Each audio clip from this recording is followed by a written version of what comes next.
Hey, how's it going? What's up, Gosling?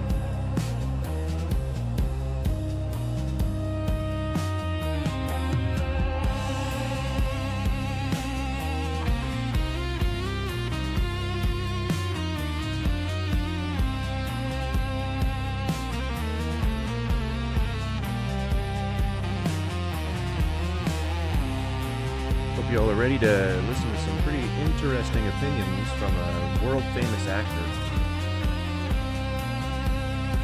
who was in, I think, Hustle and Flow? Is that what he's known for? He's got a filmography. Don't get pulling that off.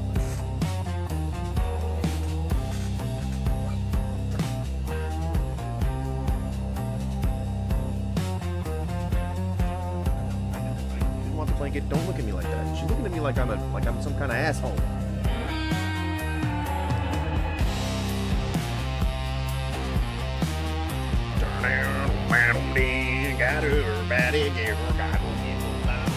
You guys like the fish beats?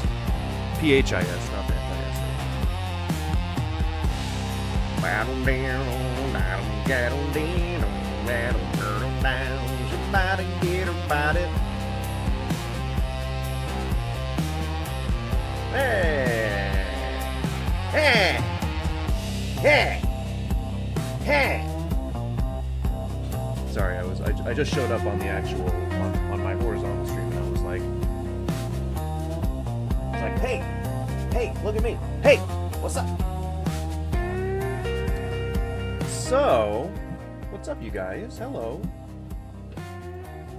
You know what, Skippy? To be honest, I feel like this is actually a studio band. I don't think this is AI generated. I'm not. I honestly, I don't think that I have a leg to stand on here because I can't really tell the difference.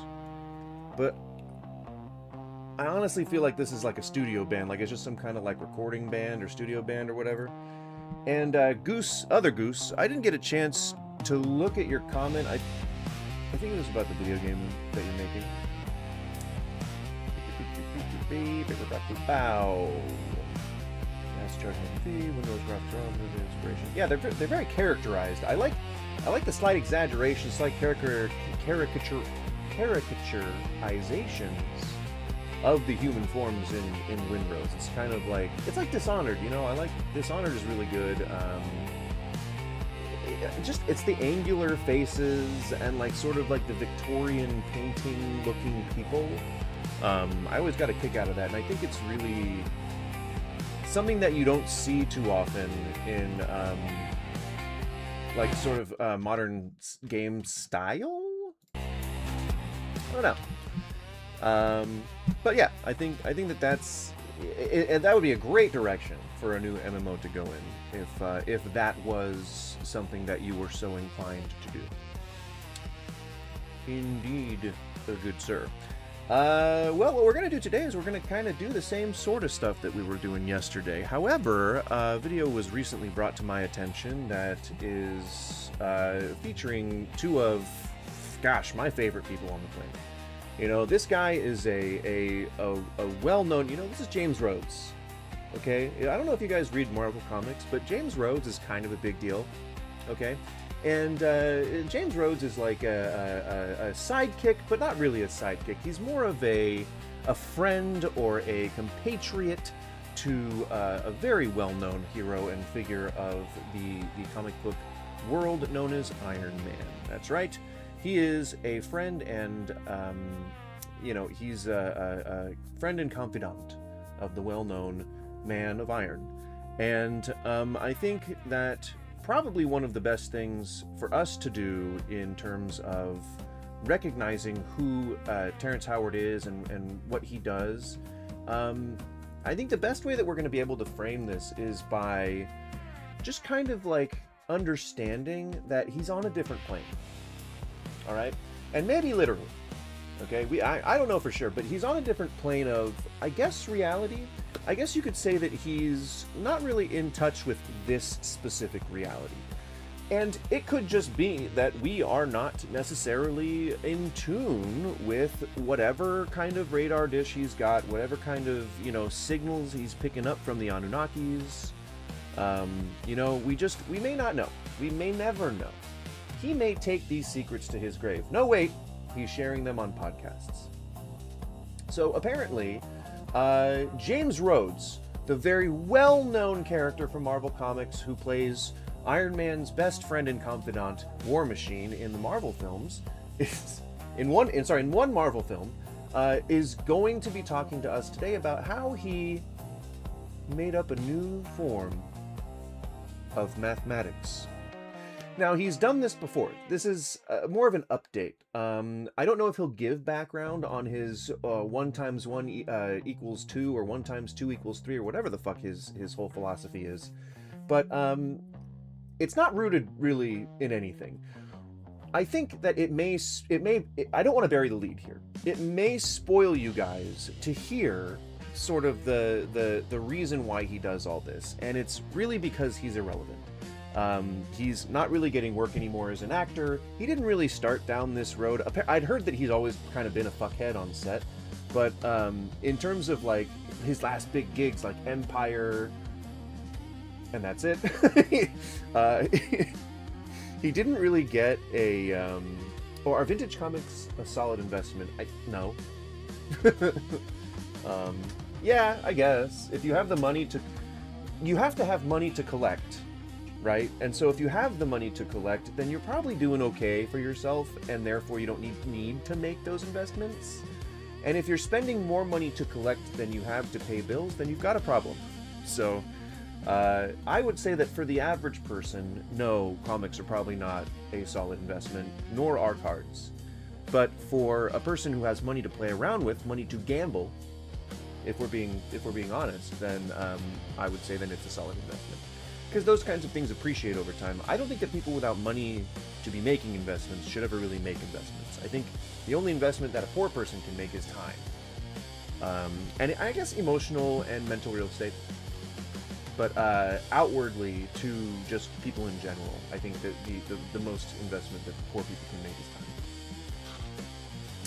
time. But before we get to Terrence Howard, okay, before we get to Marvel superstar, internationally acclaimed celebrity, all right, multi-millionaire, maybe 1 million, maybe he's got about $1 million left in the bank. But if Nicolas Cage can be a multi-millionaire, then so can this guy. Before we get to him, I want to continue what we did yesterday, which is at least looking at some of the last little random bits of the UAP disclosure videos that I kind of happened upon. I did pick these randomly, and I didn't pre-watch them, so I'm not sure what they're going to have in them. Obviously, nothing that violates the TOS or anything like that, so it ain't going to be anything like super saucy or delicious. But what I'm hoping is that we'll get some insight into what people are feeling on the ground level about this new disclosure push that's happening within our government. Let's hope that we hear something that makes sense. Is it? Here we go.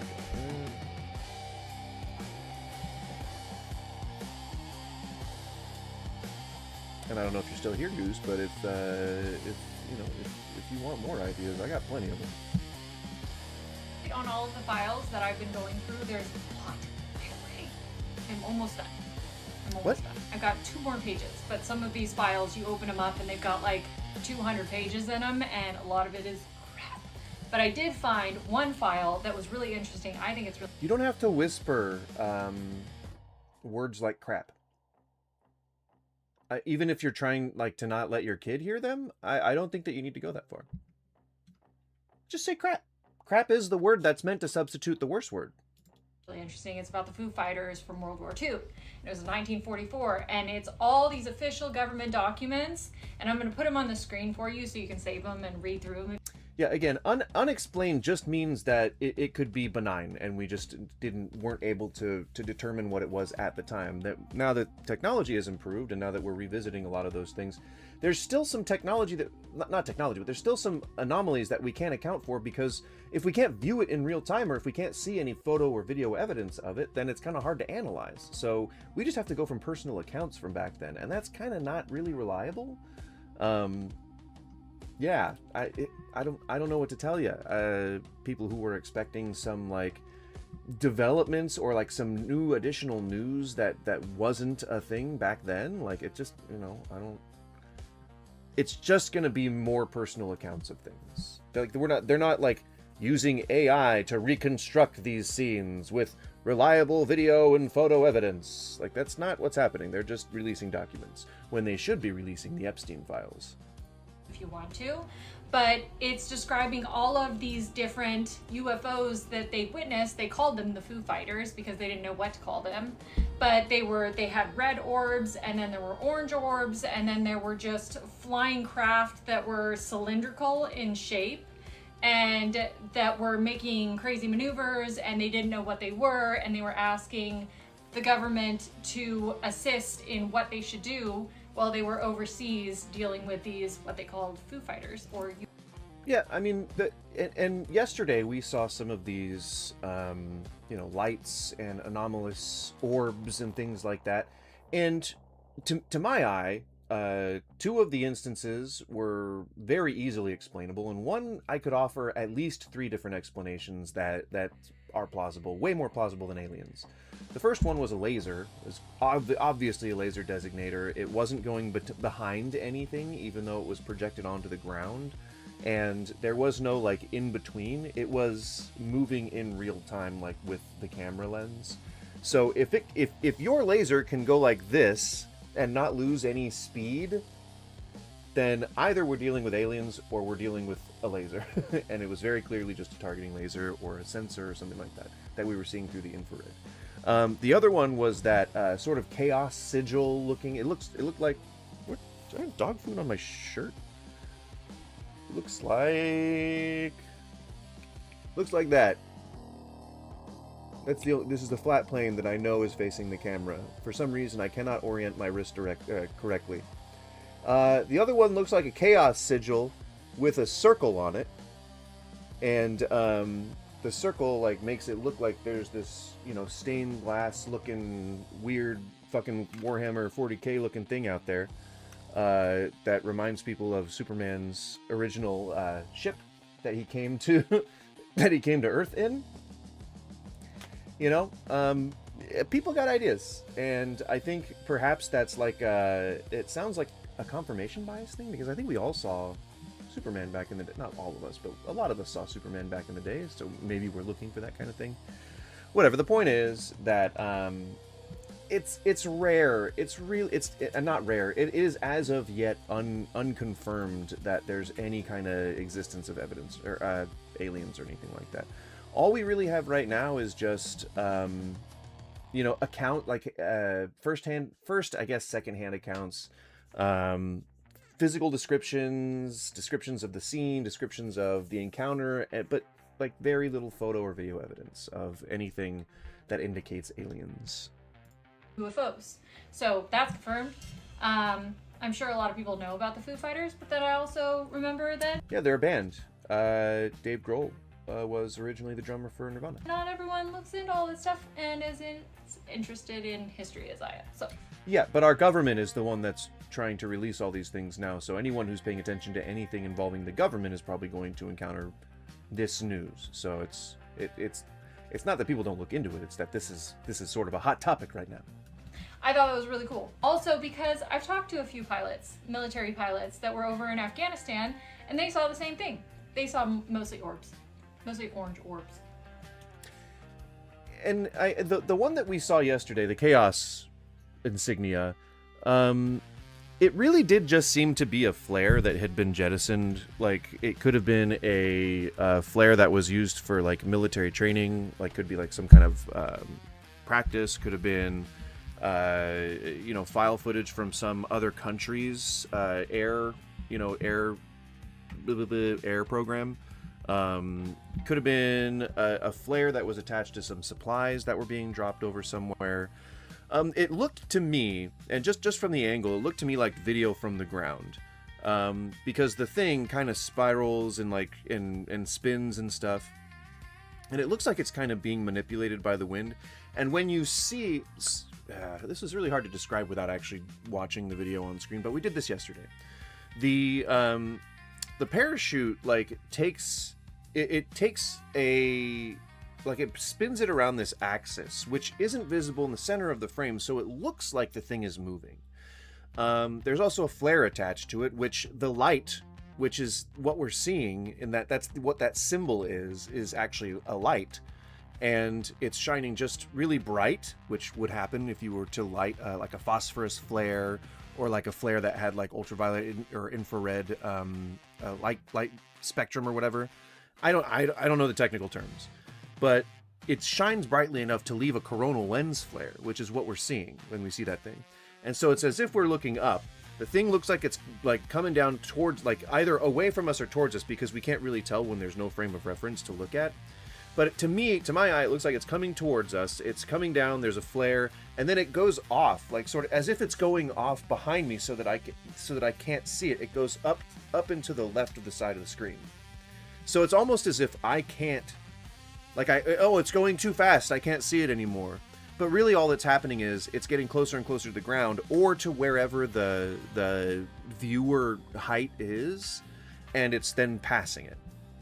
That's all it is. It is really a nothing burger. Everyone's making such a big deal out of it, like with the like they're saying, oh, these are the angels, they're coming back, or like it's religious or something like that. Nah. Not it. Sorry. More crazy.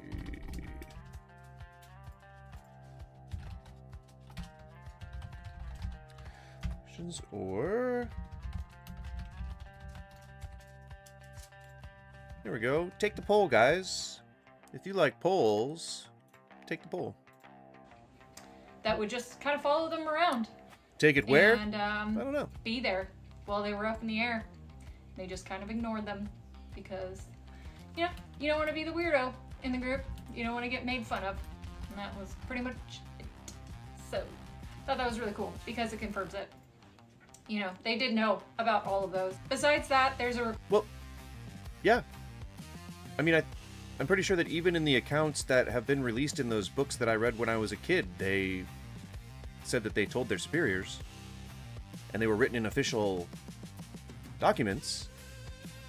American accounts contain references to things called Foo Fighters. Well, the things that we now know as Foo Fighters. So it's not like the government suppressed any of this. It made it out.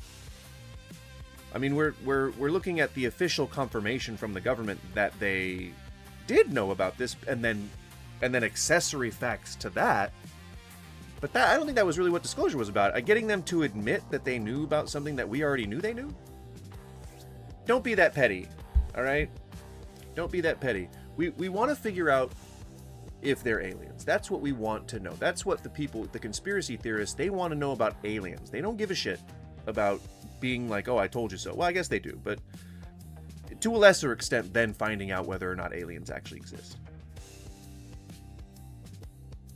Reporting from the Gemini 7 mission, which was just basically orbiting around, and they saw a couple bogeys, which if you don't know what a bogey is, it's just anything that's flying in the air that isn't supposed to be there, and it is. I don't think that there is a person on the planet who has ever heard the term bogey who hasn't either figured it out from context or looked it up and just then assumed that they knew what it meant, or was like running around frantically going, oh god, I don't know what bogey means. You don't have to explain. There, you don't know what it is. Although in the UK, bogey is what people call a booger in America. Isn't that crazy? And pretty much any of the English colonized countries. And so they went on a tangent about that they were seeing them there and that they saw particles, but it wasn't the particles, it was aside from the particles. They don't know what it was. They never knew what it was. So don't reference things that you need context for in your video, because then it makes you sound crazy, because I don't know what you mean, and you're just sounding like somebody who is really, really sure of what they're saying. And so it to me lowers your credibility, and it also makes me think that the people that talk about this kind of stuff are just really crazy. And if you want credibility, you don't sound insane. It remained unidentified for that. And we are now prepared to play it for you. It contains references to sighting not only some particles, but as well as an unidentified object, plus the booster. Here's that tape. We'll play it for you now. Gemini 7 here, you listen on your 8. Loud and clear. 7, go ahead. Bogey at 10 o'clock high. This is Houston. Say again, 7. So we have a bogey at 10 o'clock high. We're right here.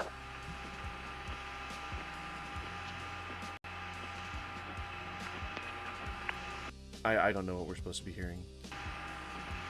Gemini 7, is that the booster or is that an actual sighting? Say again, 7. Okay, we have several, looks like the 3 after actual sight. You have any more information, estimated distance or size? We also have the booster inside. Understand you also have the booster in sight, Roger. What on earth?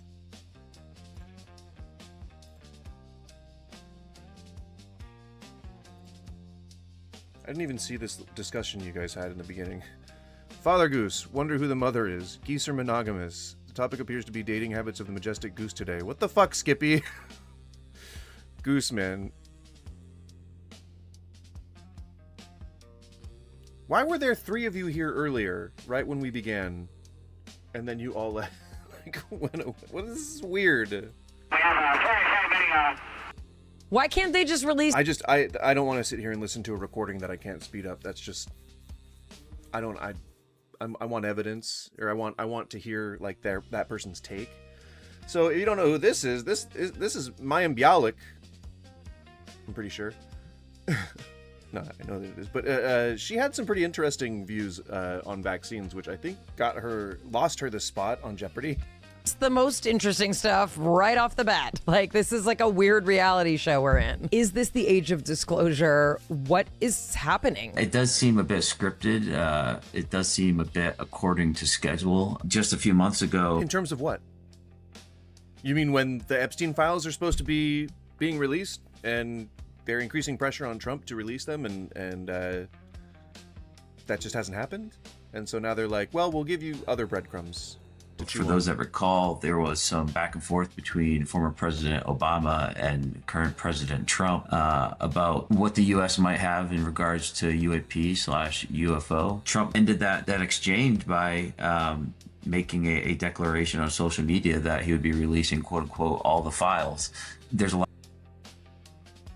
The Epstein files, right? That's what he was talking about. He was talking about the Epstein files, right? Right, guys?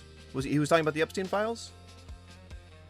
Is that the one that he kept promising that he was going to release? Is that what we're talking about?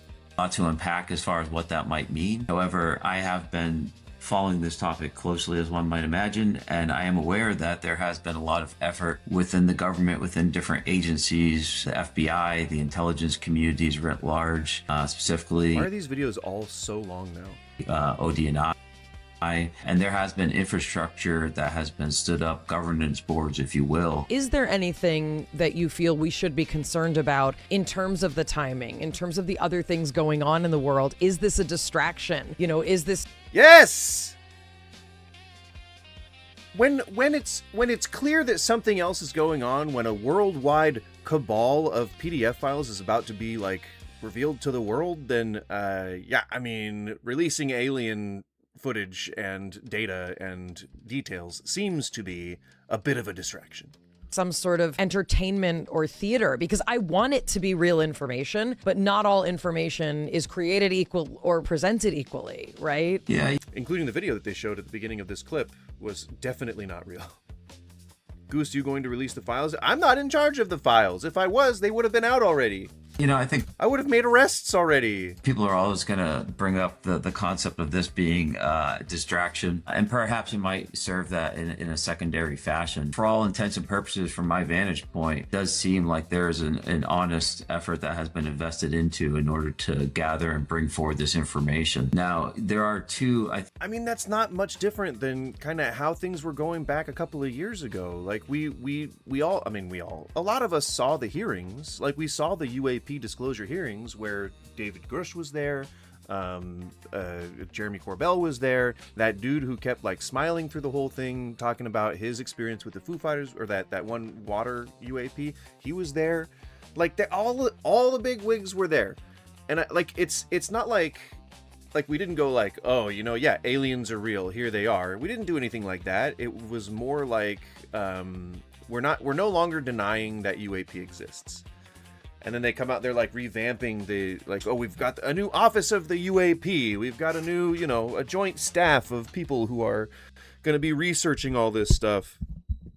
I mean, it was more distractions, right? Like, what was happening at the time? When was the last UAP hearing? September 9th, 2025, took place in the House Oversight and Government Reform Committee's Task Force on Declassification of Federal Secrets in Washington, D.C. It focused on UAP. And who was the chair of that? Let's see, hang on, let me...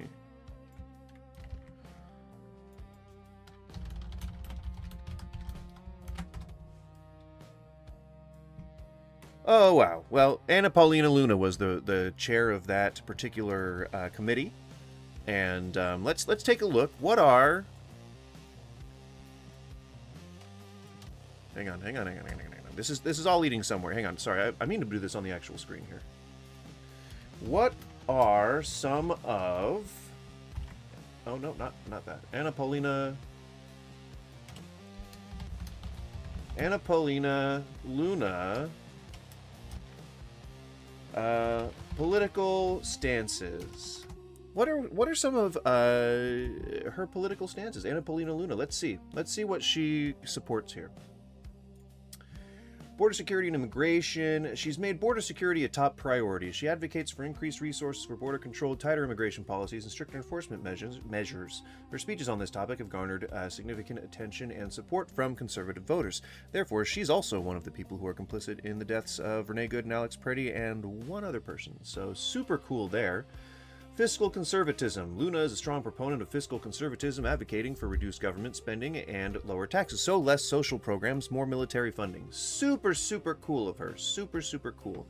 As a veteran herself, Luna is a vocal advocate for veterans and military families. She aims to improve services and support for those who have served in the armed forces, reflecting her commitment to their well-being. Well, she was one of the people to vote on the Big Beautiful Bill, which took SNAP away from over 12 million starving families and put it into the pockets of both the military and the richest people in the country. So super cool. Great for the veterans, I guess, considering that many veterans were on SNAP and have now lost their services. Election integrity. Luna has expressed concerns about election integrity, about all the fraud that didn't happen in 2020. Supporting measures that she believes will ensure fair and transparent elections. They, for the most part, have been. The margin for fraud has been pretty abysmal for the last 20 years, only really emboldened by Donald Trump's claims of voter fraud. Social media engagement. Luna has effectively utilized social media to connect with voters and promote her political agenda. Meaning she's another fucking alt-right talking head. Her active presence on platforms like TikTok and Instagram allows her to engage directly with constituents and amplify her message. Alignment with Trump and GOP strategy. Luna is closely aligned with former President Donald Trump, not former, and has been involved in shaping the Republican Party's direction. She participates in high-level GOP strategy meetings and is seen as a rising star within the party. Right, so the person who led this committee. Now let's just see. Was there any controversy in the U.S. during, well, that's not during at all, during September 2025. Let's just see. In 2025 alone, which means there were probably multiple things that happened. Minnesota Democratic State Representative Melissa Hortman and her husband were fatally shot. An arsonist set fire to the Pennsylvania governor's residence with Democratic Governor Josh Shapiro and his family inside. An Immigration and Customs Enforcement officer was shot and injured outside a detention center in Texas. A New Mexico Republican Party headquarters was set on fire, and a shooter attacked the Centers for Disease Control and Prevention headquarters. So, not much was going on around September 5th. Oh, here we go. September 4th, Trump administration news. Hell yes. Yeah, I agree. Okay. All right. September 2025. Here we go. Okay, so in September 2025. Oh, come on. Give me the goddamn. Give it to me. What's the actual? Is this the report?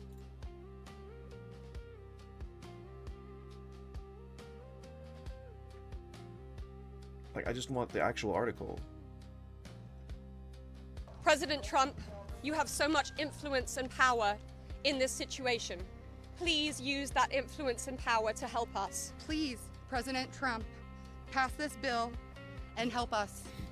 Make us feel like our voices are finally being... Wait a second. So you're saying that there was a bill that was trying to be passed in September? So Wait, so the bill to release the files... Hang on. Epstein controversy. GOP Representative Thomas Massey said he and Representative Marjorie Taylor Greene are willing to name names on any list compiled by survivors of Jeffrey Epstein's abuse. President Donald Trump had earlier dismissed Freer as a Democrat hoax, even as women who said they've been abused by Epstein called for action. New prison plan. The administration said is opening camp to house undocumented migrants accused of crimes in a notorious Louisiana prison. Trump urged the Supreme Court to step into the fray over his emergency tariffs, pressing the justices to overturn a lower court ruling that found his administration acted unlawfully by imposing many of his important taxes. So it seems pretty obvious that that last push for UAP was kind of targeted. There was a bit of a distraction there too. It's weird. It's almost like this keeps happening. Like every time that there's some important thing happening in the government that might actually put Trump in jail, it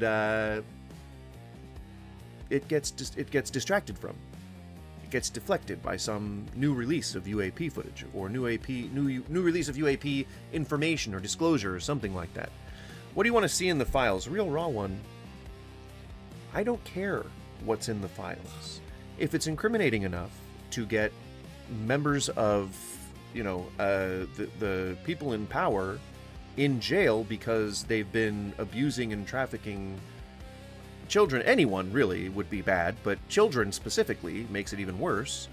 I would just hope that they get arrested and prosecuted to the fullest extent of the law. They should all be in jail. And if they were accessories, if they knew this was happening, they should be in jail.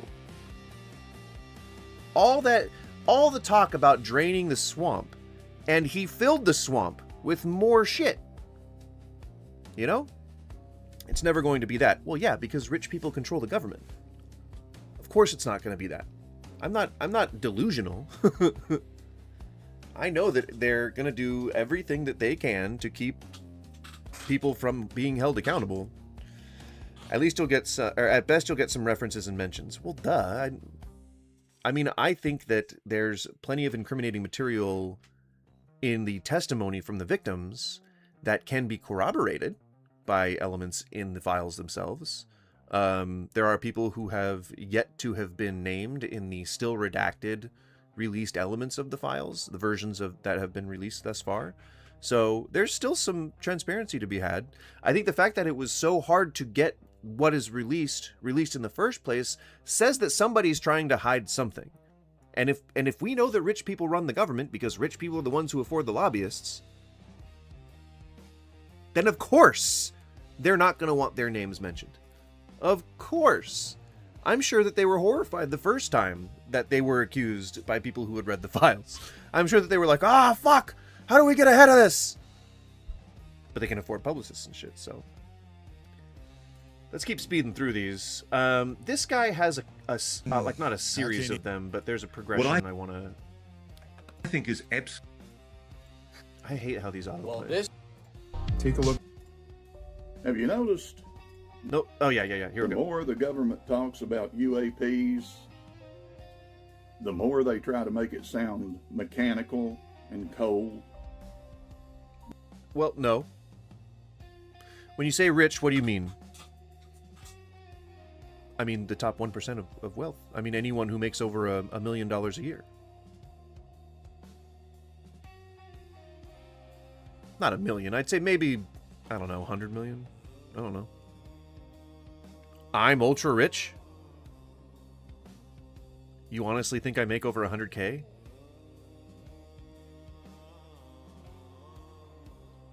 I need this community to grow, so I clearly am not making 100K.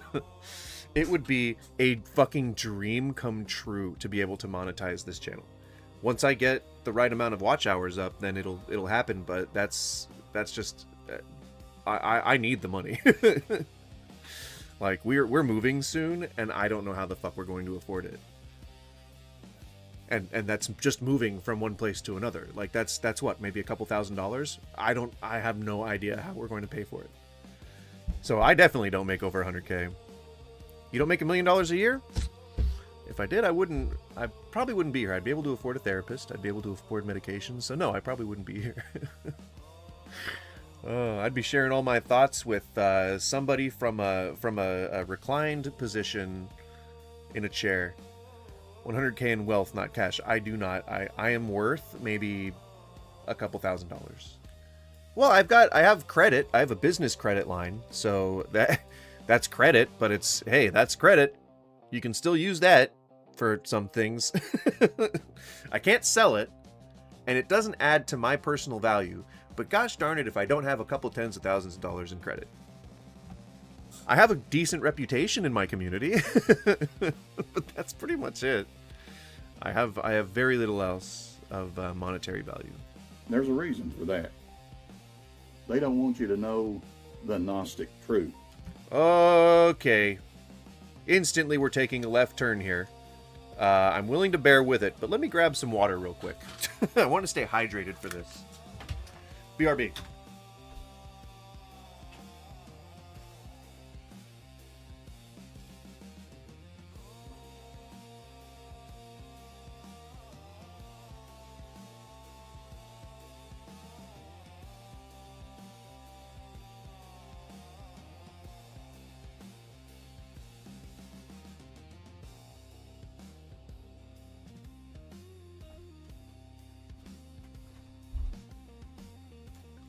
All right, Jimmy James McConroy. That's his name, Jimmy James McConroy. I'm guessing. My credit is all minus billions. Ooh, you got some debt? Ooh, man. There is nothing I hate more than debt. I know that we're supposed to, like, kind of have debt to be financially healthy, but fuck that. I hate paying bills, man. I like, just having to keep track of something every month is like torture to me. Fuck that. I would just rather, like, if I had like a money manager, I keep telling my wife that, like, my end game goal will finally be hit when I can afford to just have somebody do things for me, like, just like making phone calls. I fucking hate talking on the phone. I would gladly hire someone to make phone calls for me or to manage my money.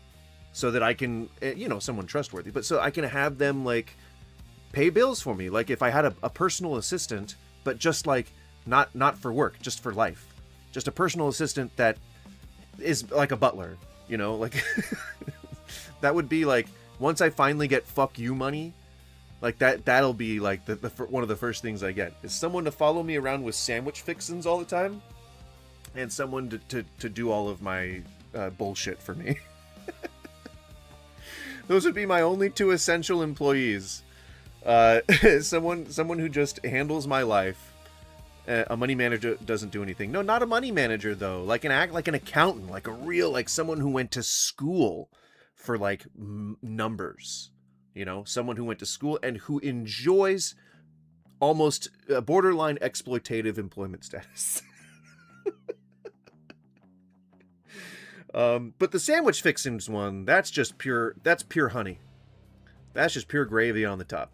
If I had fuck you money, I would absolutely hire somebody, and it's very hard to find good help. But no, it is not, dude. So many people are unemployed and who need work.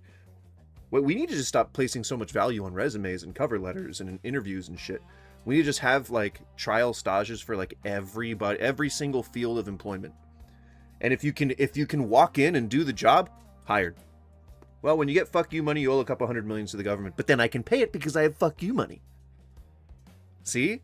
And I would pay my fair share in taxes. Fuck, I'd even pay more in taxes. I would set the fucking global example for how a person would pay their fair fucking share. Anytime I get, money, because I used to make a little bit of money back in the day when I was an executive chef at a fancy place. I made a little bit of money. I didn't know how to spend it, didn't know how to save it, kind of ran myself into the ground and burnt out a little bit, which is why I'm where I am now. But when I was making an ungodly amount of money for my age, I kept giving it away, man. Like I'd take care of all the shit that I needed, but then I would give like, I don't know, $1,000 to my mom, $1,000 to my wife's parents, like just because they need it more than I do. I would, back in the day, I would buy whatever substances I want, but when I was not needing those, I would typically just buy some booze and buy some, like, adopt a dog, buy a new shirt, shit, I don't know. You went full on into feudalism and credentials. Nah, fuck that, dude. Fuck the Department of Labor. What do you guys call Ministry of Labor? Fuck the Ministry of Labor. Fuck all that. Fuck all that. Fuck most governments. You're into food? I was a chef for like 20 years, and I own a catering company currently, so I'm pretty into food. Commercially. The Gospel of Thomas tells us when you come to know yourselves, then you will become known. That's what it says on my Thousands of wrists. years, the rulers of this world have kept That's us what it says on looking my at wrists. the sky, Know thyself. wondering if we're alone. Wandering if we we're would forget alone. to look inward at who we actually are. So Gnosticism, I don't know if you're familiar with Gnosticism, but Gnosticism is a religious dogma. It's a set of dogmatic beliefs that aren't necessarily their own religion, but kind of dovetail with Christianity a little bit. It's all based on a section of the Bible that was omitted, which is the Gospel of Enoch, or the Book of Enoch, the Gospel of Thomas. There's like 13 books or something like that were cut out of the Bible, and those make up the Gnostic Bible. And essentially, how do I explain this to make sense? So let's imagine that we're in the Matrix. It's not described that way in the Gnostic texts, but imagine that we're in the Matrix. The robots of the Matrix, there are overseers, and they're essentially God. And they're the ones that are like trying to know thyself was written on the entrance to Delphi. Yes, I know. In deference to the evil eye and the scions of Delphi. Dude, symbolism is fucking awesome. Gnosticism is the original Christianity. A lot of people argue that. But so, like, the robots of the Matrix who form this reality. I'm not confused. I'm just trying to put it into words that people who don't know it would understand. No, I know it's the demiurge. Shush, just hang on. I'm getting there. So imagine that they build your world, and they are able to manipulate reality, and they can make it into whatever is pleasing to your eye. They then have you living in this world, but they don't want you to know that they exist. They don't want you to know that anything outside of that exists. They just want you to stay in your own contained little world. And let's just call the director of this robot force Loki. Just for shits and giggles, okay? Let's just call him Loki. And the desire for humans to want to break out of the simulation, let's call that the demiurge, okay? And so what we want to do is we want to seek knowledge, and we want to know ourselves. But it's reversed. Sorry. Loki wants us he's trying to protect us. So no, it would be right. See, I'm not confused. I'm just trying to organize it in a way that it makes sense. So Loki's a god. He doesn't want humans to branch out, because then the demiurge would get them. Okay, so it's not the demiurge that's making humans want to branch out. It's the demiurge that's trying to get at the humans. Yeah, okay, maybe my metaphor doesn't work. It's essentially a higher power has constructed this bubble that humans can exist in without having to encounter this evil entity called the demiurge that's going to, like, eat up reality or something. That's way too simple. I think I simplified it a little too much, but that's more or less what it's about. This 2026 disclosure ain't just about ships in Archons? Now that, yeah, airspace. that I would not have remembered It's at the the top of my head. sound of the cage door being unlocked. The Watchers are appearing because the frequency of humanity is rising. Now, humans don't operate on anything related to a frequency. And like, when people say we need to increase our vibration or frequency, I think they're talking about something else spiritual. I don't think that they're talking about frequency, or because those are waves. Those are wave patterns. That has nothing to do with existence or being a person or anything in terms of like the universe. It is just a way to measure something. So I think they're talking about something else, like when they talk about vibrational frequency, or when they talk about ascending to a higher plane, that's all gobbledygook. I think what they're doing is they're trying to say that they're entering different phases of consciousness or phases of perception or something. Like, I think their perception's being altered, their prescience is being altered, and they're trying to use whatever word they think makes sense to that situation, but it's usually not anything to do with frequency or vibrations. Oh yeah. We aren't being visited. We're being reminded. If you're watching this, you're part We of... aren't being visited. We're being reminded. Oh, damn. of the signal. We're moving past belief into the gnosis, direct experimental knowledge. Are you ready to drop completely? Tap that follow button over there and let's walk through this together. Everything is a way to measure whether it's frequency. Have you noticed the frequency? See, the that's more- the thing. That's the thing that I'm trying to describe to you. That frequency and time domains aren't a thing. Time is not a location. Frequency is not a location. You cannot visit frequency. You cannot change your frequency. Like, that's not a thing. Time does not have time and space are both intrinsically involved. Like, you can't have a domain of time. That's what, weren't we talking about this yesterday with Interstellar and the Tesseract? Like, that's just not really a thing. The more the government talks about UAPs, the more they try to make it sound mechanical. Christ is king. I don't know why you think that makes you sound less crazy. And do people think that there's one type of non-human intelligence that's visiting the Earth, or is there many, many types? People who have been involved in recoveries have... It is a... Well, no. I think this... And after this one, we'll go to the Terrence Howard thing. But I wanted to cover at least a couple more of these random TikToks that we saw yesterday, that we farmed yesterday but didn't watch.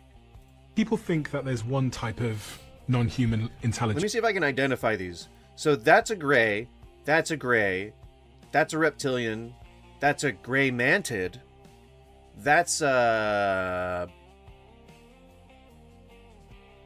not Norse. It's one of the Norse ones. It's one of the ones that are supposed to look like Swedish people. That is, I'm going to guess, Valiant Thor. This is gray with reptile eyes. An earthbound gray, probably. Hollow Earth gray. And then this is gray human hybrid. And that is something from Star Wars. I don't know what a lot of those are. That's visiting the Earth, or is there many, many types? People who have been involved in... Where's the Flatwoods monster, huh? Or Mothman? Aren't those supposed to be aliens? Allegedly. Recoveries have said... There are at least 4 types, 4 separate types. A Nordic. Okay, yeah, I was wondering what the... I think I got the name right. Now, I have not had direct access to that, but I believe the people who I talked to... 4 different types of life. 4 different types of life, at least. Yeah. And the people I've talked to, through the process of making the documentary, both on camera and off the record sources, Oh, I meant to turn that up. And the people Hal's talked to over the decades have said that there have been dozens of recoveries of crashed craft in the U.S. alone. Dozens of craft of non-human... Yeah, but the accounts are really only talking about a couple different, crashed potential spaceships. But, there's very few accounts that are saying that there are dozens of accounts. What about the chupacabra? I think that we actually discovered that the chupacabra was just a offshoot of a wild dog species in Mexico. Like it's the Quiquacolacochoco dogs. How do you say them? Calacachoco, Zolo, Cholaco, Zololo dog breed. It's not that. I can't pronounce that. Joloitz Quintle. Joloitz Quintle. I don't know how to pronounce that. I think they're just pronounced Cholo. Like Cholo.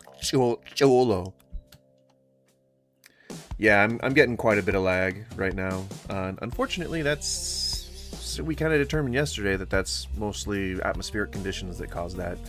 There's nothing I can really do. I can just keep streaming and hope that it evens itself out a little bit. I was delayed about 5 minutes yesterday, which is crazy to me. Alright, so how to pronounce this?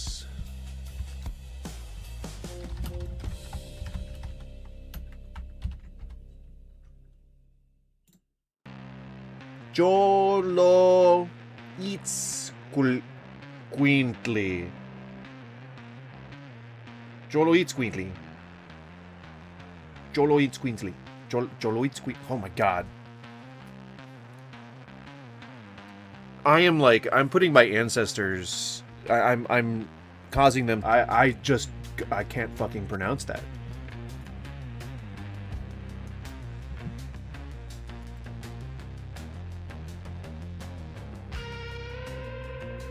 We are looking at how to pronounce the name of this dog breed from Mexico. Dude, just also fucking known as simply Xolo. just or say it. as the Mexican hairless dog. It is one of several breeds of hairless Dude. dog born in the same litter. We are H. Xoloitz Quintle. Xoloitz Quintle. Xoloitz Quintle. Xoloitz Quintle. Quintle. Xoloitz Quintle dog. Jolly's Queenly. Jolly's Queenly. Ugh, that is a mouthful. That is just crazy. I don't know how I would ever pronounce that reliably. Jolly's Queenly. Jolly's Queenly. Jolly's Queenly. Jolly's Queenly. Anyway, that's the dog that they assume is the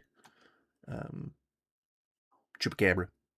Like an offshoot species or subspecies, something like that. And because it was observed for such a short period of time, they think that it could have been like an emergent speciation that just never panned out. Pretty cool if so. Proof of evolution, anyway. Sorry, so let's finally get to Terrence Howard. I've built it up quite a lot.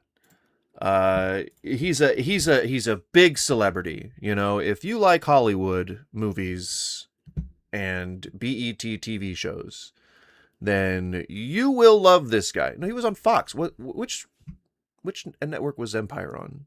Was that Fox? Anyway, it's on syndication on BET. I know that for sure because I've seen it. That's right, I watch BET. You can take the black neighborhood out of the white kid, but you can't take... Oh, wait, no. You can take the white kid out of the black neighborhood, but you can't take the black neighborhood out of the white kid. That's just how I done been raised. All these producers want to do is they're trying to open your hand so they can put money in. But you won't do it. You're in Hollywood. It's a hookup culture. I've dated them, but I never slept with anybody. I ain't never slept with anybody, but nobody wants that. Fucking lie. What a fucking lie. Just a straight up bald-faced fucking lie. That he's never slept with anyone in Hollywood? A healthy male still produces about 1,500. Why? I think this is all like the coming up. Like, get it? No, but I think like this is all like the thing that we're about to view, as opposed to the actual like stream itself. Yeah, it's the show intro. Fuck you. I hate that.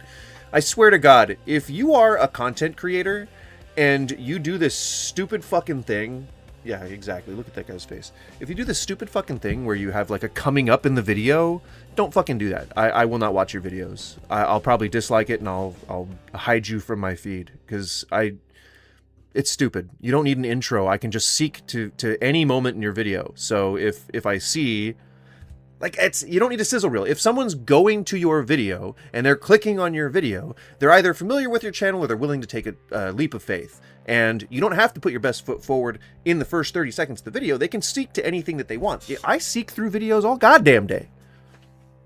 What's your favorite Wu-Tang track? Shit, I don't know, man.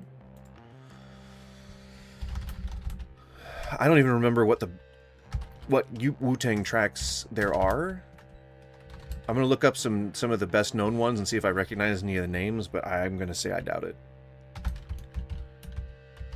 I know that Killer Bees was their not debut album, but their seminal album. Yeah, Cream, I guess, Shimmy Shimmy Ya, but that's Old Dirty. That's not like Old Dirty with the Wu-Tang. Protect Your Neck, I guess. Wu-Tang Clan ain't nothing to fuck with. Like, none of those are really that good. Cream is okay, I guess. Nah, not really, no. I don't know. I don't like. I'm usually not a big fan of singles, you know? They tend to be shitty. I don't like hooks. I don't know. I'm like weird. I'm like reverse of the Triumph is good. Can you give me some advice about hemorrhoids? Yeah, stop pushing so hard. Eat more fiber.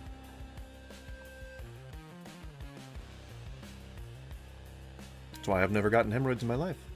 It's because I eat plenty of fiber. A good rice bowl with some brown rice and black beans. Usually avocado or some kind of healthy seed oil or fat. Pretty good for your colon health. You know, I think if you improve your colon health, you're going to shit pretty regularly and they're going to be like, blah, blah, blah. You're going to feel good all day long. You know? And all you got to do is just take a fiber supplement. You could even have like a fiber gummy, just like 2 times a day, and your shit will be popping. All right? I know you were trolling, but I hope you take that advice to heart. Didn't mean to hit spacebar on that panel. Adam, what's your point?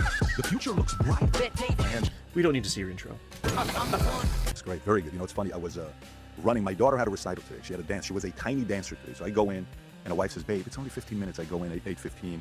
And then the tiny dancer part is all the way at the end. But oh my God, you know when you're there, you're kind of going like this. You're trying to get your kids to see you, and then she finally sees me. She runs up, and I'm driving down here. School is a couple minutes away from here. And I know you always talk about being a father. And it's typically, you know, last time we did the conversation, we didn't talk about this at all. It was a completely different conversation. We had a scientist from NASA with us, which was a great combo. How important is it to you to be a father? Why? The hardest thing about being... Do you see his face light up when he said, like, we had a NASA scientist?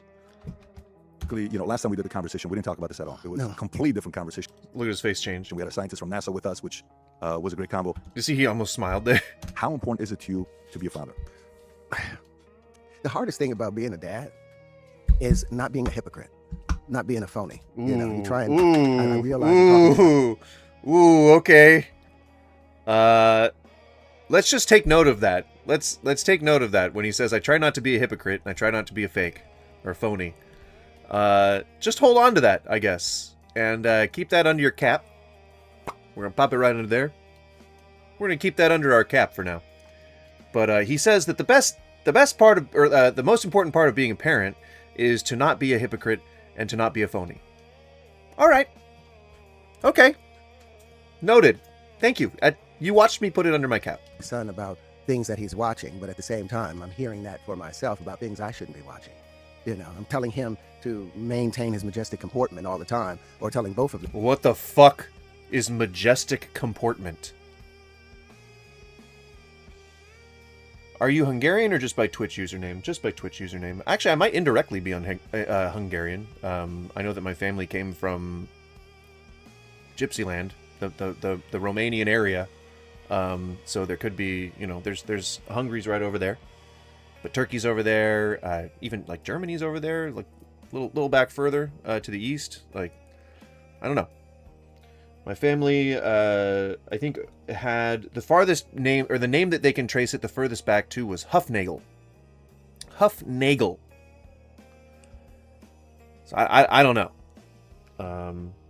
But I just really like a line in the show Frasier where he is shouting the phrase, "Has nobody heard me say I've ordered an Hungarian goose?" It's just a really funny timing. It's funny. It's well-written show, and it's a good joke. Very poignant for the time. Poignant. Relevant? Not relevant. Relevant to the character. Very funny. Romania used to be owned by Hungary for most of the Middle Age. That's where they mined gold for the empire. Well, that's what I'm saying. Like, I don't know. Like, it's possible that there's some Hungarian in my blood. Fallen are aliens. The green are Nephilim in skin suits, as stated by multiple abductees. Okay. You know that even if, like, 10,000 people walked up to me and told me they literally personally saw Jesus walking on water, I wouldn't necessarily believe them. Like, that's not comprehensive proof or anything. I get what you're saying. And I hope that, you know, we find out exactly the truth someday. But don't trust what people say sometimes, you know? There's all kinds of stressors and all kinds of, like, emotional triggers and things like that can cause people to, you know, recall things differently and inaccurately. And then there's always the game of telephone that comes into mind. And then plus, like, if people think that they might be able to sensationalize an account that was very real to them, then they might embellish details or make things up. Like the Fire in the Sky story with Travis Walton. I mean, he sold that shit to, was it Warner Brothers? Or Amblin or something like that? So, I don't know. If I was to read something just from some random person I never knew anything about UFOs or anything like that, and I heard the phrase, "Fallen are aliens, the green are Nephilim in skin suits as stated by multiple abductees," I'd need a little bit more than that. But I mean, I know what I know. We know what we know, and you know, there's skepticism out there, and there's believers out there, and gosh darn it, I like to hear all of it. You know, rule number 5, 6, and 7, respect yourself, respect others, respect people's privacy. And then rule number 4 in our family is don't be obnoxious. Well, respecting yourself and respecting others also kind of like would indicate to me that you're not going to spread lies about, well, vaccines for one. I think the thing that I don't like about Terrence Howard is that he wraps all of this in vaccine insecurity. And so, like, I'm if that wasn't a part of it, I'd be way more on board with learning about why 1 × 1 = 3 or some bullshit. Whatever the thing he keeps pushing forward. I'm sure it wouldn't make any sense if I was to actually understand any of it, but that at least gives me a good faith reason to want to listen to him, other than that he sounds crazy. Like, I'd be like, okay, this guy's reputable, he's an actor, he's been around for a while, he knows maybe what he's talking about, maybe he's a genius, maybe he's the next Einstein. I don't know. Maybe not. But his whole thing is about how he's invented this new math, and oh yeah, vaccines are evil. He even equates them with, like, being demonic. You're vaccinated. I think most people are vaccinated, typically before they go to school. Are you talking about the COVID vaccine? Yep. Vaccine, 3 different boosts, I think, or whatever boosters. I got all the stuff that you're supposed to get when they come out with new stuff, or they did come out with new stuff. It's been for a while, or it's been a while. The lips, the teeth, the tip of the tongue, the tip of the tongue, the teeth, the lips. I need to do warm-up exercises before I go on stream, because I find myself getting mush mouth. What is it? An hour into it. And I used to have some very good vocal constitution. I used to have some pretty decent vocal constitution. I used to sing whole sets. Whole damn song sets. I had some breath control, you better believe it. What happens when you receive 5G instructions from the government? Well, then I guess I'll just have to comply, right? They injected their shit directly into my veins, so I'll have to start, you know, subverting trans people? What do you think the government would tell me to do? I don't know. But then I go to Disney World, Disneyland, and I'm sitting there and I get triggered immediately because they want to grab my bags and they're going through my bags aggressively and putting my stuff down. Number 4. Rule number 4. And I get obnoxious and, and throw attitude. And I'm like, I wouldn't want my child to do. Well, no, if you're going into a place where there might be security issues and they search your bags, then you have the choice to not go to that place. You're putting yourself in that position. That's like what a fucking Karen does. That's like what all these male Karens do when they walk into these places like, oh, what? You don't want to let me in because I'm not... Well, you just said vaccinated, so I that's on my mind. What, you don't want to let me in because I'm not vaccinated? Oh, I'm not wearing a mask? Oh, fuck you. Oh, freedom of speech. Well, it's my body, my choice. Do that. That's not what we talk about. Yeah, they caught me out about it. Not the kids didn't call me out, but the people they almost threw us out of Disneyland. Only I didn't curse or anything like that, but I was angry. Bullshit. He absolutely raised a fuss. There's no way that an actor who is as douchey as Terrence Howard is, that's not going to be like, do you know who I am? Even the tame ones do that. They take the bag when you come in because someone's recently got stabbed at Disneyland. Yeah, right. This is LA. This is in LA. So they're going through your bags literally like it's a serious search. Yeah. And measles is out right now. So at the time I'm sitting there like, wait a minute, you're taking the rags that I'm going to blow my kid's nose with and you're putting it on the same counter that you put everybody's bags. I was like, don't do that. He's like, don't. Mesos? Oh, measles. I didn't understand what you were saying. Measles. I get it. Give me attitude. I was like, everybody's got attitude. He told you don't give me. Yeah, and I'm like, and instead of taking a deep breath, like I do in Did he know who you were or not? Did he No, he didn't know. Okay. But instead of taking a deep breath, and thinking about maybe he's having a hard day, I took it personal. I got triggered. And then I'm like talking to everybody out in the world about maintaining your majestic comportment, being calm, ABC, always be cool. What the fuck does that even mean? Majestic comportment? I need to look that up.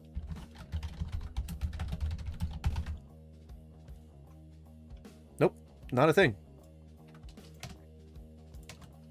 Majestic, I'm going to see if I made sure that I spelled it right. Comportment,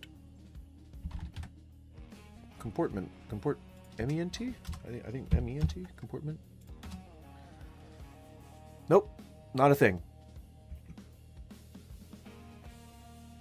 DJ Bai made a song called Majestic Comportment. No, he didn't. Never mind. It's no longer there. And that is the only entry on Google for what majestic comportment might possibly mean. So he's just making up words, which that's Terrence Howard for you. Always be calm, always be comfortable with the consequences of your choices, and here. Right, and he's not, and he didn't want to seem like a hypocrite. Rule 1. My family almost lost the opportunity to be there because I lost my cool. So I hate being a hypocrite as a father. But is he saying sorry, or that he regrets it, or that he wished that he didn't do that, or any sign of remorse or regret or shame or any like appropriate reaction to that, other than, I always preach these things and it's just crazy that it didn't happen that time. It's crazy. Like this is just a one-time thing. I hate not having the compassion to show the better side of me. So that's the hardest thing. What are the rules? What were the rules? Oh, there's 9 rules. Rule number 1, put on your shoes, which means take care of your foundation. Make sure you're in a secure place. Rule number 2, find the shade. Find the shade. What does that mean? Well, in Southern California, it's a lot of heat. So stay out of the heat, but figuratively, it means find cover. So later on, when my children are older, I'll be able to say number 2, and they'll know to find the shade. They'll know to get out of the way of danger. Number 3, stay out of the street. Well, I mean, the heat in LA is not that bad, right? Like, does it ever get... How hot does it get in LA? Like, what's the average temperature during the summertime? I'm pretty sure, coastal cities are probably, I don't know, maybe 80s, early 80s, mid 80s, something like that. I wouldn't think that LA gets over 100. I would think that 100 in LA would be like record temperature. But I mean, that's it. There's very little like forests and tree cover, so maybe not. I don't know. You probably get a good ocean breeze. It's been a long time since I lived in LA. It's been a long time since I walked through LA, so I don't know. And that tells itself. But number 4 is don't be obnoxious. Number 5 is respect yourself. Number Which 6, Terrence is. Respect others. Number 7, respect people's privacy. And Terrence clearly doesn't respect himself because he's capitulated to these studios who don't want him spreading his new math on TV sets or on sets. Privacy. Number 8, no. So he's a feckless pussy. He's dumb. He doesn't know what he's talking about. He tries to invent a new math, and then he says that vaccines are bad. Like, should anybody take him seriously? Probably not. Headshots. You know, if you're gonna punch your brother, punch him in the chest, punch him in the leg. Literally, but, one of the yeah, no punching, no punching above the neck, no punching above the no neck. headshots. My boys have broken that one 3 times. And number 9 is make way for life. No punching above the neck? That's like his weird, that's like the weird entitled celebrity coming through. Like, nobody else would think of something like that.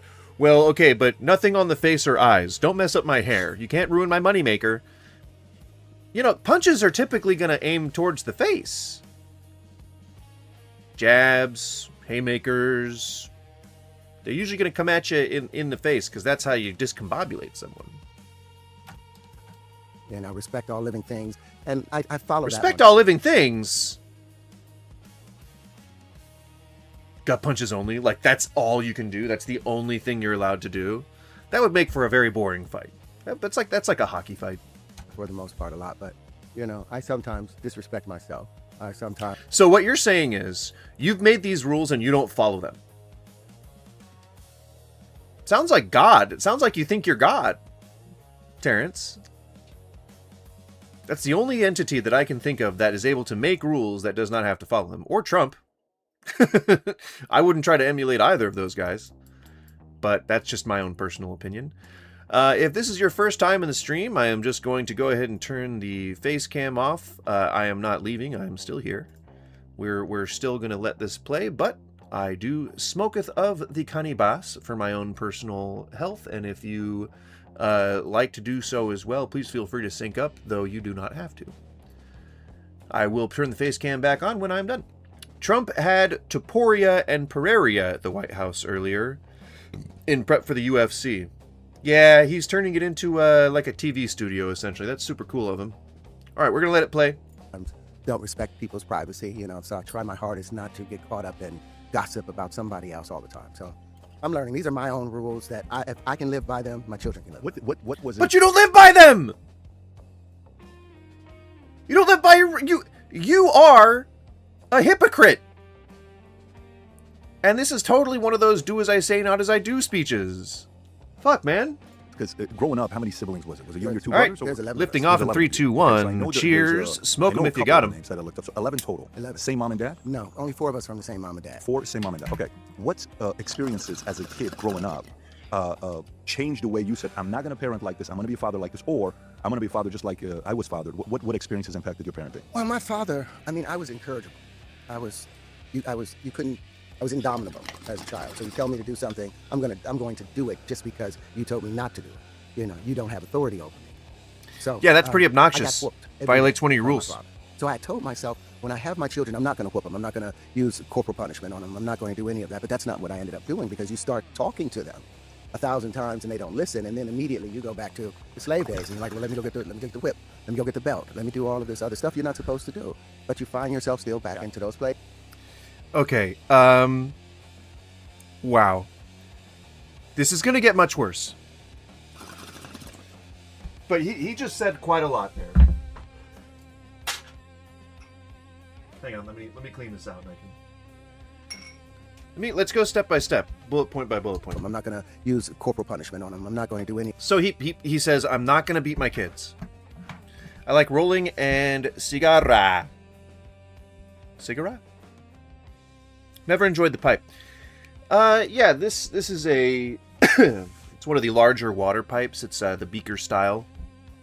And I like this one better because I like it better than like joints or smoking from a pipe or vaping or things like that, because it's much more like audience participation. If I have a friend over, I can offer the bong to them. They can either slam it or not. And like it's more of like a ceremonial thing, you know. It makes you feel all like it's like we're in a party, you know. It's like we're in a real chill hangout sort of thing. I don't know. And it's cool. It's a good discussion piece. Glass pieces are all like... Mine's like not... It's not fancy. It's just very simple, you know. But like, you know... I don't know. I like the feel of glass. I like cleaning the glass. I like cleaning the glass. Didn't sound... It didn't... I didn't mean for it to sound creepy, but it did. Yeah, but that's not what I ended up doing because you start talking to them. Right. So, so he says that one of his major rules, first, you don't violate other people's privacy or whatever. You don't like violate their space, or you don't. He said something earlier that was like one of his. I have a CNC artisan grinder. Yeah, mine is not. Mine's just your average normal. I don't really grind anymore though. I mostly just hand, like I pick them apart. Just because I did that for a living for a little bit, and like trimmed. I was a trimmer for a bit. I think I still have my weed license, but I was a trimmer for a little bit, and it is actually more efficient for me to just, or it feels more efficient. I don't know if it actually is more efficient, but it feels more efficient for me to just break them up by hand.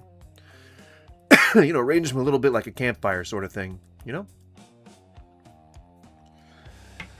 Boom bada. 1,000 times, and so he's saying you don't want to be a hypocrite, and then he says, well, I'm not going to beat my kids, and then he says, well, but I spank them anyway. He says, I'm not going to do any corporal punishment. I'm not going to beat my kids. Also, my number one biggest rule is not to be a hypocrite, and then he goes off and beats his kids. So he's demonstrating too early in the podcast that he is not a man of his word, that he is a hypocrite, and that he's not to be trusted, and that he flips out.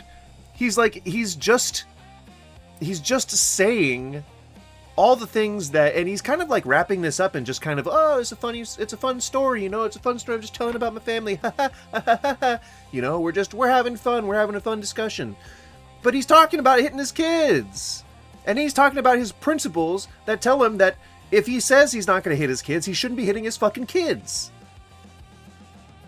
It gets worse. Oh my God. We're not even... This is 2 hours, and we're probably going to be talking about this for the majority of the remainder of the stream, but I doubt we're going to get to the end of this by the end of today. But we need to watch this to the end. This is the most important video. You know what? I'm going to change the titles. I'm going to change the titles, guys. This is the most important podcast out right now.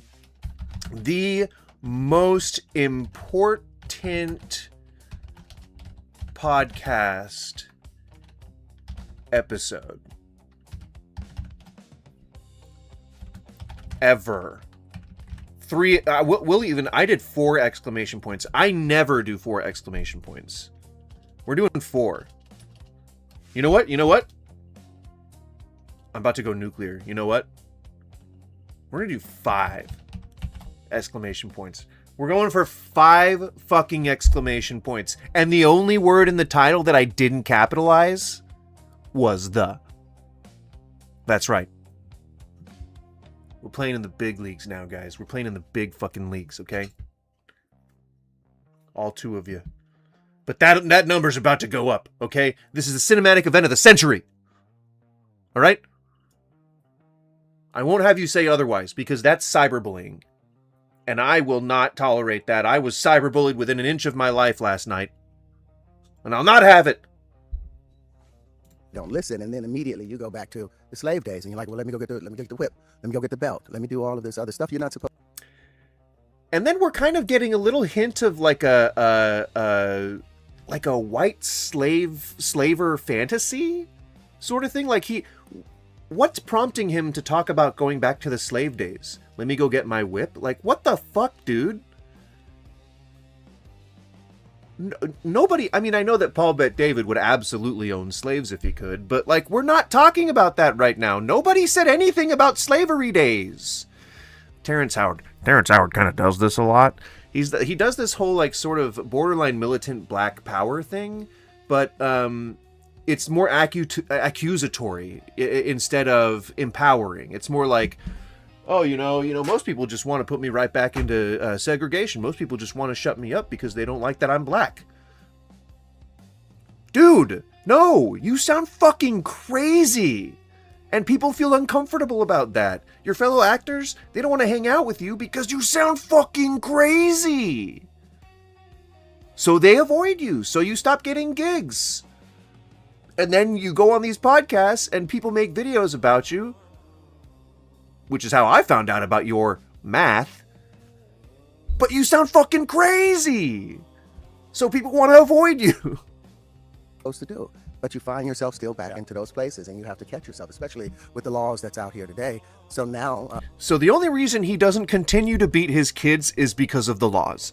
Let's just... I know that this is annoying that I keep going back to these points, but I need you to hear these. You people in the universe, I need you to hear the things that he is saying. And you're like, well, let me go get the whip. Let me go get the belt. Let me do all of this other stuff. Sorry, let's make sure he mentions the slave days. And you're like, there we go. Let me get the whip. Perfect. Let me go get the belt. Let me do all of this other stuff you're not supposed to do. But right. You find yourself still back into those places, and you have to catch yourself, especially with the laws that's out here today. Especially with all the laws that are in place now, you know? Gosh darn pesky laws. If only I could beat my children. So now, because I got the benefit of, doing some discipline before, now if I'm walking upstairs to get the belt, then they straighten themselves out. Yeah, on threat of painful abuse. Yes, fear's a good motivator. That's how my mom taught me, and we don't speak anymore. I mean, if the quickest way to drive your kids away from you is to beat them. With a belt, no less. He's admitting that he beat his kids enough times with a belt that they learned to fear it. That wasn't just once. A one-off could be like, oh shit, damn, like that sucks that we pissed dad off enough that he actually took his belt off to hit us, or God forbid, use his fucking hand like a gentleman. But now he's admitting to beating his kids with a belt. In the first 10 minutes of this podcast. And I don't have to actually apply the belt, but it's hard. How do you raise young boys, that are indomitable, to respect authority and respect themselves? And, it's a tight balance. No. Oh my God, Terrence Howard. I'm surprised that I can take you to school on fucking parenting. I've never had a kid before, but I just think about shit. Like, I think about how would I act in this situation. It's called empathy, when you can kind of project your emotions on other people in their particular moment of stress or uncomfortability or insecurity. That's empathy. That's what you kind of seem to lack. The way that you teach your kids to respect authority and to behave correctly is by fucking doing it yourself, you piece of shit. You simply lead by example. And yeah, kids can be dicks, and kids can sometimes not listen, and they're going to do their own thing regardless of whether you train them right or not. But the entire idea behind being a good parent is being the fucking person that your kids come to when they're stressed and when they're worried and when they're concerned and when they have questions, instead of the person that they run away from. Because where are they going to go? They're not going to go to you. Where are they going to go?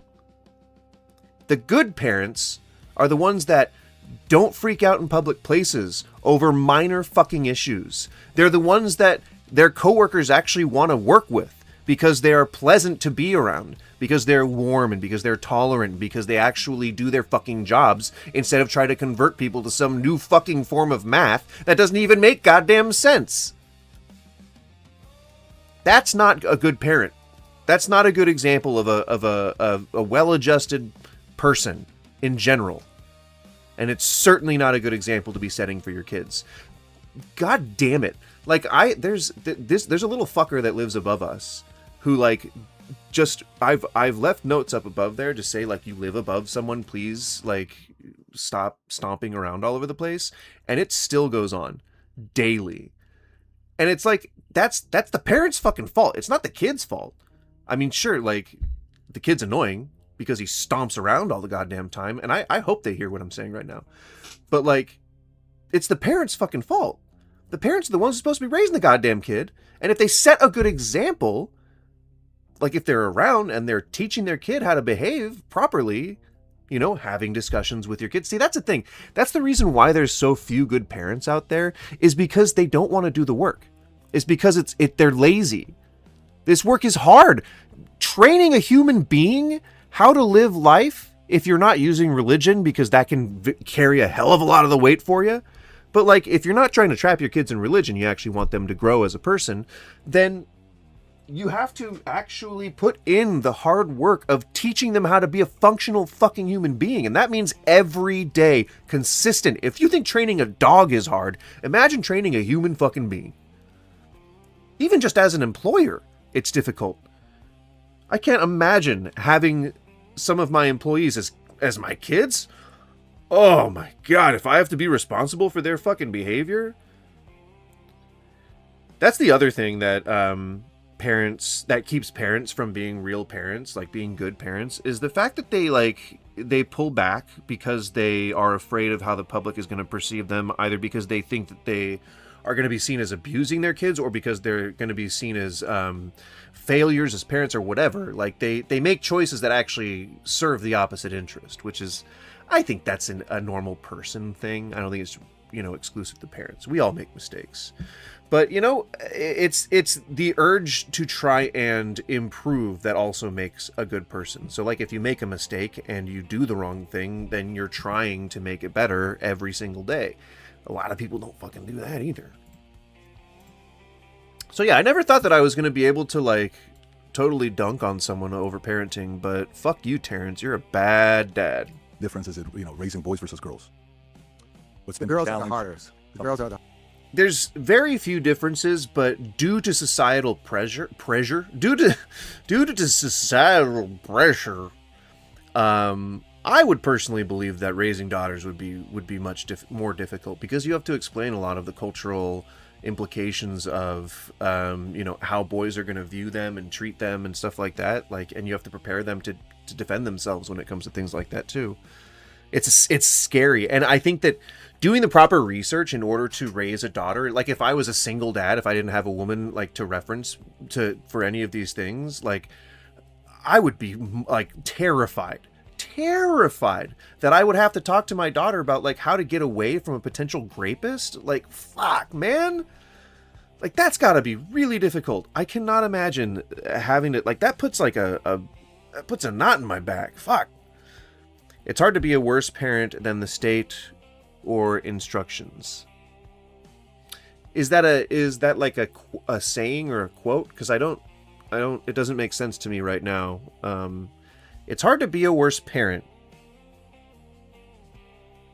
than the state. Or it's hard to be a worse parent than the state. Or instructions? You mean like institutions? Okay. So I think what you mean is that it's better to be a worse parent than to give your kid up, I think is what you're trying to say.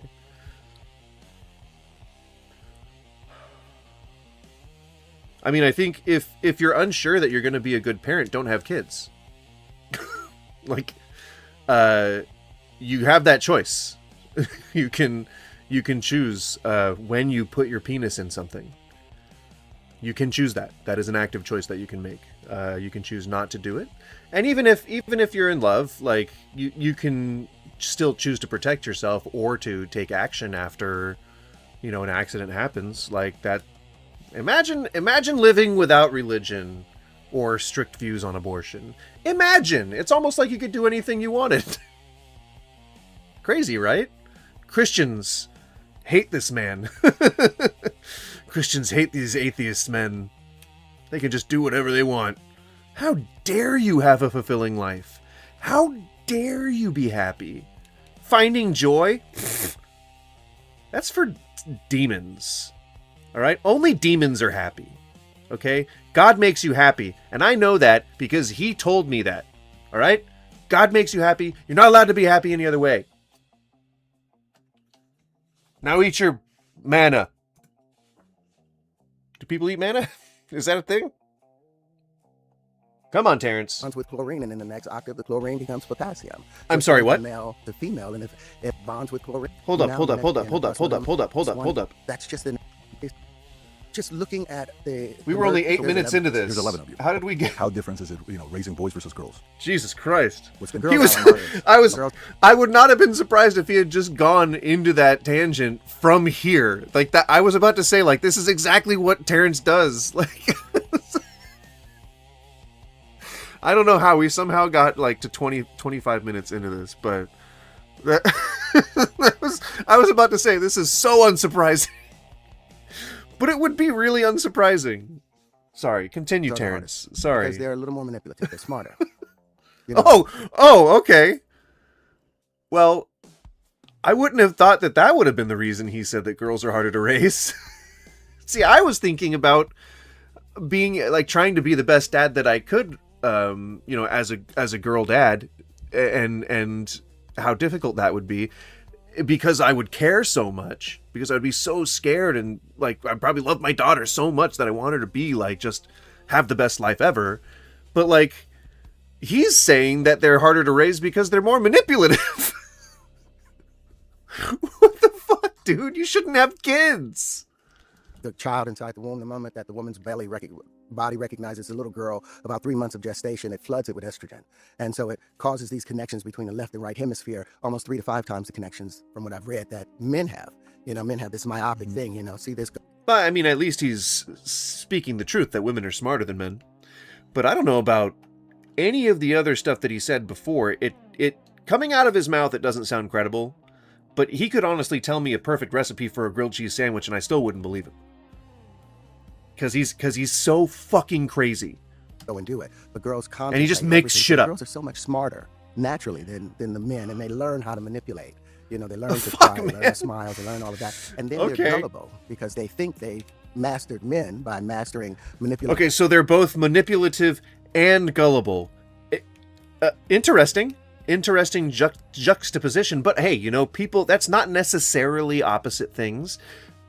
People can be naive and people can be two different things at once. So, okay. I mean, I guess, I don't know why you're, by default, when your wife pops out a girl, you think, oh no, that's a manipulative ass bitch. Ooh, she's making me think that she's a cute baby right now. How fucking dare you, you fucking manipulative ass motherfucker.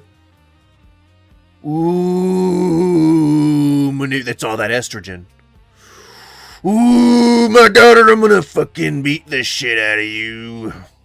We're gonna take this outside. And daddy, and they go out with a belt. And they try and do that into the world. So letting my 2 older daughters go. I watch my daughters now, and I'm scared to death because of the karma. Because I know the things that I did to women when I was growing up, stuff I wouldn't want somebody doing to my daughter. That's just the reality. We don't, like me and my wife, we talk, and she's like, I would love to make love. I would love to make love. I said, nobody's going to be sitting there talking about, you are so beautiful, singing that. Later on, he talks about how he was addicted to incest porn. I just want to throw that out there.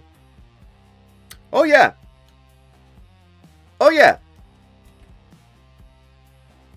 He's just getting started. I would love to make love. I would love to make love. I said, nobody's going to be sitting there talking about, you are so beautiful, singing that while they're making love. I said, it's more of an aggressive act in some way, and maybe it's the things that I've watched. But Terrence, I'm going to tell you, people probably don't want you singing over them while you're having sex with them. I can only speak for myself, but it would feel distracting if you were singing, like, let's say that we're making love, Terrence. Okay, let's say that we're making love. We're face to face, and like we're hot and steamy, we're getting into it. But then you stare directly into my eyes and you start singing the song "You Are So Beautiful" to me while we're making love. I would not get a kick out of it. I mean, call me a music hater. Call me a hater of the classics, especially like soul R&B classics. Like, call me a hater of those, okay? But I don't think I'd like it. I don't think I'd like you to sing "You Are So Beautiful" while we are making passionate, steamy love together, staring into each other's eyes. I would not find that romantic. It would be distracting. And I'm a power bottom. All right, Terrence? So I hope you're ready. Strap in. Strap on. singing while making love. Yo, I'm just trying to vision. Yep. Man, you think some of these R&B guys could? Oh yeah, he thinks he's weird too. But nobody's doing that. That's impossible to be able to do it. You're not. You know what? I'm going to talk to my wife. I'm going to try it this weekend. I try. What a task. I try it, but I mean, your voice is going to Yeah, because he only has sex with his wife once a week. crack though. No. yes, figuratively, the singing, the And she makes him beg for it too, like on his knees beg for it. We don't know this for sure, but sources have said. Rob, what do you think? Are you thinking about it? Like, is this a challenge for you as well? Can you sing? No, but it's not the singing. It's not the singing, but it's the, it's the foreplay, and that's something that I have to learn to do. The foreplay is fucking hard, right? But then when you get to the penetration, that's a different kind of act. Okay, That's, all right, sir, you're gonna have to calm down. You're on a podcast, my friend. You're on a podcast. This is a podcast. This guy, Paul Bet David, is like a political commentator. What did I just stumble into? Oh, you know what you stumbled into. Helmet, I think you know. You know enough now about what's going on here to know what you've stumbled into. I don't think it's any mystery. That's a testosterone. That's intense. Yeah, there's no Keith Sweat playing in the back of your head. There's none of that. There's no music. Joe Cochran. Nothing. The dun rubbing it. So it's that balance. Men have this expectation because I watched a bunch of porn growing up. Dude, what the hell, man? Oh my God. Okay. Fuck. Terrence! I wonder why people won't work with me anymore. Terrence! That is the lovemaking, right? But then when you get to the no. Hang on. Do you guys want to hear about Terrence talking about his sex life, guys? Do you want to hear about how Terrence likes to make his fuck? Do you guys want to know exactly how Terrence does it? Terrence Howard, the multi-million-dollar celebrity and co-star of Marvel's Iron Man. Well, here you go. It's not the singing, but it's the. It's the foreplay, and that's something that I have to learn to do. The foreplay is the lovemaking, right? But then when you get to the penetration, that's a different kind of act. That's a testosterone. That's intense. Yeah, there's no Keith Sweat playing in the back of your head. There's none of that. There's no music. Joe Cochran. Nothing. The dun rubbing it. So he's probably just thinking about beating his children with a belt. It's that balance. Men have this expectation because I watched a bunch of porn growing up, so I had Speak for yourself. Hey ho! Natural expectation of what should have taken place. I grew up so did he. Fuck, man. Like, I grew up in the day and age where, like, I had to just imagine shit. Like, I couldn't, you can't just go online and look at whatever the fuck you want. Like, you gotta, like, let's see, what does a naked woman look like? Hang on. What is it? Naked woman. You know what I mean? Like, that's difficult. That takes imagination. All right. I was running down a country road for cross-country practice and we stumbled on a huge box of pornography in a ditch. Or what are you, in a coming-of-age film? What the fuck? Oh, kinda. More or less. Hey! Hey-o! Hey! Ho! Wow! Inside of lovemaking. So I've had to... Imagining is more creepy? That's what you had to do when there was no internet. What do you think people did? Cave drawings can only take you so far. At some point, imagination has to come into it. You know? Learn, or trying to learn, how to make love in an honest way, in a loving, honest way, in a loving way, not in some... So you openly talk about that with your girls? I had to. I had to talk to my girls. No! Do you know how many women I've had encounters with that if No! I bumped into them today, No! I wouldn't know their name. No! So not only are you talking to your presumably children, your young girls, not only are you talking to them about sex in general, and more or less just how you view sex rather than about the biological or anything that it's like the appropriate things that you're supposed to tell a person when you have the talk. Like, that's, instead of all of that, he just says how he likes sex. He just says how he, like, wants to thug. And, like, he likes to do, like, I like to sing while I'm, like, going down on your mom, I like to sing, you are so beautiful. I like to sing, Ray J, I like to sing, some of that stuff, some classics, you know, and then when you penetrate, then you turn the music off, you know. Girls, are you listening? Are you taking notes? And so he's teaching his girls how he likes to fug his mom, or to fug their mom, and but also that he used to abuse women, or that he used to be misogynistic, or whatever, player, or like whatever people would say to someone who is aggressively nymphomaniac in the male sense in Hollywood. So just an actor, right? Just a normal actor. Terrence said he used to watch a lot of porn when he was younger. Immediately triggered a memory of finding a box of porn. But also, it sounds like you were in a coming-of-age movie. Because that's like something that a team of 4 kids who grew up together would be doing.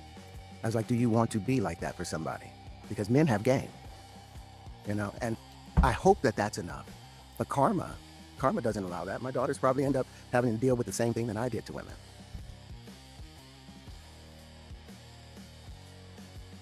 And so he's resigned himself to the fact that the way that he treated women are exactly what's going to happen to his daughters. Like he's not going to try and use any of that knowledge to inform them of the risks, or try to just let them know that, you know, he's made a lot of mistakes in his past, but he's willing to be there for them when they need support in case anything should happen to them. He's not supporting them in the back end. He's trying to say, well, I'm going to try and set them up on the front end, but if they don't grasp what I'm trying to teach them immediately, then it's just gonna happen. I just gotta accept that, you know. What can I do? 1 + 1 = 3. You know. So the karma. Does that scare you? Yes, it does. But it actually sobers you. You know. Wow. And you know, the other day we went to. Yeah, you know, you gotta harden your heart to your daughters possibly getting sexually assaulted. Apparently, according to Terrence. One of our friends, his daughter, which is kind of like my niece, we're together all the time. She's got a first boyfriend, so she's in college. He flies in with her, and they bring her over to our house, and we're having dinner, and we're playing a game, and I'm watching him, and I'm like, this guy is nice, because the dad is a little bit of a brilliant guy, very technical. He has a side to him that he could be an asshole, and he was too soft, like he can be pushed around. You sit there and... It was 3 of us that found it. One dude took the box and ran home with it. So that's so coming of age, Helmet. That's so Spielberg. Don't you dare doubt that. You lived an epic journey. Okay, I mean, you know, and if you, and then later on you went off to the military, you know, see, there you go. That's all American. That's a Spielberg pick right there. Maybe even Coppola. Think about, like, you know, daughters typically date their fathers, you know, date a man like their fathers. Is that what scares you? Like, they can date you? Yes. And I know how manipulative I was. You know, my uncles were pimps, so I had When I was in high school, girls used to date middle-aged cab drivers, probably Epstein-related. What the fuck are you talking about, Raw One? Middle-aged cab drivers. That is part of a funny coming-of-age story. Yeah, see, there you go. different understanding of how you dealt with women. Now, that was the pimp that I played in Hustle and Flow. Too natural. Too natural. You have to learn not to. Did I say he was in Hustle and Flow? Did I get that right? I'm pretty good when it comes to recognizing crazy motherfuckers that have been in movies before. You don't... I mean, he was an Iron Man. He's James Rhodes, you know? I've got this rule, like when Satan asked Jesus to turn stone into bread to feed himself. I took from that, you do not turn stone into bread to feed yourself. You don't take a gift that's been given to you, you know, for selfish purposes. So if I had the proverbial gift of gab. What the fuck? That doesn't sound like what that means. Let me hear you say that again. To feed himself. I took from that, you do not turn stone into bread to feed yourself. You don't take a gift that's... Well, it sounds to me like Satan was trying to get Jesus to prove that God's love is, like, you know, powerful and shit. And that so that he could use his divine power, and that he was divine or whatever, that he had I have the power to actually, like, you know, turn a rock into bread. I think it was just a simple test. I don't think that there was, like, really too much metaphor in there, but I could be wrong. Been given to you, you know, for selfish purposes. So if I had... And even then, his interpretation sounds ridiculous. A gift that's been given to you, so the gift to turn rocks into bread, I think really if he needs sustenance, then that's not really using a gift that's been given to you, the ability to turn a rock into bread, for selfish purposes, because you're trying to survive, dude. Like, do you just lie down and die? What? The proverbial What's up with that? gab. It wasn't to be used to talk somebody into a threesome. something I wouldn't want somebody talking my daughters into. Just casually bragging about a threesome to his daughters.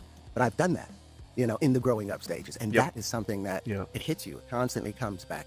I'm psychic. I was able to predict that. He just casually glorifying the way that he did that. But okay. Constantly comes back, and that's the hardship of raising daughters over raising sons. But nowadays you have to worry about sons being overly aggressive and getting killed. Because the men in my family are very aggressive. I mean, you went from 0 to 60. Now they're being overly aggressive and getting killed? By who? Terrence, you're not a hoodlum. You didn't grow up in the hood. You grew up in like fucking Beverly Hills, dude. Well, no. I think he's Middle Western.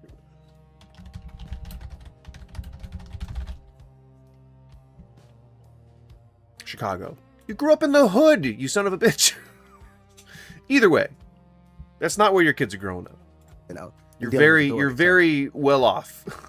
Girls scare me though the most. How is it for you when you're... Imagine how Morpheus felt. I can also turn corn into Doritos. I wish I had like one of those hot presses that people use to make like commercial chips with. That would be real cool. With your wife and you're out on, maybe this has happened, maybe it hasn't happened. Pringles. Where a woman approaches you, and it's from back in the days of relationship. Has that ever happened to you? We've only bumped Delicious. into one girl that I've dated from the past. That means you don't get out much. No, we don't. Okay. I don't go You out. don't risk it. And the girls I dated, I never dated anybody in the business. Really? No. 'Cause that's I mean, more I've gone, yes. I've dated them, but I never slept with anybody inside. Again, I'm calling bullshit on that. Never. He says you can't say like, well, I've slept around a bunch and I treated women like shit and I convinced them to go to get into threesomes with me, to his daughters. You can't be saying that to your young daughters for whatever reason. And then on a podcast later on saying, oh yeah, I dated a lot in Hollywood, but I never slept around. But I never slept with anyone in Hollywood. Nope, nobody in the industry. Morpheus' daughter went into porn despite him allegedly. Morpheus? You mean Lawrence Fishburne? Or Morpheus like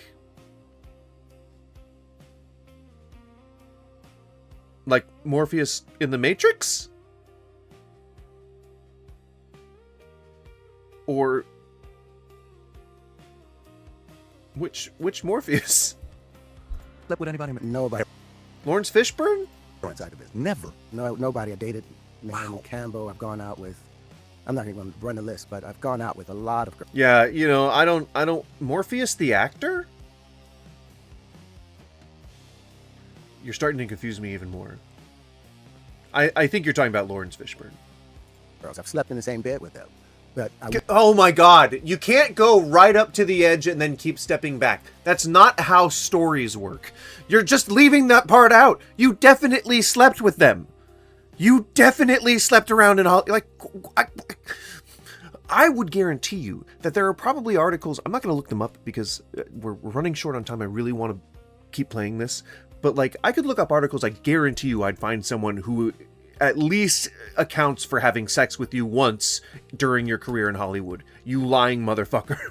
Would not, I don't know why. I'll do that when we're offline. Fuck you. You're in the business. You're in Hollywood. It's a business where you see everybody is, for the most part, you see they hook up. It's a hookup culture. You're shooting a movie. You're gone for 30 days. Paul Bet-David doesn't fucking believe you. And he thinks there are fucking angels and demons in our government. And he doesn't fucking believe you. I think it was Burt Reynolds. Who was it that wrote a book? Jolene.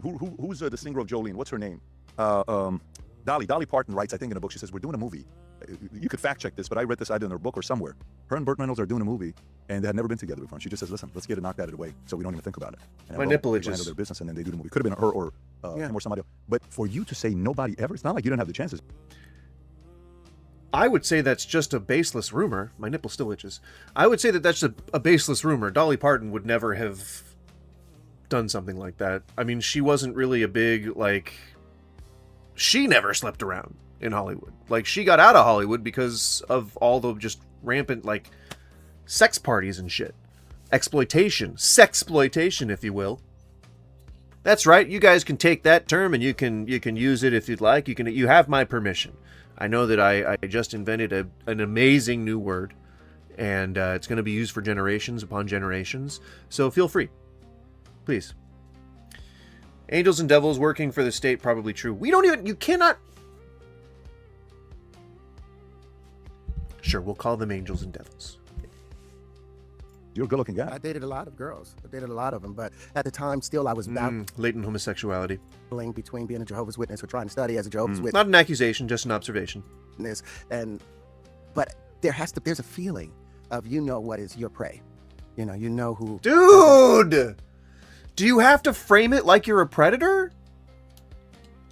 Why be so overt? All this stuff, it's supposed to be, you may be proud of all the stuff that you did when you were, I guess, growing up. I mean, of the shit that you did throughout your entire career in Hollywood. Is this like a power fantasy? Like, are you reliving it? Are you reminiscing? But you framed it like a predator just now. And then when you said that you were talking to your young daughters about all the sexploits you got up to, that's another word you can coin. There you go. Enjoy that word. We've entered that into the historic dictionary. Sexploits. Enjoy that. Use it at your discretion, however you want. You don't have to ask permission from me for that one. You do, however, have to ask permission for sexploitation, and you have it. Interaction with you, and the girls are beautiful. No fantasy of wanting to be a Hollywood couple, like what if her and I, you never thought about it that way? No, that was never on the table for me. You see Jay-Z with Beyonce. You see these couples where it's like, I had a chance to date Beyonce. God damn, dude. And then we just have, like, the lies. Like, just the random lies. And, like, maybe once he might have spoken to her, but I wouldn't say that he had a chance to date her. She doesn't date crazy people. No, early on, and we had a conversation, and I ended up talking to the other girl inside of, Destiny. Denise? I think it was an SH name? Sharon Charbonis?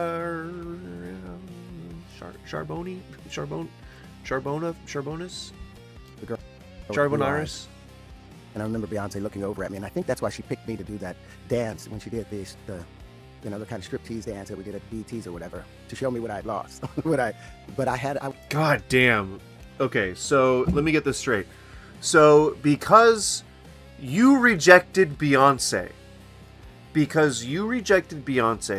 she choreographed a dance at the BET Awards to show you what you lost by rejecting one of the hottest women to ever exist in the world, the modern day Helen of Troy. Terrence Howard, the man who beats his children, who brags about abusing women, and then lies about sleeping around Hollywood, is saying that because he turned Beyonce down for a date, she made a choreographed dance for an awards show to demonstrate to him what he lost by rejecting her, by saying no to going on a date with. That's what he's expecting us to believe. That is what he's expecting Paul Bet-David to believe right now. I don't know what's happening in reality right now. Am I in the Truman Show? Is this a prank? Was attracted. There was a moment in which I felt something there. With Beyonce? Yeah, but that was long before she was with Jay-Z. That was very, very long ago. I mean, they were big back then when they were coming up. They were very big when they were coming up. Destiny. Yeah, and within the same circles for a very long time. Destiny's Child, yeah. That's what it was. Beyonce, yes. I'm actually very surprised that that's not something you ever did. So it was always girls. So how did you protect yourself? Yep.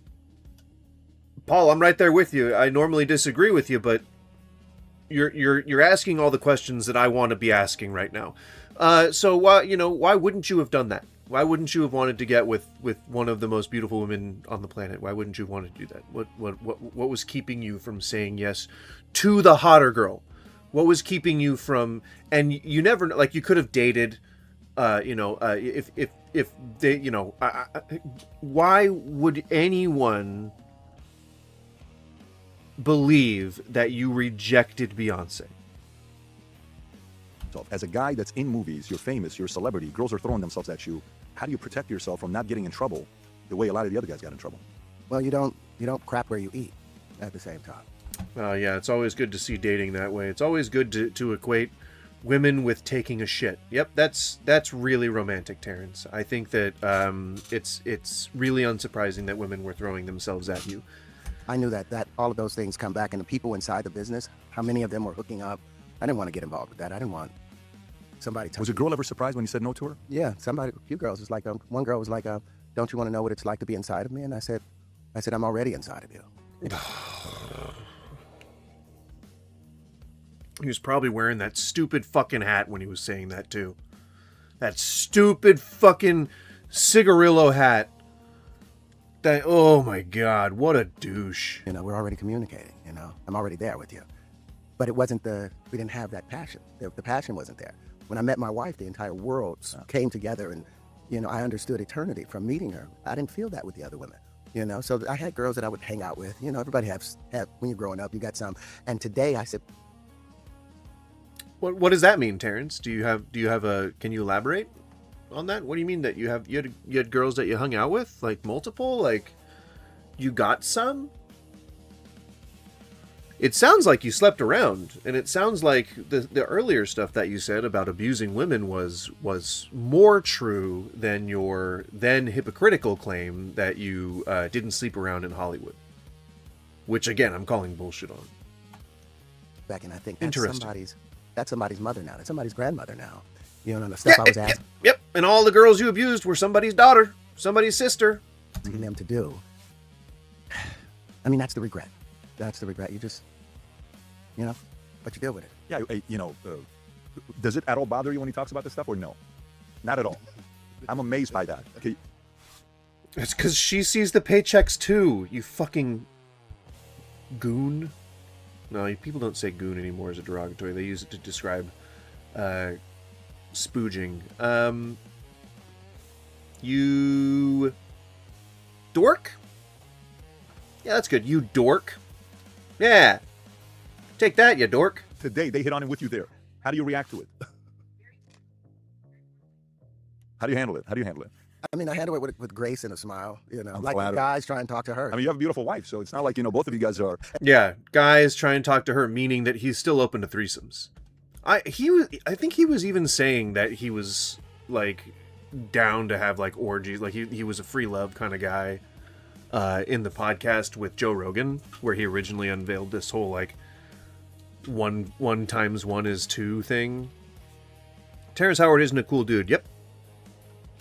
Seemingly less and less as time goes on. And we're not even married. We got divorced. What do you mean? What do you mean he's not a cool dude, right? Like he's Iron Man's sidekick, you know? He's in Marvel movie. He's in Marvel movie. You know, he was in Hustle and Flow, all right? He was in a TV show. All right? How dare you? How dare you say he isn't cool? All right? Celebrities are cool. All right? And they're all smarter than we are. Okay? So, how dare you? How very dare you? 12 years ago. You told me last time. Yeah. But it's pretty much... Well, you This guys is are my together. one. This is my one. Yeah. Yeah, this is my one. So it's not the main squeeze. It is Right, right. So the fact that they're not together means that he can just sleep with whoever he wants or bring whoever he wants into the bedroom and she can't say shit about it. Guarantee you that's why they divorced.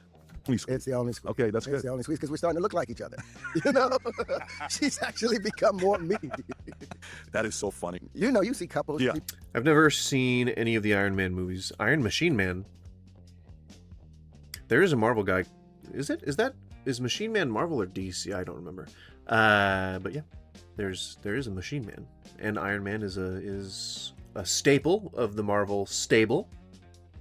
People with their dogs, Yeah. you know, that's The law of dogs for reflection. sure, yeah. You look like the person that you are with. You behave like the person you're with. Yeah. So she's You ever heard of the swingers conspiracy? You can't ask me if I've heard of it and then not explain it because I may not have, and then I won't know what you're talking about.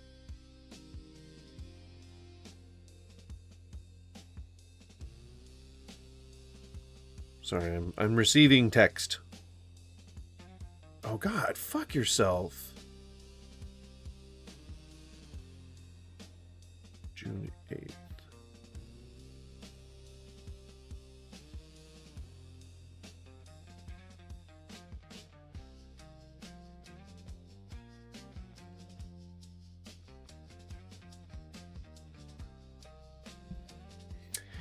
Text received.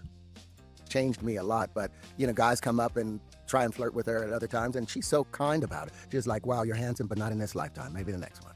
Maybe She'll say that. Yeah, maybe the next one. Not in this lifetime, maybe in the next one. Yeah, and it's a nice Right, so they're both seemingly terrible people. way of, being flattered and also being let down gently.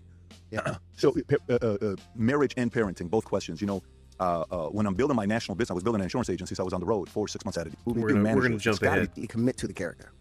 You're trying to, but you come home and you're not able to completely commit to the character. You're trying to, but you come home and then you have to be husband, you have to be father, you have to be all of those things. But when you don't have your family there, you're kind of open to the wind. Everybody wants to hang out with you. So I've had to, my wife, she'll let me go to the job the first few days by myself so I can lock in, maybe a week. But then after that, she comes. But she... Why the fuck are we talking about how you guys arrange your marriage around... This is supposed to be about math! Gives me allows me to back. I have a delivery to make. How do you manage? It is a real thing. I mean, if you're a man, it's a real thing. My guys would ask me, Pat, how do you manage to, when you have to empty the storehouse? How did you do it? You can either take the route of mortality is where good. You end up despising yourself afterwards, or you can early sex. Go work out, oh my god, or I need dude! my wife to be here. So this is the longest portion of this is early sex. Time, my one stays with me. And it's not like we get to play every day. Dude. You get older and you just if it happens once a week. And then it goes early sex, then Robert Redford in stars. Just touching her leg on my leg at night is what will help me go to sleep. Hollywood Blacklist, and then Epstein in Politics is towards the end. But God, it's a good thing now. How do you deal with your mortality? Does it mess with you? Are you accepting it? Are you cool? We just saw recently, is it James Vanderbeek that we lost from Dawson's Creek, and he made a video about getting closer to God. Eric Dane, Robert Duvall. Yeah. And I saw a video of Robert Duvall back in the days of him doing an interview about Godfather and Marlon Brando and how opinionated he was about the role. But how do you deal with your mortality? I recognize that there's no such thing as death because the energy, the wave crests up and then it drops into a trough and then it reforms up again. But even when it drops in a trough, it's still there. Complete gibberish. Complete fucking gibberish. Utter and complete gibberish. But it's just an unseen part of it. There's no real death. Everything that comes from us ends up still feeding the next thing, and all living things feed off of living things. So it's a transitional process. And like when I yeah, and then you went into poetry. Met my wife, it felt like her and I'd been looking for her for 1,000 lifetimes and didn't know that I had been looking for her. I felt eternity at that moment. Yeah, I'm sure that describing it that way really makes it sound romantic and almost like a storybook romance. It's very flowery and descriptive. Other than that, it's so. And knowing that you feel a certain way doesn't mean you're right. Okay, yeah, this is starting to crack. The seams are starting to be seen in this. It means in a minute I get to relax again. I get to go back to sleep. And then when I'm reborn, and my philosophy is everything goes from positive to negative, breathing in and breathing out. So the next lifetime, I believe you end up as a male. The older we get, what happens? Our testosterone drops, our estrogen levels rise, our prostate, which has the same fibers or tissue that the uterus has, it begins to swell. And like women that typically go through their period and all of that, our bodies, when we lose our testosterone, is slowly becoming more effeminate. Naturally, we get older, we got to try not to grow boobs as men. We get softer and all that. So I think in the next lifetime, you don't breathe in twice without breathing out once, so you go from masculine to feminine. So you think next lifetime what? You have to go into the feminine. Oh my goodness, that's the only way to be limited. Otherwise, you can't breathe in twice or 3 times. What was any of that? Oh my god. Am I just really high right now? Like, what the fuck did we just hear?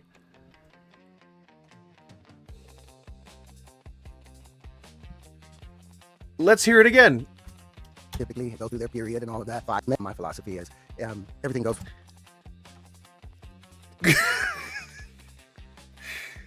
This is his philosophy, all right? Let's just listen to his philosophy, all right? This is his philosophy. From positive to negative, breathing in and breathing out. So the next lifetime, I believe you end up. Okay, everything goes from positive to negative, breathing in and breathing out. Remember, this is his philosophy. Hang on. I need to write this down. I need to write it down so I don't forget it. Okay. All right, hang on. Let me, Terrence, shut the fuck up for a second. I need to write down what you're saying, Terrence. Shut the fuck. Shut up, Terrence. God damn it. Hang on. All right.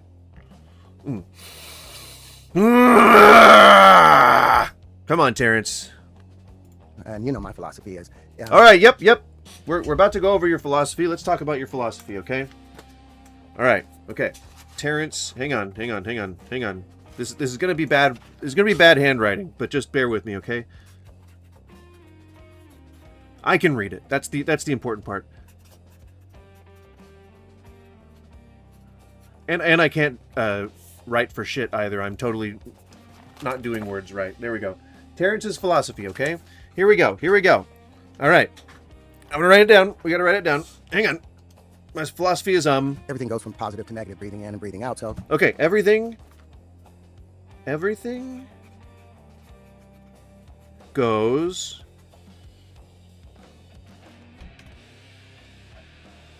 sleep, and then when I'm reborn, and you know my philosophy is everything goes from positive to negative, breathing in. Okay, yep. Everything goes from. Okay, so from positive to negative, right? Okay, right?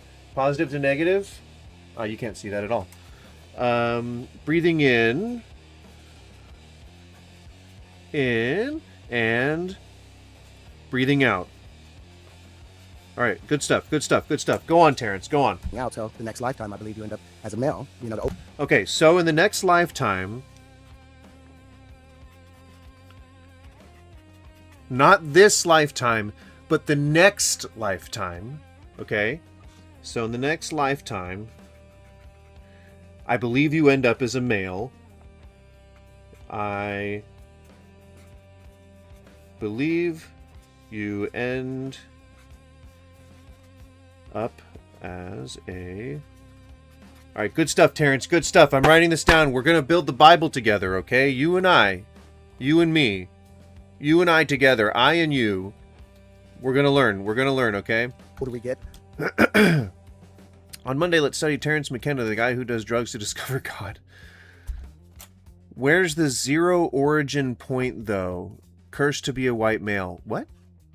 What happens? Our testosterone drops, our estrogen levels rise, our... Okay. This lifetime, I believe you end up as a male. You know, the older we get, what happens? Our testosterone drops. Right, okay. So, older...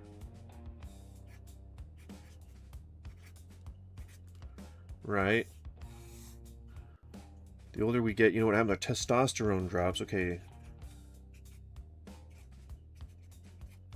Testosterone. And so as we get older, our testosterone drops, as you can clearly see in this diagram. Okay? All right. So as you get older, right? As old grows, right? Your testosterone drops. Okay? So what we have so far is everything goes from positive to negative. See, look at that. Look. Positive to negative, right? Positive to negative. Breathing in and breathing out. So in the next life, I believe you end up as a male, right? There we go. You know, and the older you get, all right, so, right, and the older you get, estrogen levels rise, our prostate, which has the same five. Our estrogen levels rise.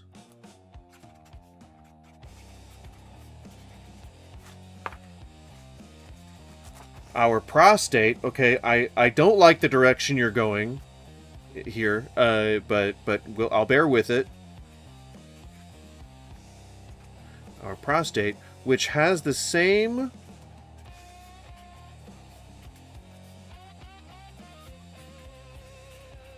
fibers. We're learning a lot about biology from Terrence right now, okay? We're learning quite a bit.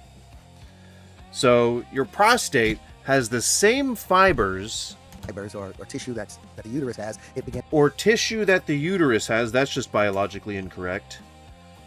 Fibers or tissues that the uterus has. All right, okay. Again, biologically incorrect. Hey, no, have a good one, Helmet. Enjoy your day. Begins to swell, and like women that typically go through their period. Okay, it begins to swell. Okay. This is starting to sound more like a romance novel than a scientific document, but I'm willing to keep going. It begins to swell. Now that's an interesting point that he makes, but then he goes on to say, okay, and like women, not even a sentence, but okay, and like women that typically go, good of you to acknowledge that some women don't have periods. I appreciate that. Go through their period like it's a harrowing experience. I agree. My wife would agree with you too. And all of that. And all of that. A little throwing it out the window, but you did all this setup. So I'll excuse your lack of decorum for a misguided attempt to summarize what you were saying. That's just a sum when up. we lose our testosterone, it's slowly becoming more. Hang on. Ho. You're talking too fast for me, Terrence. Go through their period and all of that. Our bodies, when we lose our testosterone. Our bodies, when we lose our testosterone, is slowly becoming more effeminate. Is slowly becoming more effeminate.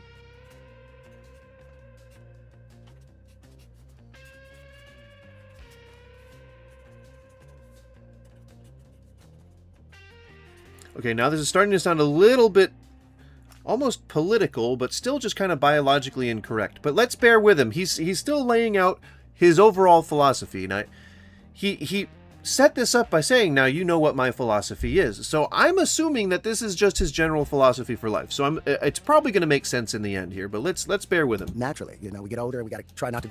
Naturally.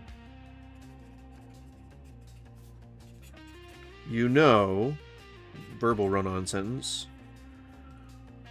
We get older. You just said this.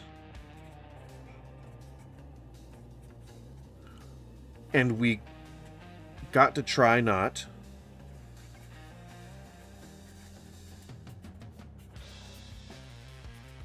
Okay. Grow boobs. To grow boobs. Okay.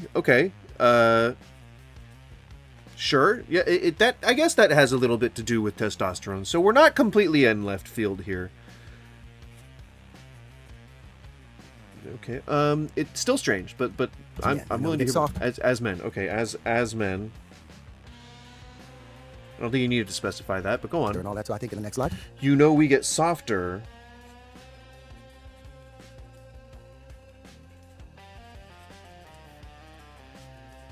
Okay, good. We get softer and all that.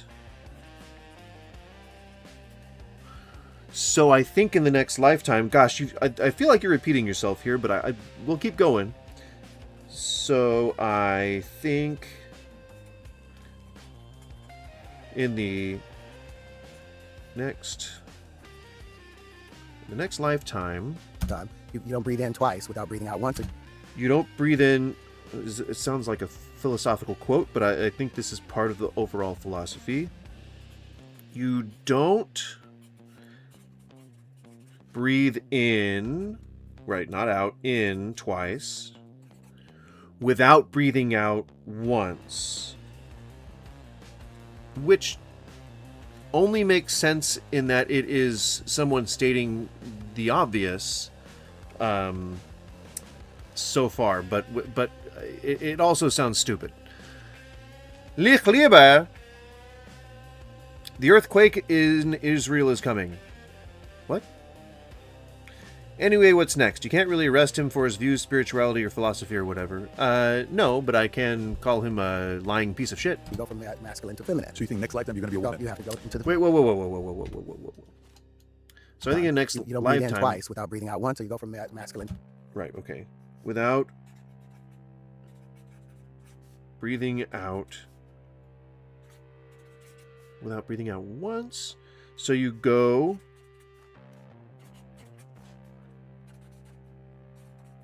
from masculine to feminine. And this was about mortality. To feminine. So you think next lifetime you're going to be a woman? You have to go into the... Right, okay. So this was about mortality. I just want to sum up Terrence's quote, or Terrence's philosophy in regards to mortality, okay? Alright? Pretty simple. It should be fairly boring, you know? Scientific, empirical stuff. Alright, so... I'm sorry, we just got to get through it. Here's his philosophy, okay? This is Terrence Howard's philosophy. Everything goes from plus to minus, breathing in and breathing out. So in the next lifetime, I believe you end up as a male. You know, and the older you get, our estrogen levels rise. It's nothing. It's nothing. It's all nothing. It's just gibberish. This entire thing was gibberish. I don't know why I wrote this whole thing down. This was nothing. This was nothing. I filled the entire page with bullshit.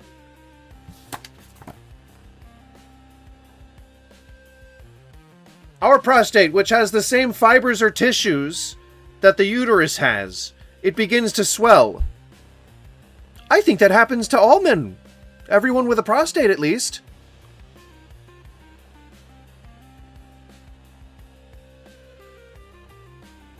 And like women that typically go through their periods and all of that, our bodies, when we lose our testosterone, is slowly becoming more feminine. You know, we get older and we gotta try not to grow boobs as men.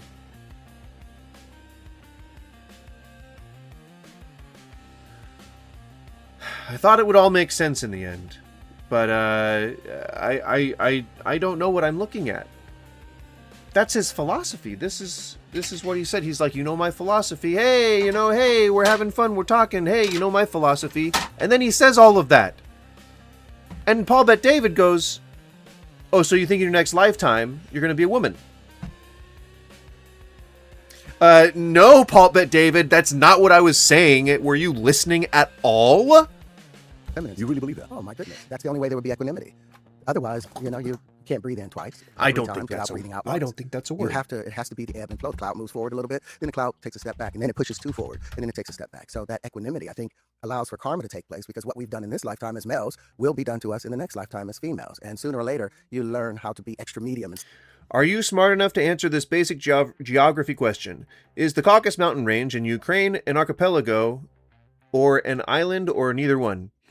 No, you're right. I am too stupid to answer any questions that you might ask, especially if you're trying to quiz me on a live stream. What do you want to be in the next lifetime?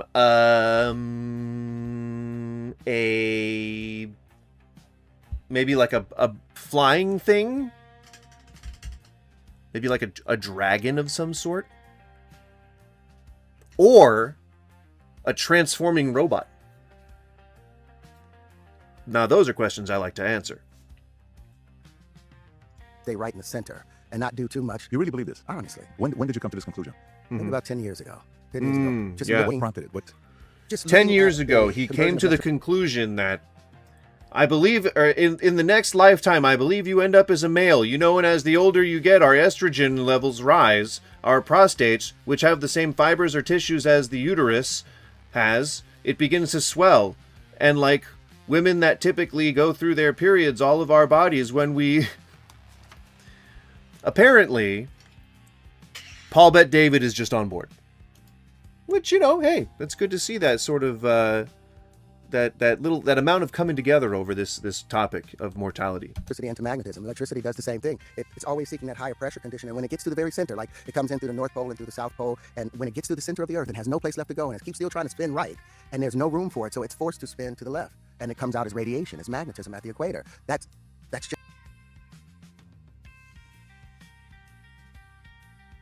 Oh, what?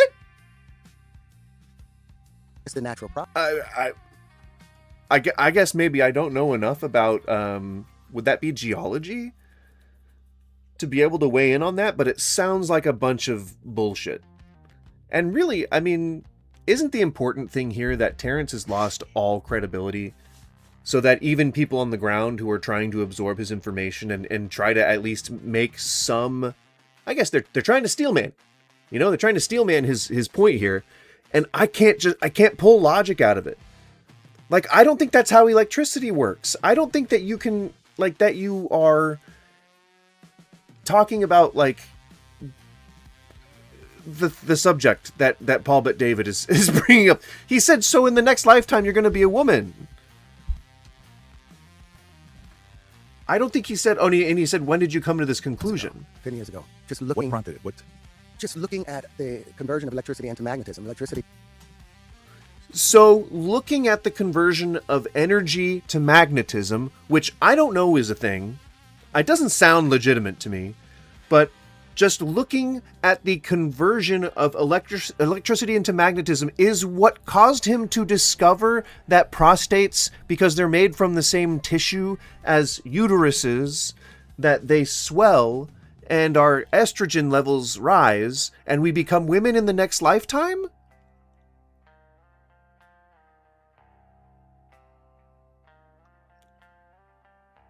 What?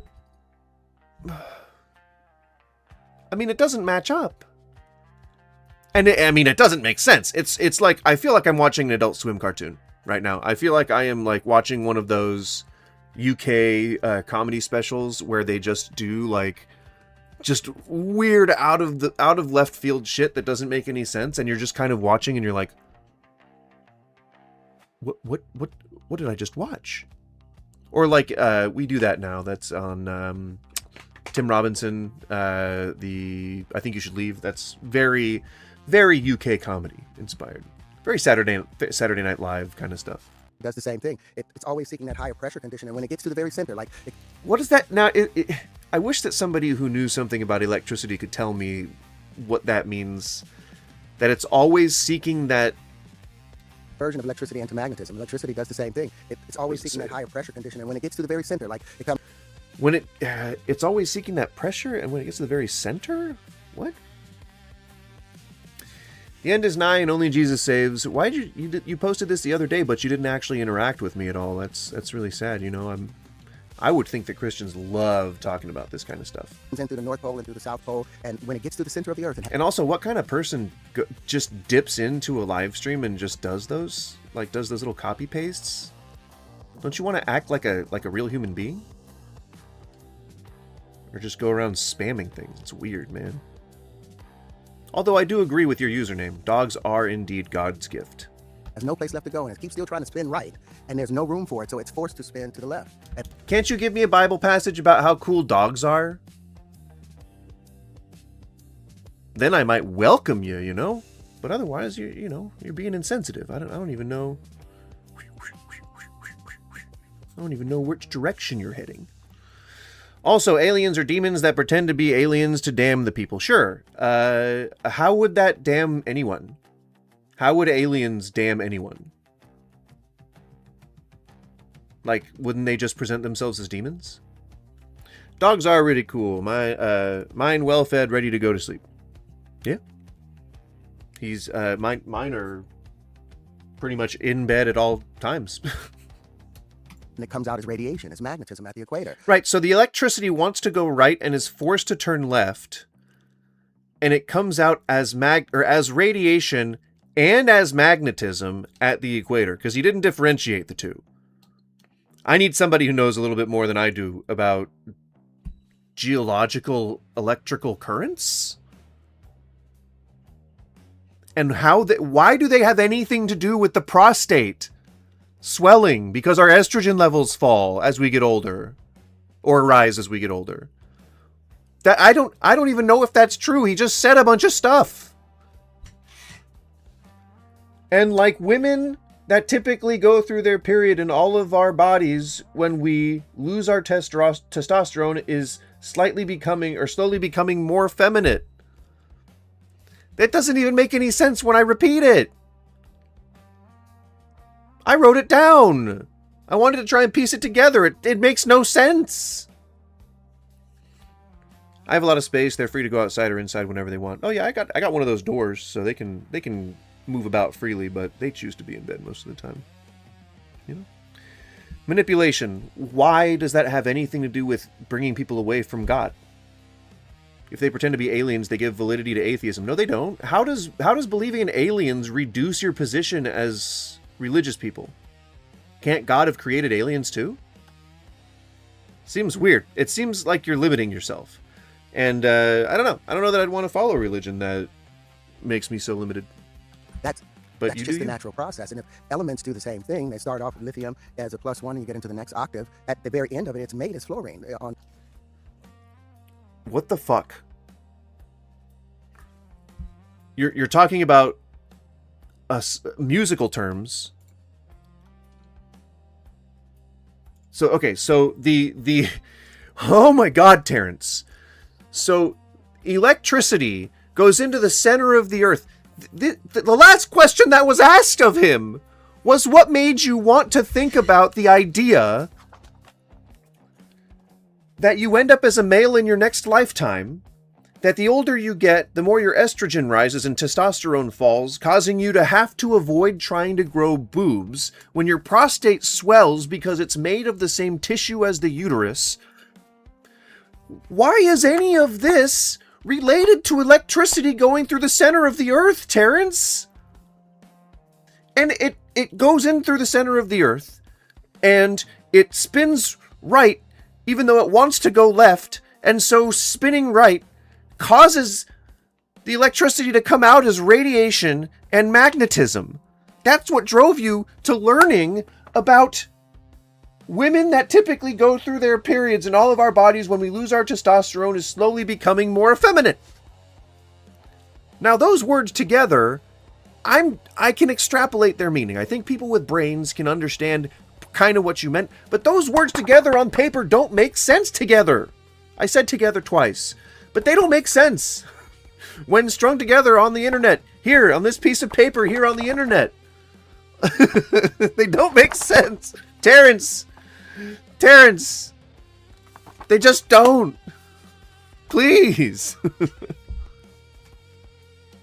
Help me understand, Terrence. I'm at the equator. That's What's just up, the Main natural Event? process. And if elements do the same thing, they start off with lithium. Okay, so that's a natural process. I guess I just gotta fucking take you at your word, Terrence. You said a lot of stuff that doesn't make sense, but I think I'm gonna just take you at your word here. You're gonna explain to me why this is a natural occurrence. You're gonna explain that to me. Perfect. I'm happy to hear your explanation. Let's hear it. I don't have to write this one down. We're just gonna learn it. We're gonna learn something from Professor Terrence. Here we go. Magnetism at the equator. That's just Right. a natural process. It's a natural process. Elements Yep. do the same thing. They start off with lithium. Elements do the same thing, okay? Elements do the same thing. They start off lithium. As a +1 and you get into the next octave. You've already lost me. They start off lithium as a +1, and you get into the next octave.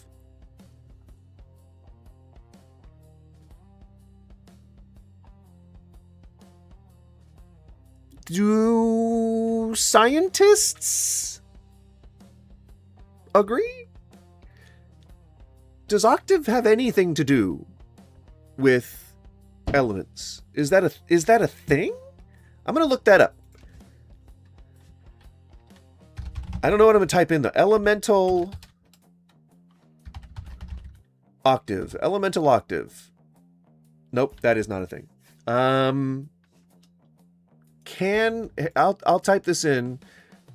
Can lithium have a +1? Okay, it can have a +1. Okay, so that part isn't bullshit. We've determined that at least one thing that Terrence is saying is not bullshit. Okay? Sorry for the delay in the answer. Missed a part of what you said and had to replay it. So the scriptures point to a flat earth creation rather than a universe as described in the heliocentric model. You know that most other Christians disagree with you, right? But I bet you're one of the saved. I bet you're the one. You're the right one. There's ample proof that we don't live on a flat Earth. Ample proof. Just ample. It does not have a firmament. Fucking Christ. You can watch the footage of the Artemis taking off, and you can see them enter orbit, and you can see them make it to the moon. They had live streams of all of that shit happening. Flat Earth. I got my first flat earther. Guys, it's a flat earther and a young Earth creationist, I assume. Crazy, right? Isn't that cool? Aliens existing does not screw up the idea of God. You know that you can change anything you want. Supposedly they took a bunch of books out of the Bible anyway. Why can't you just edit it to accept aliens? You know, put a little footnote in one of the back chapters and say like, hey guys, just so you know, aliens are real and God created them. You know, a lot of the arguments about like that Catholics put forward in their conspiracy theory circles is that they've known about aliens the whole time. Because there's that book that Helmet was talking about earlier. Well, he's gone now, I think. But Helmet was talking about a book yesterday that he had where Catholics were actually visited by aliens and they revealed that they were Catholic or something like that. Well, believing in a flat Earth or space isn't necessarily salvationally endangering. I mean, it is if it's incorrect. You're not supposed to believe the lies. And if it's a lie that the Earth is flat, because we can fucking prove that, as we have, then you really don't... Aren't you supposed to believe, like, true things about nature? That's why you guys are so adamant about trans people not existing. Because you argue that nature is that trans people can't exist, and so therefore trans people don't exist. Whatever, you get the whole... It was a little political jab. It was a little political jape. Well, demons are technically extra-dimensional aliens, in a sense. How do you know that? You don't even know if God exists. You cannot substantiate a God's existence, so you cannot substantiate heaven or hell, so you cannot substantiate anything else that's been in the Bible. You got to use faith to cover all those gaps, and to me, that doesn't feel very comfy. It's meaningless debate. Some people that do the flat Earth go into a flat binary universe? What? What? At the very end of it, it's made as fluorine on this side, you know. Plus...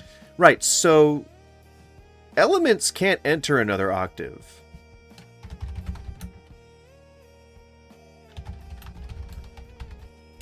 I want to make sure that I look that up before I actually say that.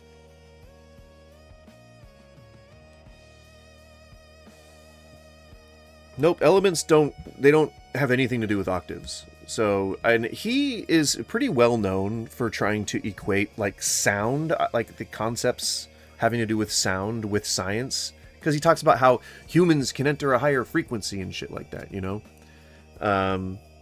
Still more bullshit. And its mate is fluorine? That I don't know. I don't know enough about chemistry to know that lithium's mate is fluorine. I'll just type that in. Why not, you know? Is lithium's mate fluorine? It says there's no results for that. Well, Terrence, you've managed to say more gibberish. It's 1 and a minus 1, and you go into the next octave, the fluorine, which was the mate for lithium. Now in the next octave, that fluorine becomes sodium. It goes masculine. And now elements have gender? What? Unfortunately, I have mainly anecdotal evidence of, yeah, so does everybody.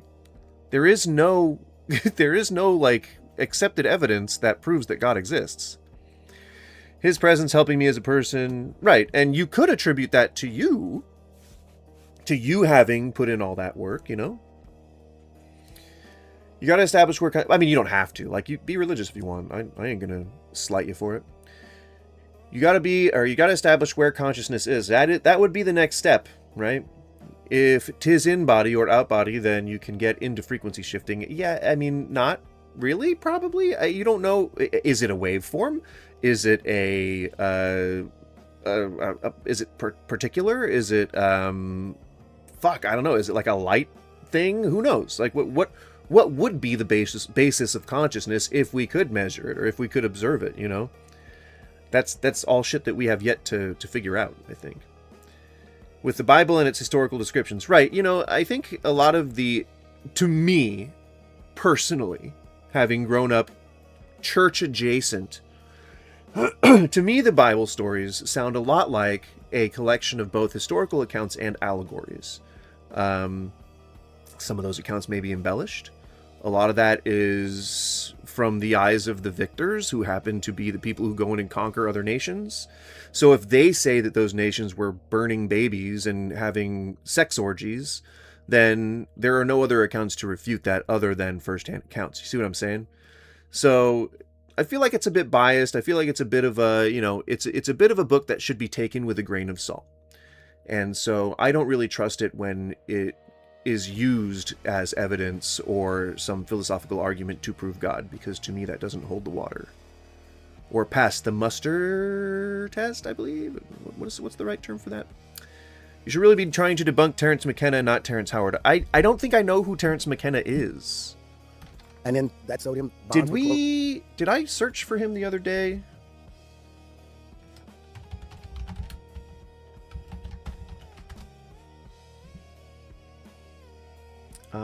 He doesn't look familiar.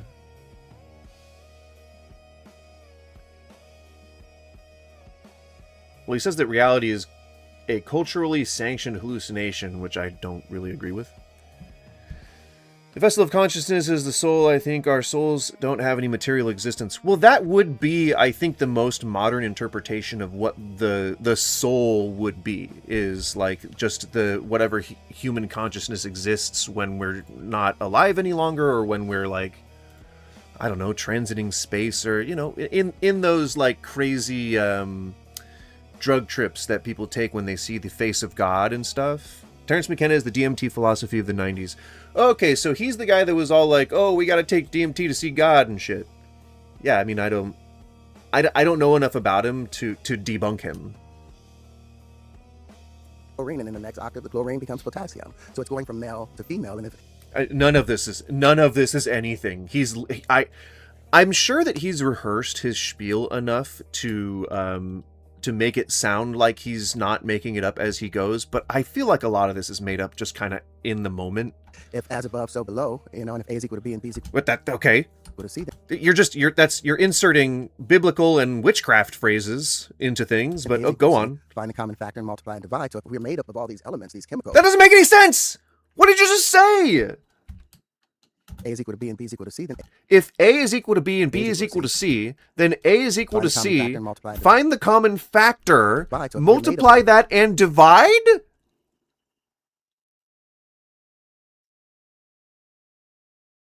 I'm sorry. Terrence, I have to know. How does this relate to any of this? How does that relate to any of the stuff you just said? How our prostates swell because we're being inundated with estrogen and because our testosterone is falling. How does any of this have to do with fucking women that typically have their periods and all of their bodies, and when we lose our testosterone, they're slowly becoming more effeminate? How does this have anything to do with pluses, minus? How does anything have to do with breathing in and breathing out?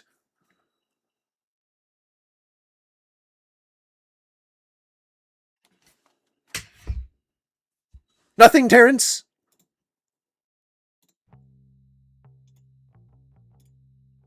Of all these elements, these chemicals, that's doing these things. And as for the Bible not seeming to be reliable, that's because a modern worldview has been engineered to intentionally conflict with the Bible from a seemingly empirical point of view.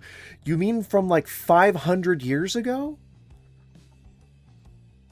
We've had several ages. We've had several, epochs of, epiphanies of mankind where we would become more religious or less religious. But like it really has to do with, like, I don't know, the spread of religion, namely in colonizing and conquering lesser, civilizations and forcing them to become religious. It's not like you're born religious. You have to be made religious. Consciousness comes as a result of these interactions in the entire universe. must take the same walk. If one is doing it, the one thing that everything is based on, if the foundation, if this is how the foundation moves, I'm sorry, the boat is going to move according to how the seas move. And that's all we are, boats or waves on this thing of the universe popping up. We still have to follow that path. Was it?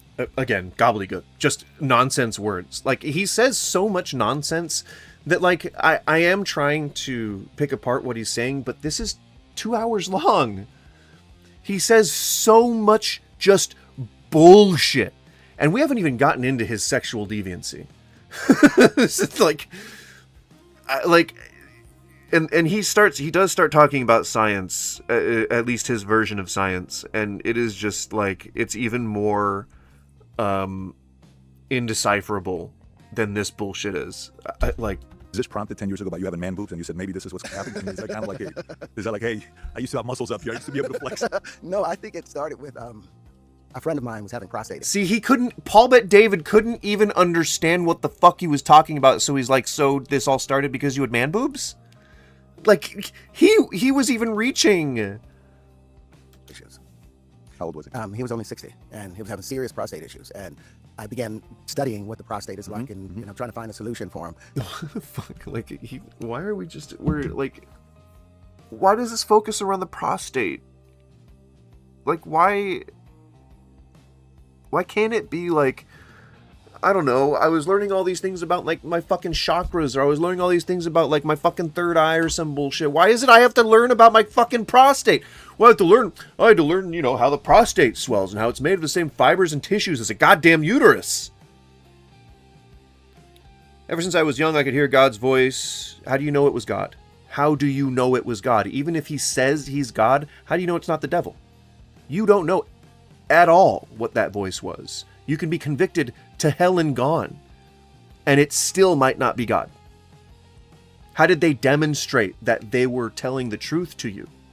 Because if someone random knocks on your door and says through the door, hey, it's your dad, can you let me in? You'd question that, right? So if a random voice enters your head and saying, I am God, dogs are God's gift. Listen to me and heed my holy words. You wouldn't want any verification or proof that what he's claiming is true? I would. Used to think it was instinct, but learned eventually that it was God. Yeah, nope. Whether I listened, good things, nothing bad happened. How do you view yourself? Are you like James Randi in your skepticism? I'm not offering $1 million prize, so no. Or an institutionalist where truth is defined by institution. I don't even know what that means, so I don't know if I apply myself to that. When I ignored it, bad stuff usually happened. Yeah, you know, coincidence is a thing. And you know that you affect the world around you when you make decisions, right? Like butterfly effect, you know? If you make it a point to compliment your gardener, he may go out of his way to help a woman with their groceries, putting it in the back of their car, and they may stop early to let a woman and her child cross the sidewalk, and they may, you know, there are ripples that come out from every decision, and it's not God. That's simply just the way that we operate as a collective civilization. That's so much cooler to me, how we navigate the world around each other, than just owing it all to some creator. Like that just, it, like I said, it feels limiting. It feels really limiting. I like being able to learn things, and I can't learn as much if I was to owe myself to some, you know, nebulous allfather. Although, worshipping Odin sounds pretty fun. You have to prepare the prostate for the shamanic colonic. Okay, well, you know, if it feels good, do it. That's 600 milligrams of N-dimethyltryptamine. Is that a thing? Is that actually like a thing? Melted into butter and funneled through the anal pore. That's why Terrence Howard focuses on the chocolate starfish. I guess, man. Like, I just think that maybe he discovered butt play in his late 30s and is like, now he's just an advocate for prostate health because he learned like how cool it was to have a prostate and not have cancer of it. Fair enough, back then I was not aware, didn't listen much at all, and eventually I realized that, and then eventually my confirmation bias kicked in and people started telling me that it was God, and so I agreed. And eventually I realized that it was always right. Right, you don't know that, though. It's not a coincidence, though. It is consistent in my experience to be God. No, I mean, in your experience with other voices in your head, your experience of knowing other people with voices in their head, how do you have a relative experience to compare to this one? You don't. Even when growing up, even when thinking to yourself the entire time, oh, it's definitely God, you still have no proof to that. Nobody offers any proof whatsoever, and confirmation doesn't come in coincidence. You eliminate coincidence. That's how you find truth.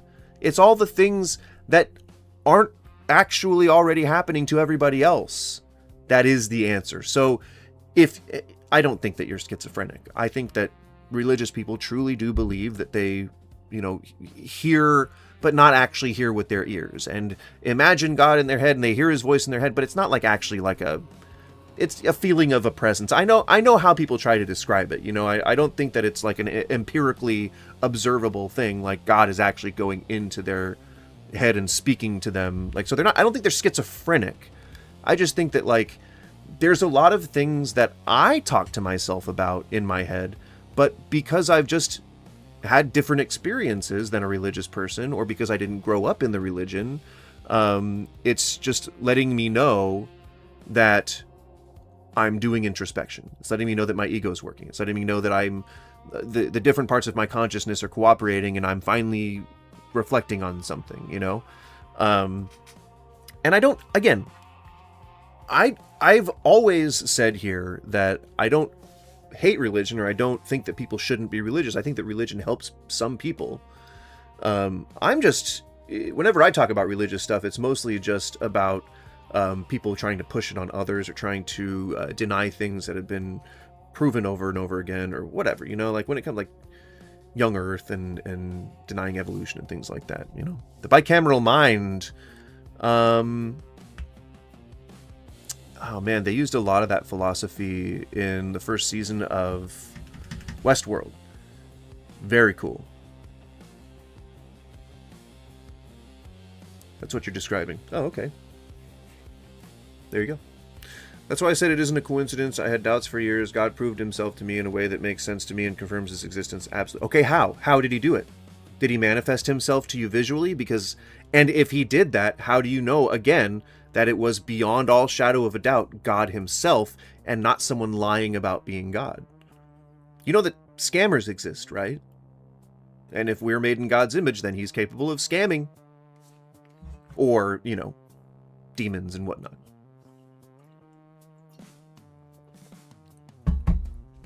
Because there is, qualities of schizophrenia, so that could manifest both auditory and visual hallucinations in the person who's afflicted by it. That is absolutely a possibility. But also, again, we talk to ourselves all the time, man. We talk to ourselves in our head just constantly. And I think that it's entirely possible for people to think that that's God sometimes. Trump is going to be president for 28 what, months? 28 days? What? Because it's past 28 days at this point. And you mean the year 2028? Because that's against the Constitution, so we can't do that.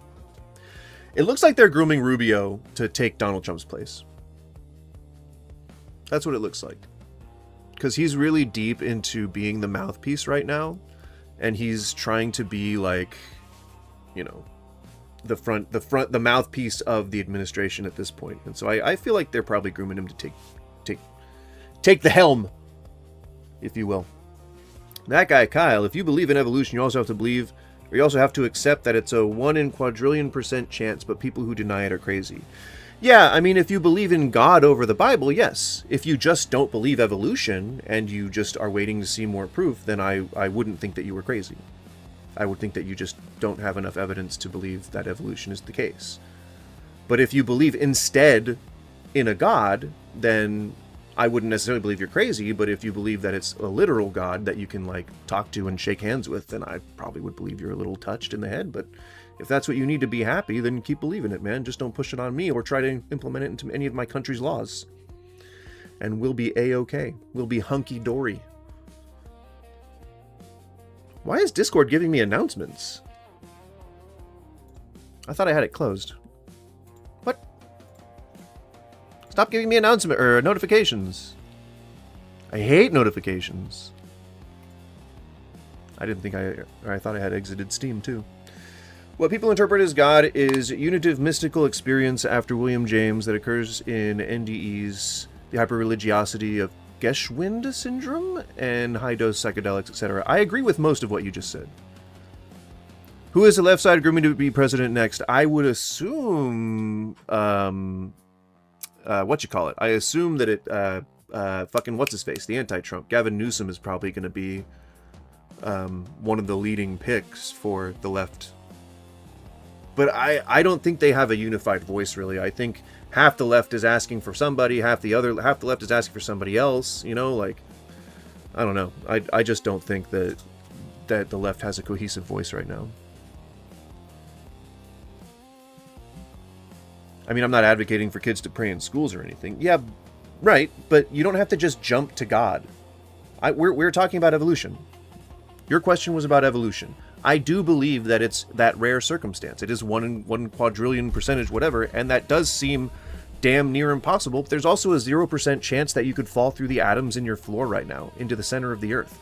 There's a non-0% chance that the universe could collapse in on itself at any moment. Like, there's a bunch of different things that could be possible that aren't necessarily happening, but I think we happen to be that one offshoot, that one off-chance thing that happened, that one slam fucking dunk, where all that necessary shit came together and we just somehow made it, you know?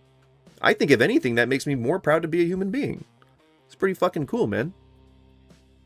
Makes me feel even better about evolution, you know?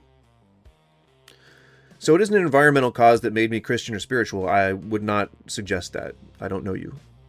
As for what seems to be God could be something else, I'm convinced within my soul. Right, but you know that you can be convinced of something that isn't true, right? It happens to people all the damn time. People are catfished, people are scammed, people are sold things that they don't need. Your solar panels, they won't do shit for you because you cannot sell that power back to the power company. They will not buy it. Those window blinds that you got from that company that makes sure that the replacement parts are only available through them, that's deceit, man. People are deceived all the fucking time. When the meat department puts those stickers on that say it was packed that day, when they're actually just rewrapping it because it didn't sell on that last sale that they had. People are very easily deceived, man, and I think out of the trillions and trillions of possibilities out there, I wouldn't be thinking that it's just God unless that idea was already planted in my head.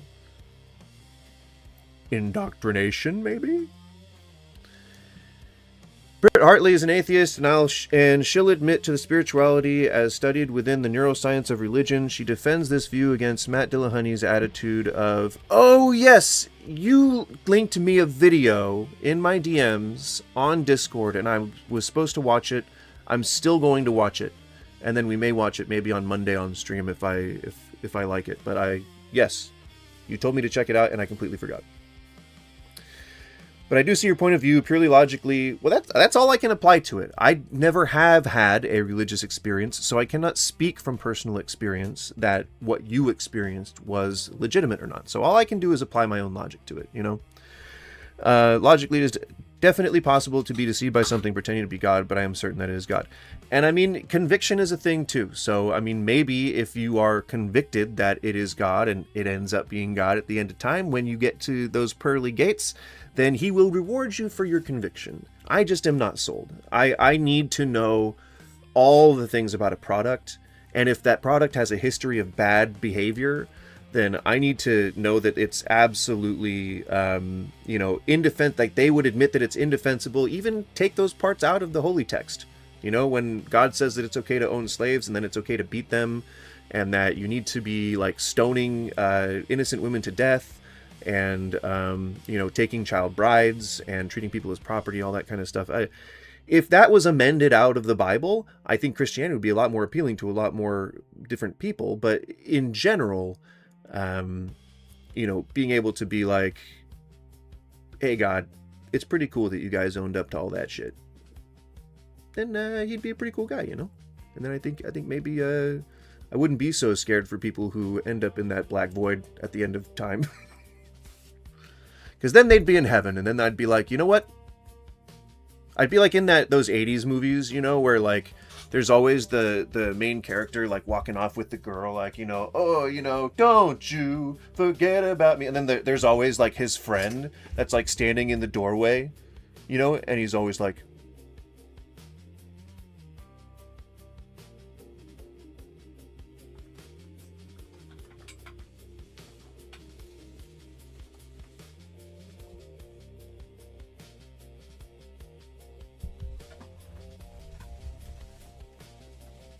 yeah, I'd be that guy.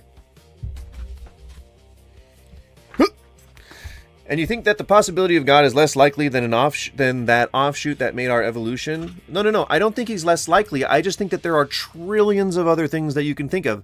It could have been a monkey. It could have been a ball. It could have been, we could be in somebody's tear. We could be in a dewdrop, descending from a tree and about to hit the ground, and then that's the end of our universe, you know? Like, it's not automatically God. Like I said, the idea has to be there already. People aren't born religious. You are given religion. You are inflicted with religion. And that's when I realized that the testes ultimately pull up and become ovaries, and the prostate becomes the uterus. What the fuck? Why do we keep jumping in the middle of just these nonsense phrases that he's saying? I have serious prostate issues, and I began studying what the prostate is like and trying to find a solution for them. And that's when I realized that the testes ultimately pull up and become ovaries, and the... What the fuck? Terrence. Oh, Terrence. Oh, my lord. The testes form the ovaries. The testes form the ovaries.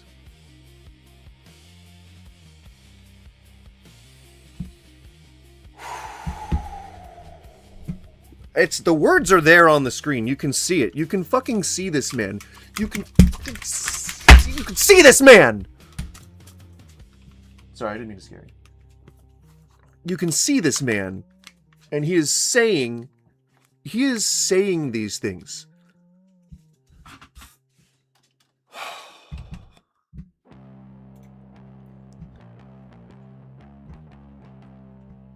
Well, I did turn it up, but that appears to have been the end of the song. We'll turn it up to this. I think it's better to have Terrence talking over this music. Like, it's almost like he's offering a voiceover track to it, like spoken word, you know? The prostate becomes the uterus, and in the feminine side, the uterus drops down and becomes the prostate. The ovaries drop down and they become testicles. Now that was pretty complimentary, I'd say. Hang on. Prostate issues, and I began studying what the prostate is like and trying to find a solution for them. And that's when I realized that the testes ultimately pull up and become ovaries, and the prostate becomes the uterus, and in the feminine side, the uterus drops down and becomes the prostate. The ovaries drop down and they become testicles. The clitoris becomes the penis. All of that stuff, it's just an in and out process. The universe...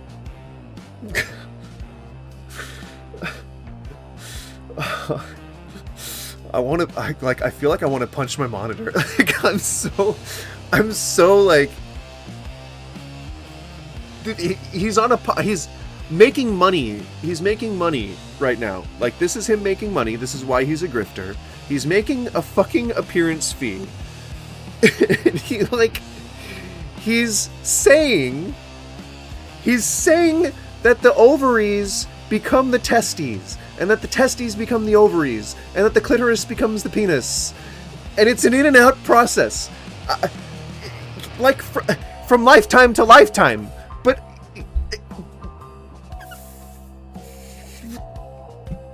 it feels like rage bait. This really does feel like rage bait. He's making money doing this. It's very simple. It's not complicated. Now, we can throw all these other things, like you throw religion in there, and it tells you that you're going to die. And Terrence, 1 times 0 equals 1. Howard, folks. Terrence, why the poster boy of Dunning-Kruger? Yeah. You're going to float up into the heavens, but when have we seen that happen?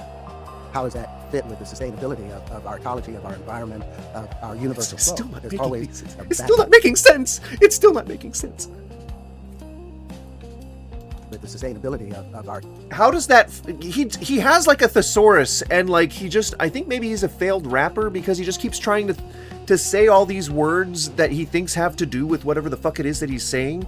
The other gibberish that he's piling this on top of. But he just doesn't have a fucking direction. It doesn't mean anything. How does this fit with the sustainability of our ecology, with the sustainability of our ecology, of our environment, of our universal flow? Of our universal flow? Is he just trying to increase his word count?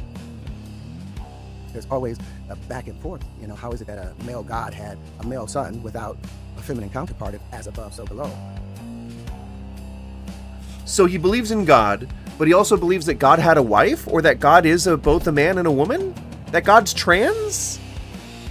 Or non-binary? What's happening?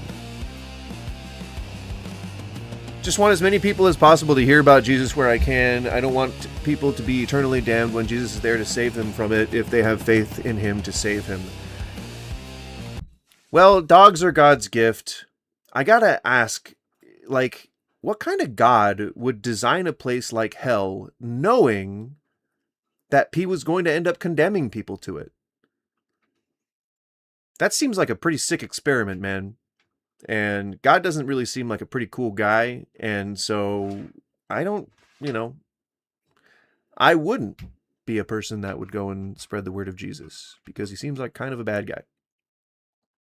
Creating people and then creating a place, knowing you're going to condemn these people to this place unless they worship you. Or even just for being gay or trans, or in some cases, black or not slaves. And in the OT, not bleeding on your first time. Because you are then a sinner and you get to die by stoning, and then you're probably going to go to hell. Not cool, man. You know, those are the things we follow these myths for religious understanding that we've been taught without questioning them. Without question, somebody said, "Oh, I had a dream today, and an angel showed up and told me to do da da da da da da." Most people would look at them like they were insane. But most of our faith is based off of someone that had an interaction like that. But it was told to us by someone with authority, our mother, our father, and it was told to them by someone with authority. And Terrence knows about religion, y'all. This is probably the only thing I will ever agree with him about, but he is spitting fucking truth about the institutionalization of religion. Look up Terrence talk at Oxford. No, that's what got me watching Terrence in the first place. Like, it was also fucking insane. How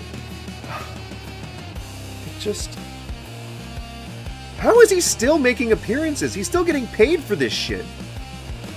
God damn.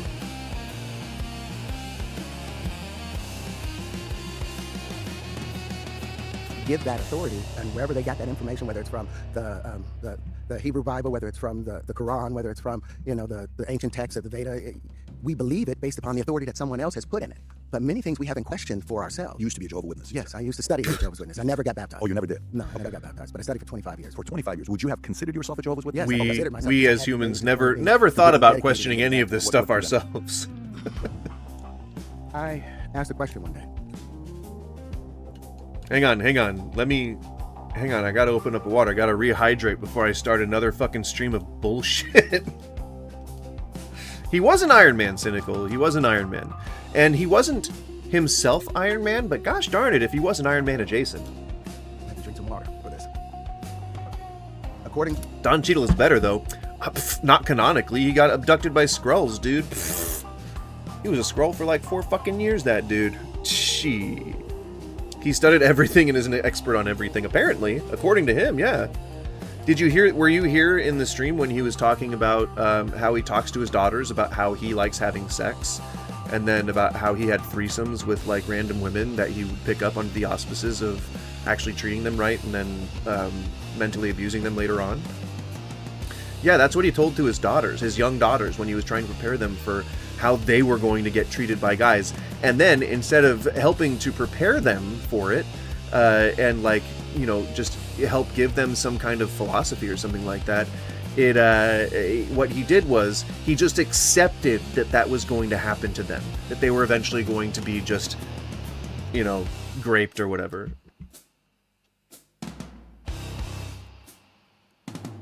It was an interesting part of the live stream. He still has yet to talk about early sex. Also, at some point in the podcast, which we saw in the very beginning, he alludes to being addicted to incest pornography. Yep. Well, because we deserve to die because of sin, nobody deserves to die. Dogs are God's gift. I would think that any follower of God would believe that nobody deserves to die. That's just a shitty stance to have. I understand that people find it jarring that it is a sin to not worship God. Right, you get condemned to hell. Thing is, if you don't worship God, it necessitates that you have something higher. No, it doesn't. You can have just a lack of belief in something. The thing, I guess, that I would hold higher than God is, reality, because that's what I can see and observe and perceive around me. If I don't believe in something, how can I hold another thing over it in my mental capacity? You know, how can I believe in something over a thing I don't believe in to begin with? That's not possible. If I don't have a concept of something, I can't hold anything as a priority over it, because that thing doesn't exist in my world. See, I think a lot of Christians think that atheists have a lack of belief in God, but did believe in a God at some point. And people are not, again, they're not born religious. So, yeah. And even then, like, if I have something that supersedes God, meaning if I believe in reality as I see it, and then I don't believe that it was given to us by God, then that doesn't mean that I'm, like, worshiping the universe over God. It just means that I don't believe in God. So lack of worship is a sin because it means you worship something other than God. No, it doesn't. Again, it doesn't. That you can just not believe in something. You say you hold your reality as higher than God. No, I'm saying if I had to pick something that was higher than God. I'm saying that I don't have anything that's higher than God because I don't have a concept of God. I think, you can address that, right? That I don't have a concept of God, so I can't prioritize something over it. As an atheist, I don't worship anything. Well, yeah, me neither.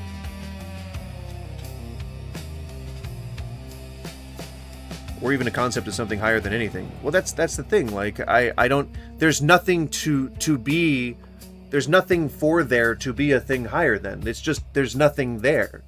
There's just nothing. So anything higher than that would be at ground level, because there's nothing there.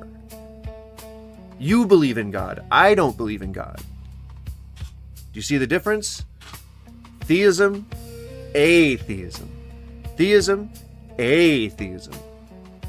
They're polar opposites, one could argue. To the Bible, it never rained on this planet until the year 2348 BCE.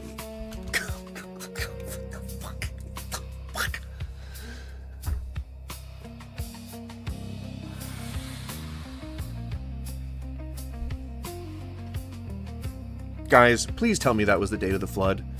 Please tell me that that's supposed to be the date of the flood. Is he just pulling this out of his ass? Please tell me that he's actually referencing something. He might just be pulling this out of his wife is there. His wife is there with him. His wife is in the room. When he was talking about having sex with other women, his wife was in the room.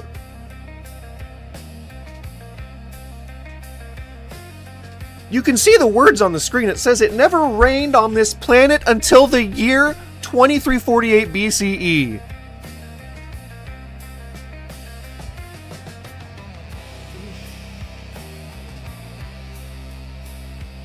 Oh my god, I feel like I'm getting dumber.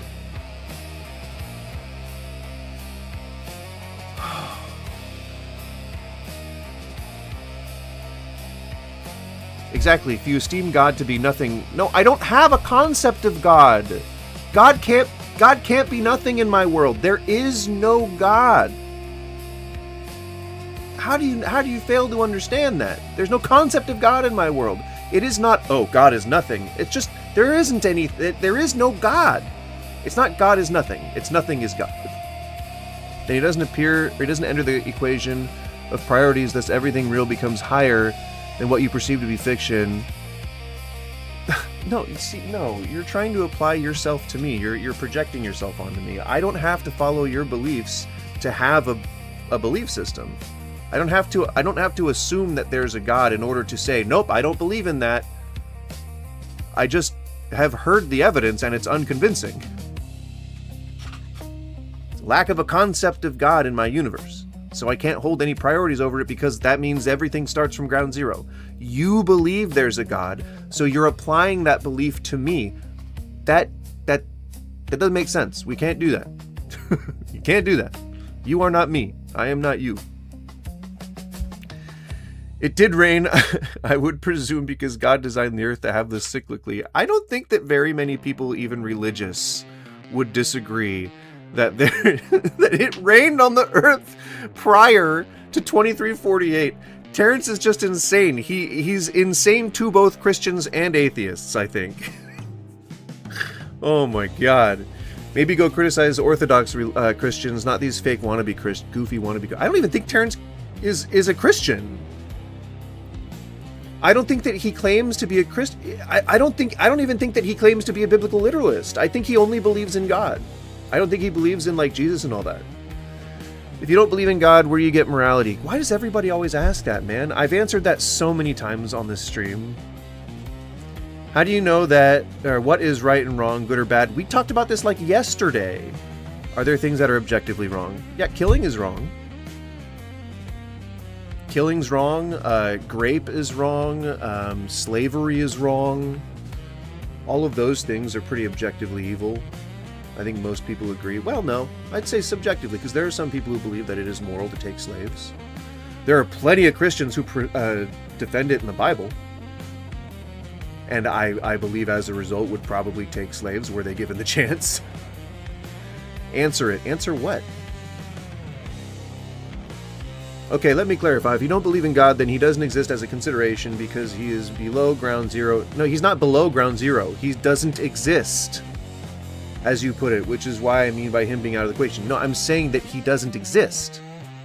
He doesn't exist. There's no concept there.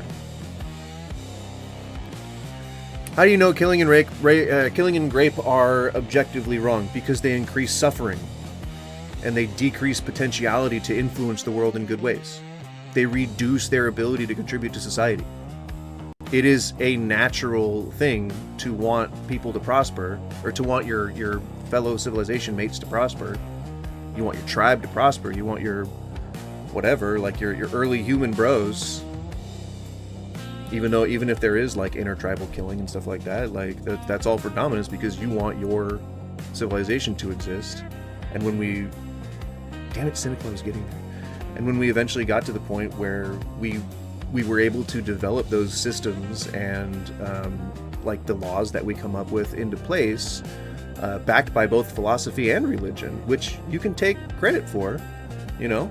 There were some religious people who had a lot of influence in developing the systems that we follow today and the moralities that we observe. But it was born out of a natural sense of wanting people to prosper, or wanting ourselves and our civilizations to prosper and benefit from the lack of suffering that would have increased by more death and destruction and grapages. And I have the capacity for empathy, which tells me that I shouldn't do things to others I wouldn't want done to me. Yeah, true. Empathy is a thing. But that is subjective. Yeah, morals are subjective. There are plenty of things that we thought were right, morally right 50 years ago that aren't anymore. We had Jim Crow laws, dude. Plenty of people supported those. The Civil War was fought over slavery, man. A lot of people use the Bible to justify it. Because there are people who would argue that it's good to kill people. But right, there are people who would argue that it's good to kill people, Christians included. My God only made one race, human. Are there other non-human races? There are people who would say it's a net positive to murder other innocent people. Right, because morals are subjective. Because of something like overpopulation. Right, because morals are subjective. How can you argue that that is objectively wrong? No, I corrected myself. I said it's subjective because some people actually believe that killing is right. But you just gotta listen to me to hear that. So God as a concept isn't there. If he isn't there, then he isn't a consideration, which means he was never in my head in the first place. You cannot consider what you don't hold as a concept. Right. Therefore, it doesn't equate into anything. Therefore, it has nothing to do with anything God related. So you can't, if a step isn't there, you can't step on it. If a step is not there, you just step on ground. Race equals white, black, but you're saying that there's non-human races, though. So you gotta be consistent here. Likely the way we treat animals in agriculture is a moral blind spot. Currently, the people that are 100 years from now will look back on that and think it's kind of crazy. Yeah, stuffing fucking chickens in a goddamn 3x3 square cube. Pretty inhumane. Pretty immoral, one could argue. And I think, you know, the PETA people would agree with me. Well, there's many civilizations throughout history and even today who would disagree and say that those things are immoral good. Right. How do you say that they are wrong? Because that is how I feel.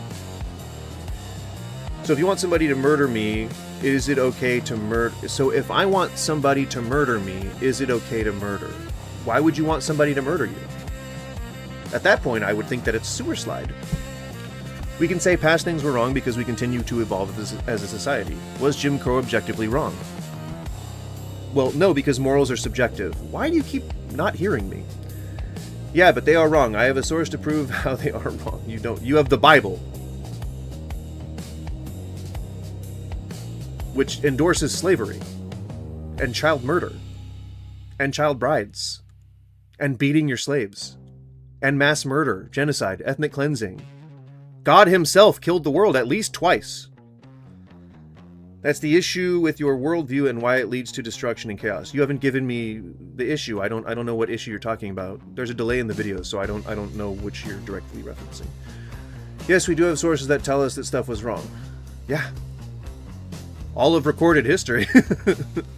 We can point out where, let's see, where Christians did genocides, like the Crusades and Spanish Inquisitions and the witch hunts of Salem, and when they used the Bible to justify slavery in America during the Civil War. You know, like, there's plenty of things that we can point to that Christians have done that are pretty fucking evil. Yes, thing is, it automatically means everything in your life is an idol. Right, no, see, that's logic that you're applying to me. There's no God in any of that equation, so I'm not saying, well, I guess I'm holding this above God, and you can't tell me that I'm thinking things that I don't. Like that, you know that you can't tell me what's in my mind. Islam is a disease. Well, you're allowed to have that view, but I disagree with you. And you're probably not going to be welcome in my channel for very long. Dunning-Kruger, when you are too stupid to know you are stupid, can you point out an example? View. Book burning. I don't know what you guys are referencing. 4,370 years ago. Or 4,730 years ago, I think. Adam wasn't created. He was created in the year, you know, depending on how you take it. The Masoretic text says that he was created in the year 4,000. Masoretic? Is Masoretic something? Is that a thing? Is a Masoretic text a thing? How do you know it's inhumane? What's inhumane? Keeping chickens in a thing? Because the chickens are suffering that way, and I don't like seeing things suffer. I'm not saying that. Racist people say that blacks and whites are different types of humans. Right, and I'm not racist, so I wouldn't say that. I'm saying there's only one race, the human race. I'm not trying to gotcha to atheists. Right, well, you're just saying something that's in fellowship to all men and to all mankind. Which I guess is a wholesome thing to say. For something to be held as an idiot, I think you meant to say idol, above God, we'd have to believe that God is real and also worship that idol. We do neither of those things. Right. That was my point. Morality is subjective. Remember, yes, it is. Terry needs help. Has an intense mental health intervention. Yeah, unfortunately. Maybe someday he'll get it. That's how you feel based on what? My feelings. We can go around and around all you want, man. Why fucking care about other people's beliefs? Like, who fucking cares? Okay, then who fucking cares about your opinion? Who cares about mine? Who gives a shit about anything? If you're gonna take that approach. Who gives a shit about reality? Who gives a shit about fucking, like, dogs or animals or anything? Crusades and Spanish Inquisitions are done by Catholics, who are themselves Christians. It's an offshoot of Christianity. These Catholics also killed Christians. They didn't want to worship Mary and all the unbiblical things they do. Well, I mean, religious leaders themselves are often accused of being PDF files. That's not exclusive to Catholics. Miseratic text, basically the Old Testament as far as I know. Yeah, that's kind of what it sounded like, but I don't. It's maybe the caption got it wrong. 4 BCE. Other people have it at 4024 BCE. And if you look up then, inhumane is what's bad for animals. Inhumane is what's bad for people. We determine these things by observation of good and bad conditions as they're applied. And like, there's natural processes in our brain that tell us that screaming is concerning and disturbing to us, you know? Like there's like shit in our reptile brain that tell us whether something's good or bad. I don't know how that shit works. I'm not like a biologist or anything like that, but I just know that that's a thing. This ain't the 60s anymore, so get off the Jim Crow BS. Let's talk about Biden's recorded racist comments. I'm not saying he never made any. But when you're trying to take rights away from people, that would be trying to reverse things to Jim Crow laws. But I'm saying that they were immoral. And they were believed to be moral at the time. There's no really arguing with that. Sorry, Greg Watkins. Wait, MAGA says that immigrants are poisoning the blood of our nation, an explicitly Nazi idea. Weird! But wait, hold on, Somni. They say they're not Nazis. They say all the time they're not Nazis, okay? So why would you ever accuse them of something like that when they've said specifically numerous times that they're not Nazis, you know? What are you, cyberbullying? No, not all recorded history or worldview is flawed, is it? It's just that I don't believe in God. And you don't understand Christianity or philosophy or any of this. No, I do. I grew up quite adjacent to Christianity. Philosophy I fucking hate, so I try not to use it. How old was Muhammad's third wife? I forgot. I don't know, I think she was like 9? Was that Aisha, is that you're talking about? You know, one of the biggest proponents of the anti-Islam movement on YouTube is a guy named David Wood.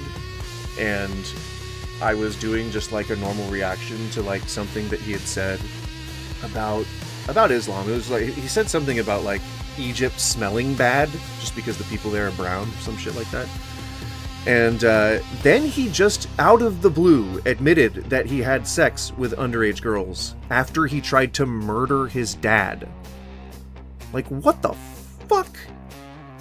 I don't know David Wood. After I heard that, I definitely did a deep dive on it, and I watched that news report where he's like, a sociopath is someone who feels no remorse for their crimes.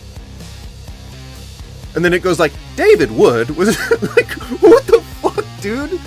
And he talks about how he like shattered his dad's skull with a fucking hammer. What the fuck? And this guy's making YouTube videos, and he never had jail time. Like, he beat his dad's head in with a hammer, and then he left the house and, like, was covered in blood and shit, and went to this, like, I guess it was like some kind of institution. It was like a psychiatric institution. I think they maybe housed people there, but he eventually went to go stay there. So I don't know, like, maybe a hospital or something. But like, so he went to his mom at this hospital, and she brought him to a psychologist who then deemed him too incompetent to stand trial or whatever before he ever turned himself into the police. And so then he went to the police, and they then arrested him, and he went to jail for something like 9 years. And like, before he went in, he went out and had sex with 2 underage, and he specifies this very emphatically, but post-pubescent girls. And then he goes on to say, like, oh, you know, I know that it was wrong. I know that it was a monstrous thing. I know that it was absolutely terrible. But when you saw how they were dressed, and then he's like, they threw themselves at me. They knew exactly what they were doing. They were lusting after me. The whole, like, the rest of the video, he goes into like this diatribe about how, A, they asked for it, and B, this is still better than being a Muslim. Like, holy fuck, dude. I get not liking religions when you perceive that they're like monstrous or evil or whatever, but holy fuck, man. Like, that just... Why would you admit to any of this on a YouTube video? Like, you know people are going to tear you apart for it, and it could end your YouTube career, because the guy is like, he's one of the biggest guys on YouTube for anti-Islam content, but he's also like in line to become one of the biggest guys on like the Turning Point USA Christian education front. So like that could have ended every single thing that he'd been working towards. I mean, I don't like the guy, so I guess, you know, I would have not hated that he would have been ruined, but fuck, man. Like, just knowing this as a person who like likes having a job, I would have tried to be a little bit more fucking careful. Fuck. Yeah, I guess it is a barrier to entry. TPUSA would benefit from more PDF files, I guess. Fuck. Again, that's all subjective. What might seem like suffering to one person may not seem like suffering to another. That doesn't prove objectivity. No one's trying to prove objectivity. You are. God is the one that has the that introduces objective morality. I think that everyone that you've been interacting with here is arguing for subjective morality. So I think you may have gotten your wires crossed here a little bit. If you can Google or hit chat, the idea that it never raining on this planet in the 4.6 billion years that the standard model says is insane, right, Terrence? It's very insane. It rained for like 1 billion years. Like, what the fuck? That hit me kind of strangely.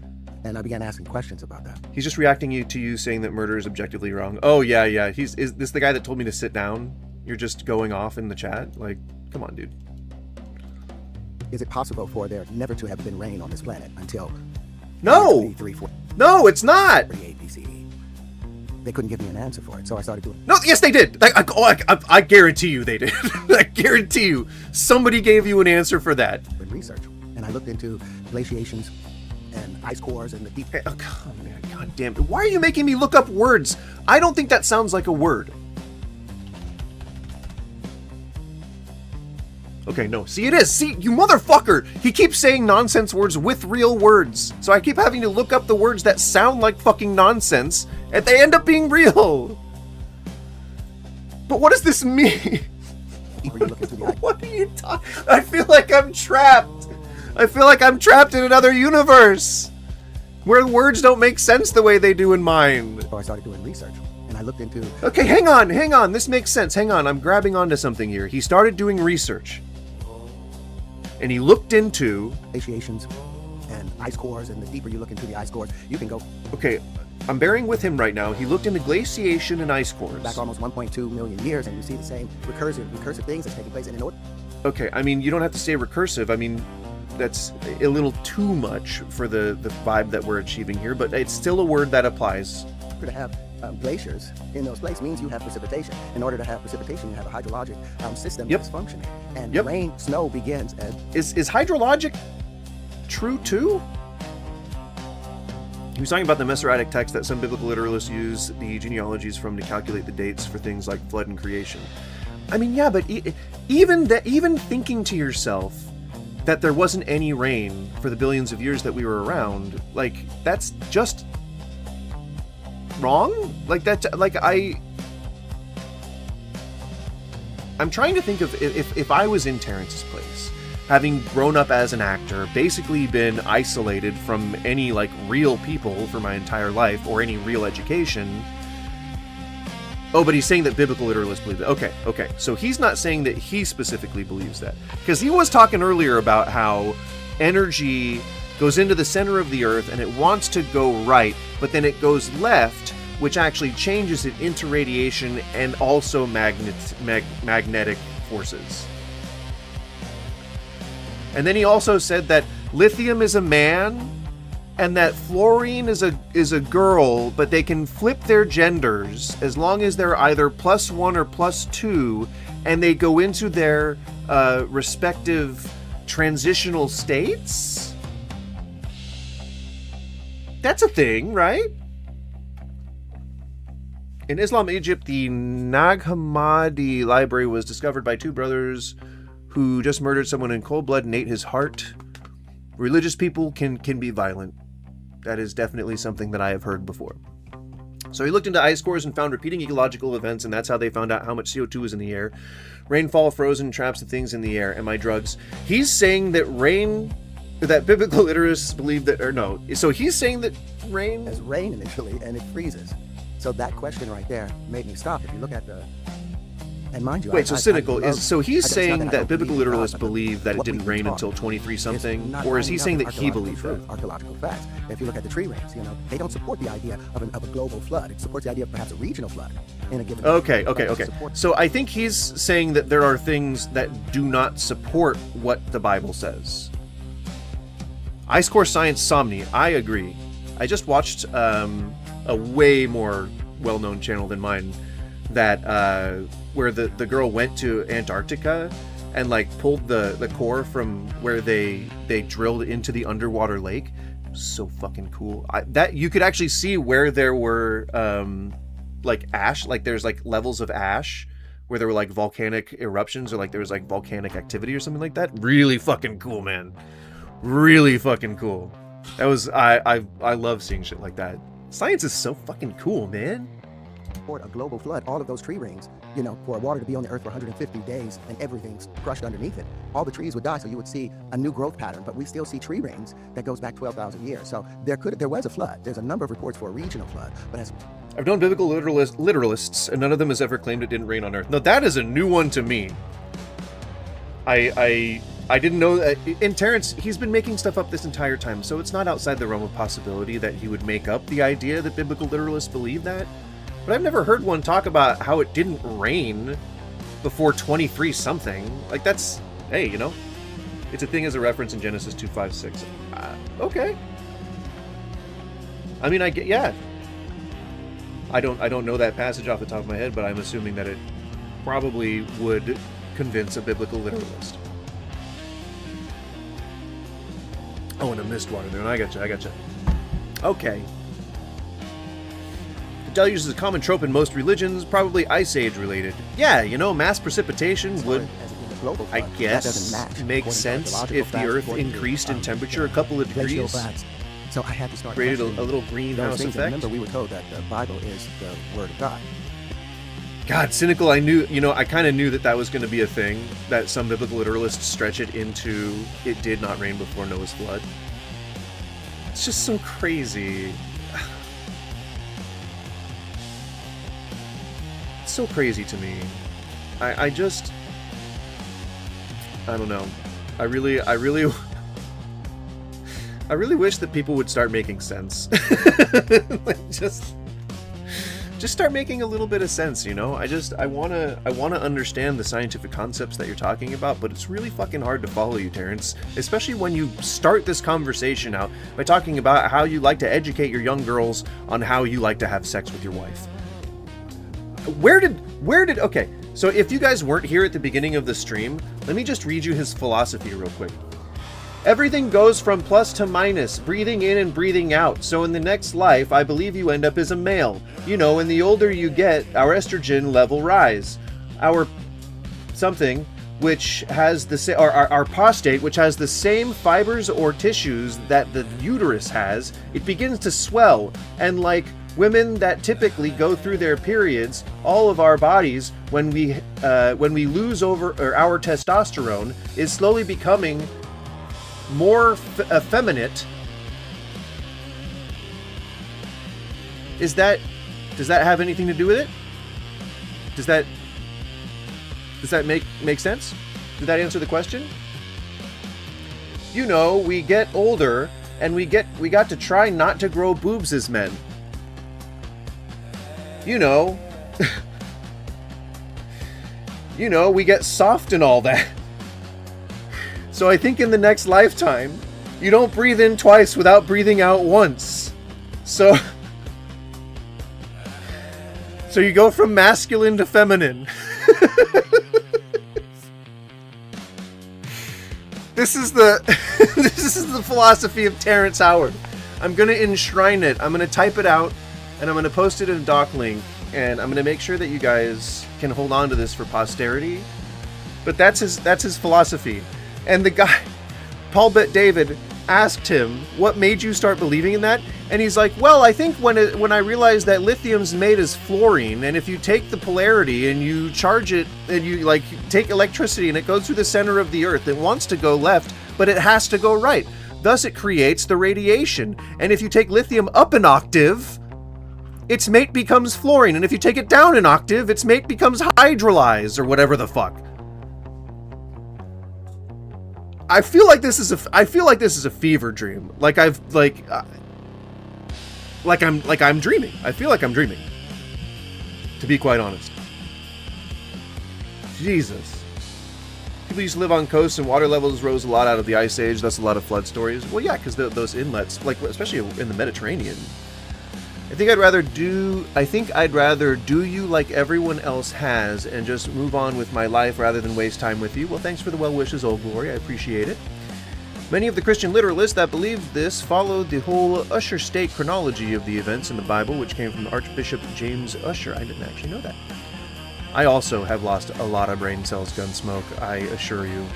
He's right, if I lose focus for 1 second, I start growing massive knockers. I know, we have to concentrate on so much. But I mean, just from basic Earth science, once you have oceans, evaporation, condensation, atmospheric cooling, and of course gravity, then you inevitably have precipitation. That's just how that shit works, man! It's so crazy to say it didn't rain for billions of years. I wonder if Terrence is doing experimental work or just Googling. Oh, come on. You know he's just talking to ChatGPT this entire time. I feel like I can feel my brain cells committing Sudoku because of this. Yeah. Howard, not the host. I appreciate that.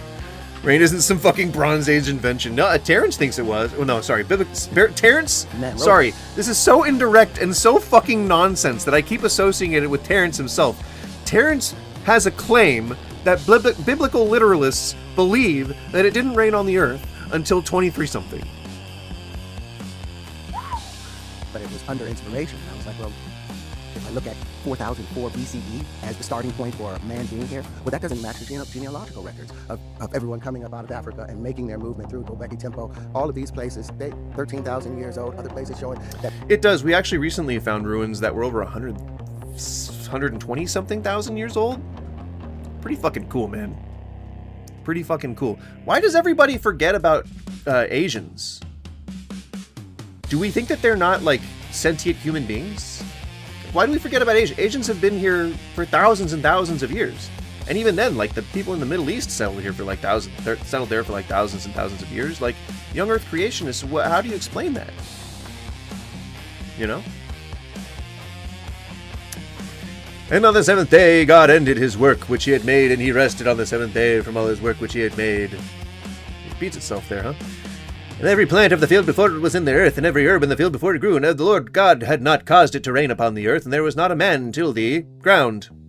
6. But there went up a mist from the earth, and watered the whole face of the ground. Why would an all-powerful God need to rest? You know, he just wants to take a vacation every now and again. He wants to just, like, kick up his feet and let loose.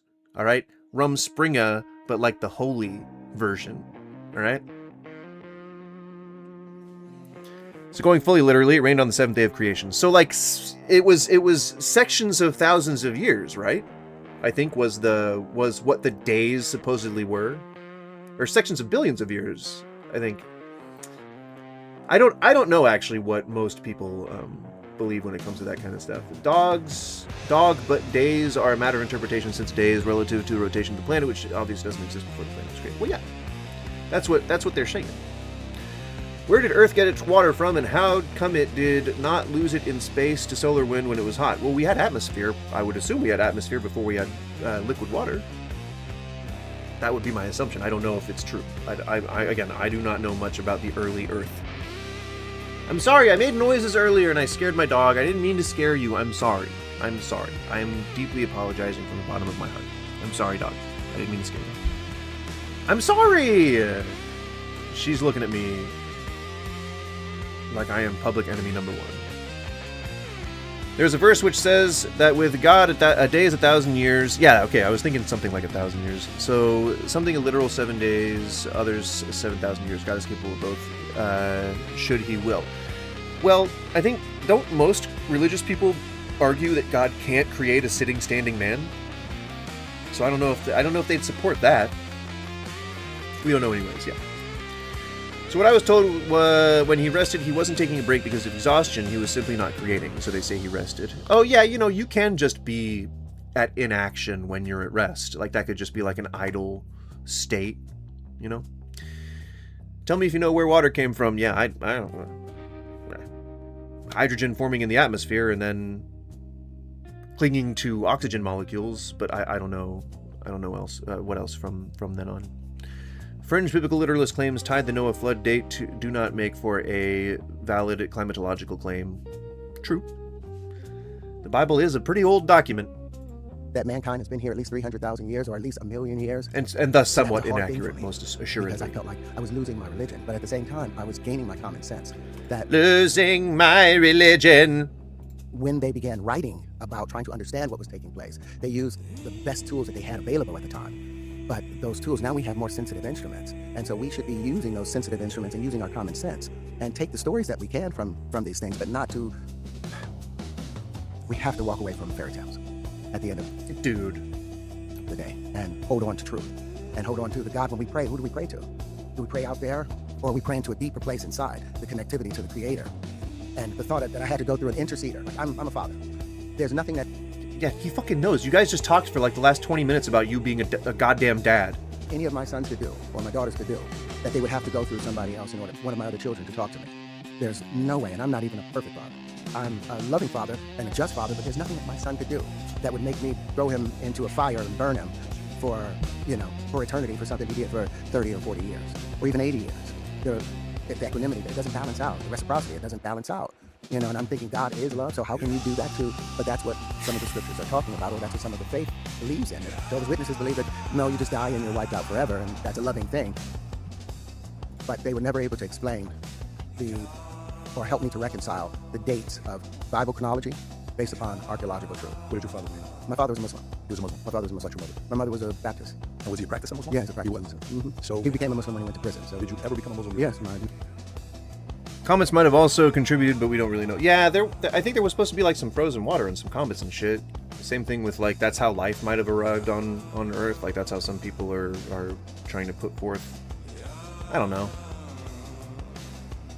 Yeah, I was actually feeling Glitter Wizard, I think, was a band that I was thinking of. I think that might have been one of my coworkers' bands when I was working at Whole Foods in San Francisco. Common sense is literally the most unreliable method for determining truth. Well, literally the most unreliable would be completely making it up. But common sense is pretty up there in some of the most unreliable. I think that there was a giant meteor or giant impact theory that theorized Earth smashing with a protoplanet to get its water and moon. Yep, that wouldn't surprise me if that was the case. I don't know for sure, but yeah, that would be somewhat unsurprising. I think I'd support that. His name was Suleiman, practiced a lot, did all of that. For how long? Up until I was 13. Up until 13, you're Muslim. Mm-hmm. And how did you walk away from it? I've talked about this before, but there was a day I came home and all of the brothers from the mosque was over. Yeah, Gunsmoke, have a good one, man. Brother, like and subscribe if you haven't already. It really helps, honestly. honestly. Love his nature. But apparently, I know everyone says that. Castrated wino, a homeless person. I try not to harp on it. Mosque. He castrated him? And he's sharing the story with you? No, everybody's around. Like 13 of the brothers from the mosque are there because Yaqub has been arrested, and they're talking about that. And the argument was, the conversation was, well, he shouldn't have, he shouldn't have castrated. Well, he shouldn't have. Desecrated. I think is what he's... Desecrated. There you go. Yeah. He shouldn't have desecrated the holy temple by urinating on the mosque. That was what they were talking about. So you cut a guy's dick and balls off because he peed on a building. Okay. They weren't talking about the fact that this young man, or older gentleman, was also a child of God that may have been lost. And I was like, that, it was so severe. You're overhearing this conversation? Yeah, I'm sitting there, I'm in the stairs, and they're in the living room. So you're not part of the conversation the 13 men are having? I'm just listening. Got it. And it could have been 12, but it felt like all the seats were taken up. And so at that moment, I started questioning Islam in that regard, because of a God of love. I couldn't see that happening. So then I started exploring, Methodist.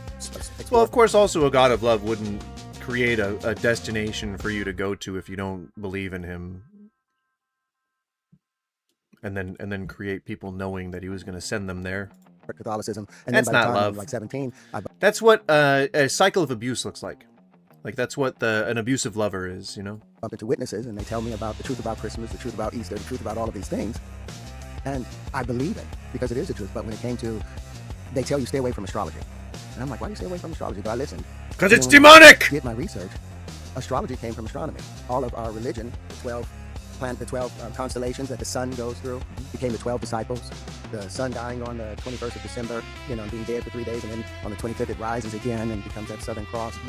Oh my God! Does anybody believe this? Is this a common belief? This doesn't sound like any of the religions that I'm familiar with. Some people even attempted to desecrate the Black Stone in Mecca by spitting and rubbing excrement on it. Wonder what happened to them. Oh man, they at least got their hands cut off. I think if someone was to spit on a holy thing, you'd probably get your lips cut off, right? I think that would be the most common thing that would happen, right? I love these schizos. Well, I don't use the term schizo to be derogatory towards people, but I support. It's okay if you want to do that, but I personally don't, and I also agree. And Christians, anti-Christians are schizos. Okay. I'm not really anti-Christian. I just don't happen to be religious. Wow, they wanted me to stay away from astrology because it was the basis of most religions, and so that was a red flag. Interesting. It was a very... No, I guess you could probably call me anti-Christian. The huge red flag for me. Well, let me ask you, to me... I'm not anti-religion. There's a couple ways with this, right? One of them is the actual debate, which is the, theological debate you can have on faith. And that can go for hours, right?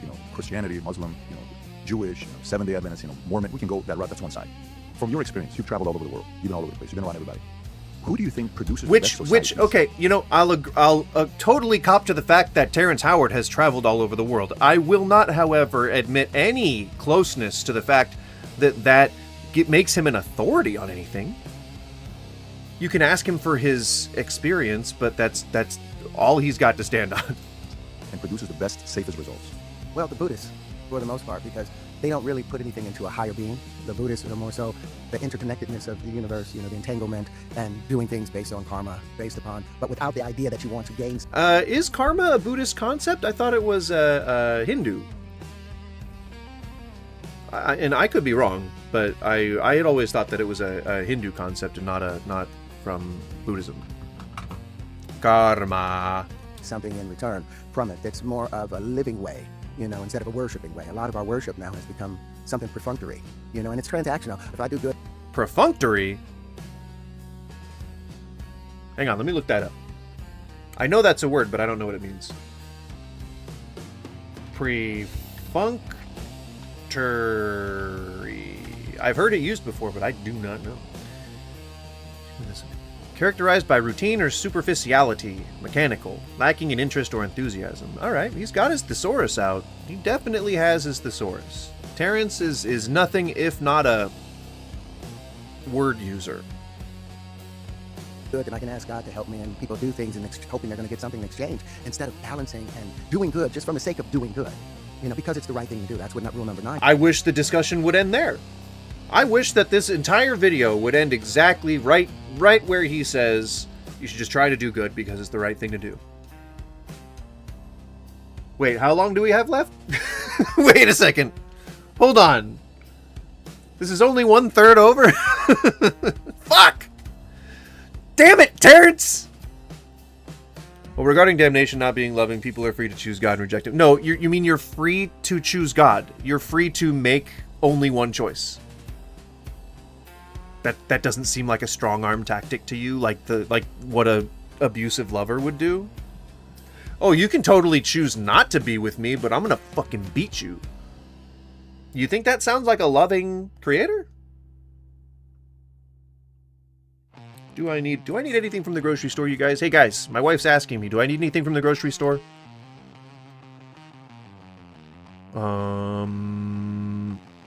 Come on, guys. What do I need? What do I need from the grocery store? We're getting avocado. That's a good start. But what else should we get?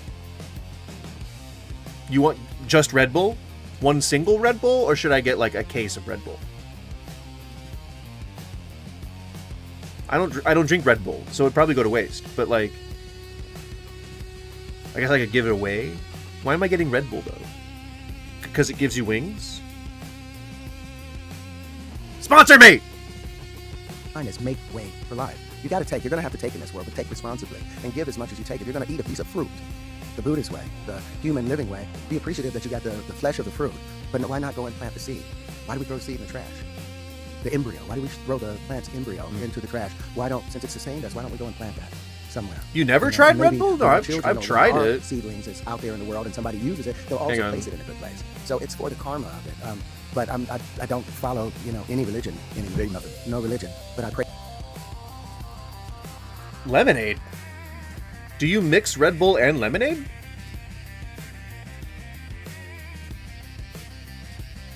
Twizzlers and beer. We're a Red Vines household, Somni. How fucking dare you suggest that I get Twizzlers? Twizzlers?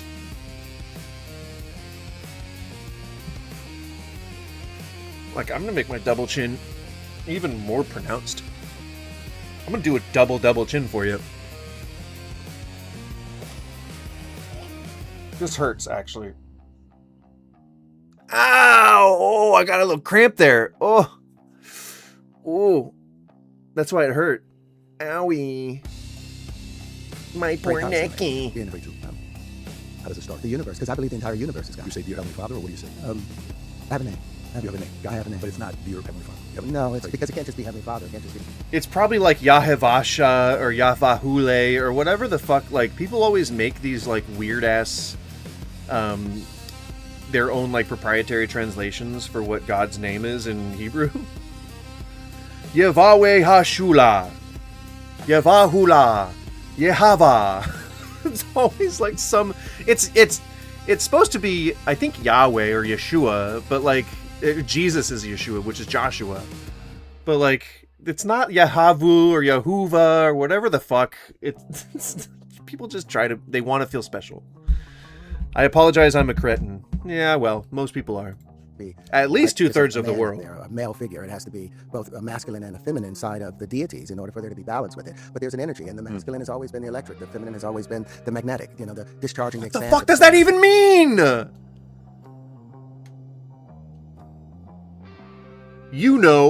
discharging, the expansive. The discharging, the expansive? When I balance with that, and I see everything is God. There's no part that's. Oh, okay. No, it's cool. Everything's God, guys. You guys can all relax. Hey, dogs are God's gift. I am not idolatering anymore because everything's God. You can rest easy now. My soul is safe. Everything's God. So if I was to worship anything, oh, wireless charger, you keep my phone alive. Thank you, wireless charger. It's God. I've saved my soul. Everything is God, according to Terrence Howard. Made from the Creator. It wasn't just man that was made in the likeness of God. Because when you look at at how everything is born, how it's raised, how it gestates inside of the body, it still takes the same pearl. It's still in line. Okay, so it's born, it's raised, and then it gestates. Go on. It's the same way, the same thing in hemoglobin, same thing in chlorophyll, same thing in the blood of the cephalopods. One or two trace elements is changed in the center of the nucleus. So there is nothing that's not made from the Creator. And so except God living, where in the universe is God? Is He? Whoa. We moved very fast and very far in a very short time.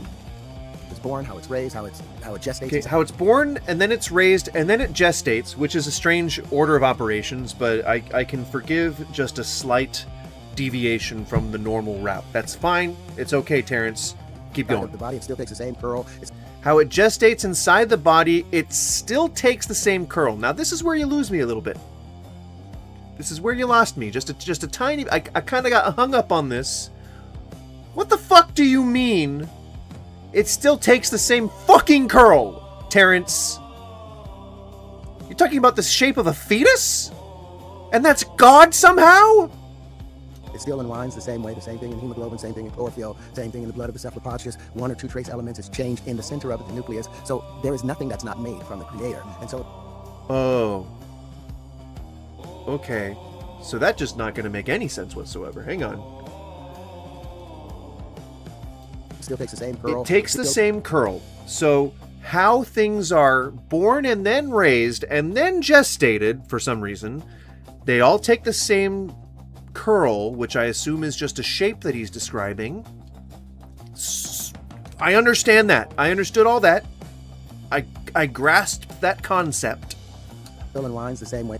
it still unwinds the same way. When it's born, it's a baby. When it's born, it's a caterpillar. When it's born, it's a whatever the fuck. When it's born, it's a thing. It's a thing. It uncurls. It uncurls. It does an uncurling motion. I get it. We're on board. We're on the same page. I understand. The same thing in hemoglobin, same thing in chlorophyll. Okay, now you're making a little bit of a weird left turn. It's the same thing in hemoglobin. So hemoglobin shares the same curl with how things are born and raised and then gestating in the body? And then he says it's the same thing in chlorophyll. That it shares the same curl and gestation in the body. And then it's the same thing that happens in the blood of cephalopods. Why cephalopods specifically? I wonder. But I'm not an expert like Terrence is. Just one or two trace elements is changed in the center of the nucleus. So there is one or two trace elements are changed in the center of the nucleus. And just so you guys remember, these things are gendered. Okay, so all the elements have genders, and when you switch octaves of the elements is when they change genders, according to Terrence. There's nothing that's not made from the creator. Okay, so because you change a couple of base elements within the nucleus, you know that everything is made from the creator. The universe is God. Is he, near Alpha Centauri somewhere? Instead of God is living where in the universe is God, is he, near Alpha Centauri somewhere? No, I believe the universe collectively is God. Therefore, all of us are part of the creator, I'm as small as, when I want to be small, I think about Terrence Howard. But when I want to be large, I think about Terrence Howard in the universe. And Terrence Howard disappears, and then now I'm a part of everything. Have you ever read comics? What the fuck? Well, okay, he's just fucking tripping right now. Like, he's like on a psychological, on a psychedelic trip. Like, that's... I just have to raise my perception, and I am God. Position with God? Yes. What do you think about it? I love that. Okay. I love that. Was it recent or was it? That was 20 years ago. Okay. That was 20 years ago. I'm just wondering, because you'll hear words being used, and it's, the universe. I'm like, okay, so that's sometimes folks who read the book Conversation with God, they would speak the language that way, and some people had a bad experience with a person who was a member of a church, and then there's a falling out. For me, I was an atheist 25 years. I had nothing but bad experiences, and I was like, I'm not even dealing with it. And then I met with a man whose name was Mano, and he said the most powerful thing to me. He says, if you judge... He was the first man Paul but David ever fell in love with. His name was Jesus. God, horizontally, you'll always be disappointed. Because people will let you... Horizontally? Down. They will, but if you judge it vertically, that's where the relationship begins. Because it's you and him. And that's the element of faith. Because for somebody like you, would you consider yourself a very analytical guy? I think you're very analytical. I'm analytical. Oh, yeah.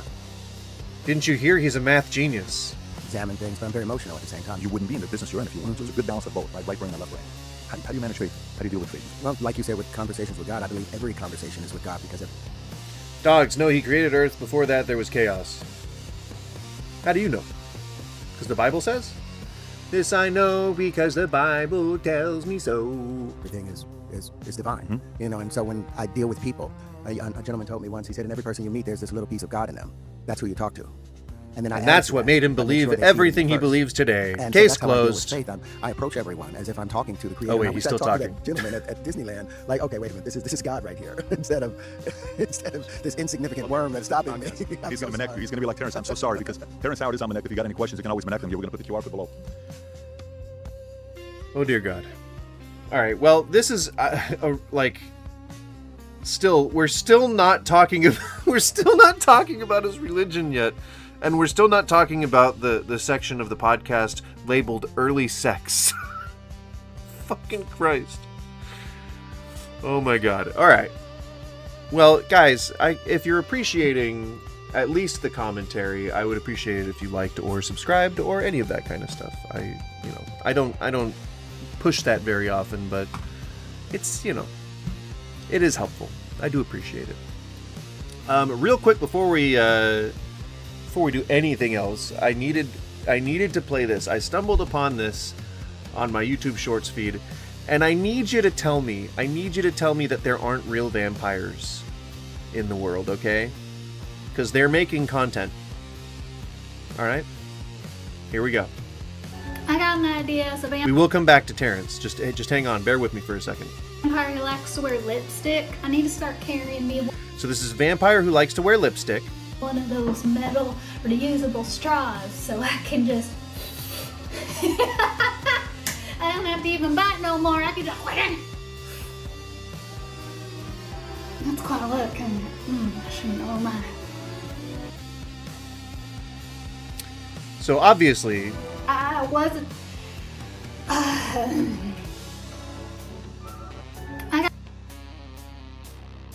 it sounds like she wants a more sustainable way to keep her lipstick on while she is devouring the blood of the innocents so that she can sustain her eternal immortality.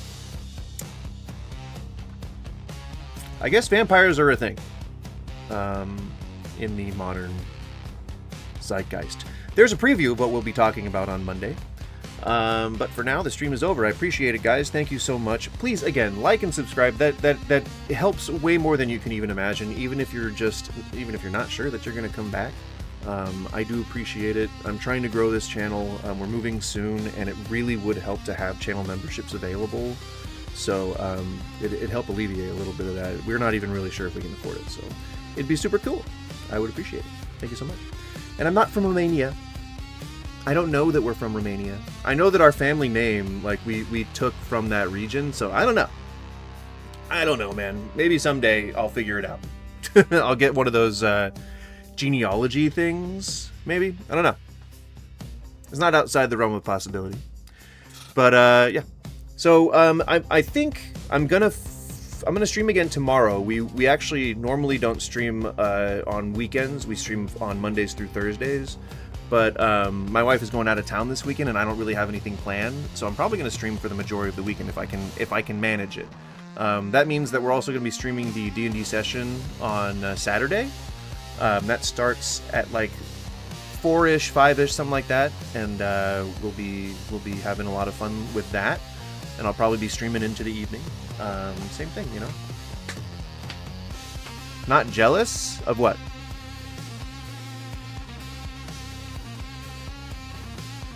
And before we go, if you guys have any questions, personal questions, anything like that, obviously not too personal, but if you need to know anything about me, because I know one of you, I forget which one of you, but one of you didn't know that I had been a chef previously. Happy to do an outro on a couple of informational notes if you'd like. But when we do come back tomorrow, we will absolutely be talking more about Terrence. We're gonna get through the entire thing. The story needs to be told, and I'm pretty sure one of the content creators that I really enjoy watching is Professor Dave Explains, which is if you're watching me, you probably know who he is. If not, he does a lot of like science debunking and science communicating in general. Science meaning like religion, you know, debunk or whatever, religion debunking or whatever. You know? You get what I'm saying. But yeah, so we will be, or I will be hoping that he covers this at some point because again, it needs to be in front of more eyes. It's just like I'm surprised he keeps getting gigs, to be honest. I'm surprised that he just keeps like staying in relative out of relative obscurity. Like, I don't think he's acting anymore, is he? Let's see. Terrence Howard, I am D frickin' B. You suck. No, you suck, John Henry Smith Jones. You suck. What?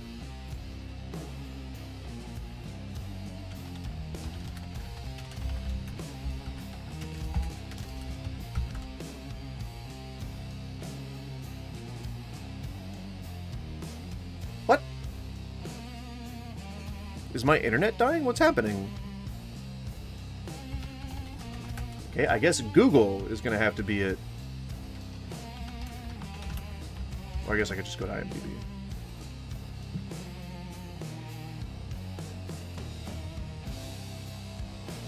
Alright, what was the last thing you were in, my friend? Nope, that was not, I didn't need it. Actor. Alicia in Wonderland.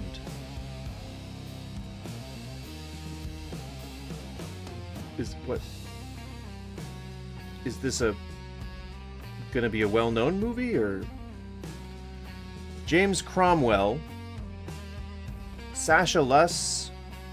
I don't know who those are. Oh, Ella Blue Travolta. That sounds like John Travolta's daughter? Okay, so there's some people, I guess, in this.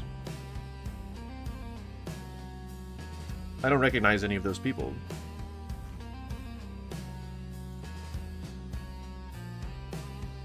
And I guess it really does kind of look like they're trying to be like an Alice in Wonderland type thing, or no?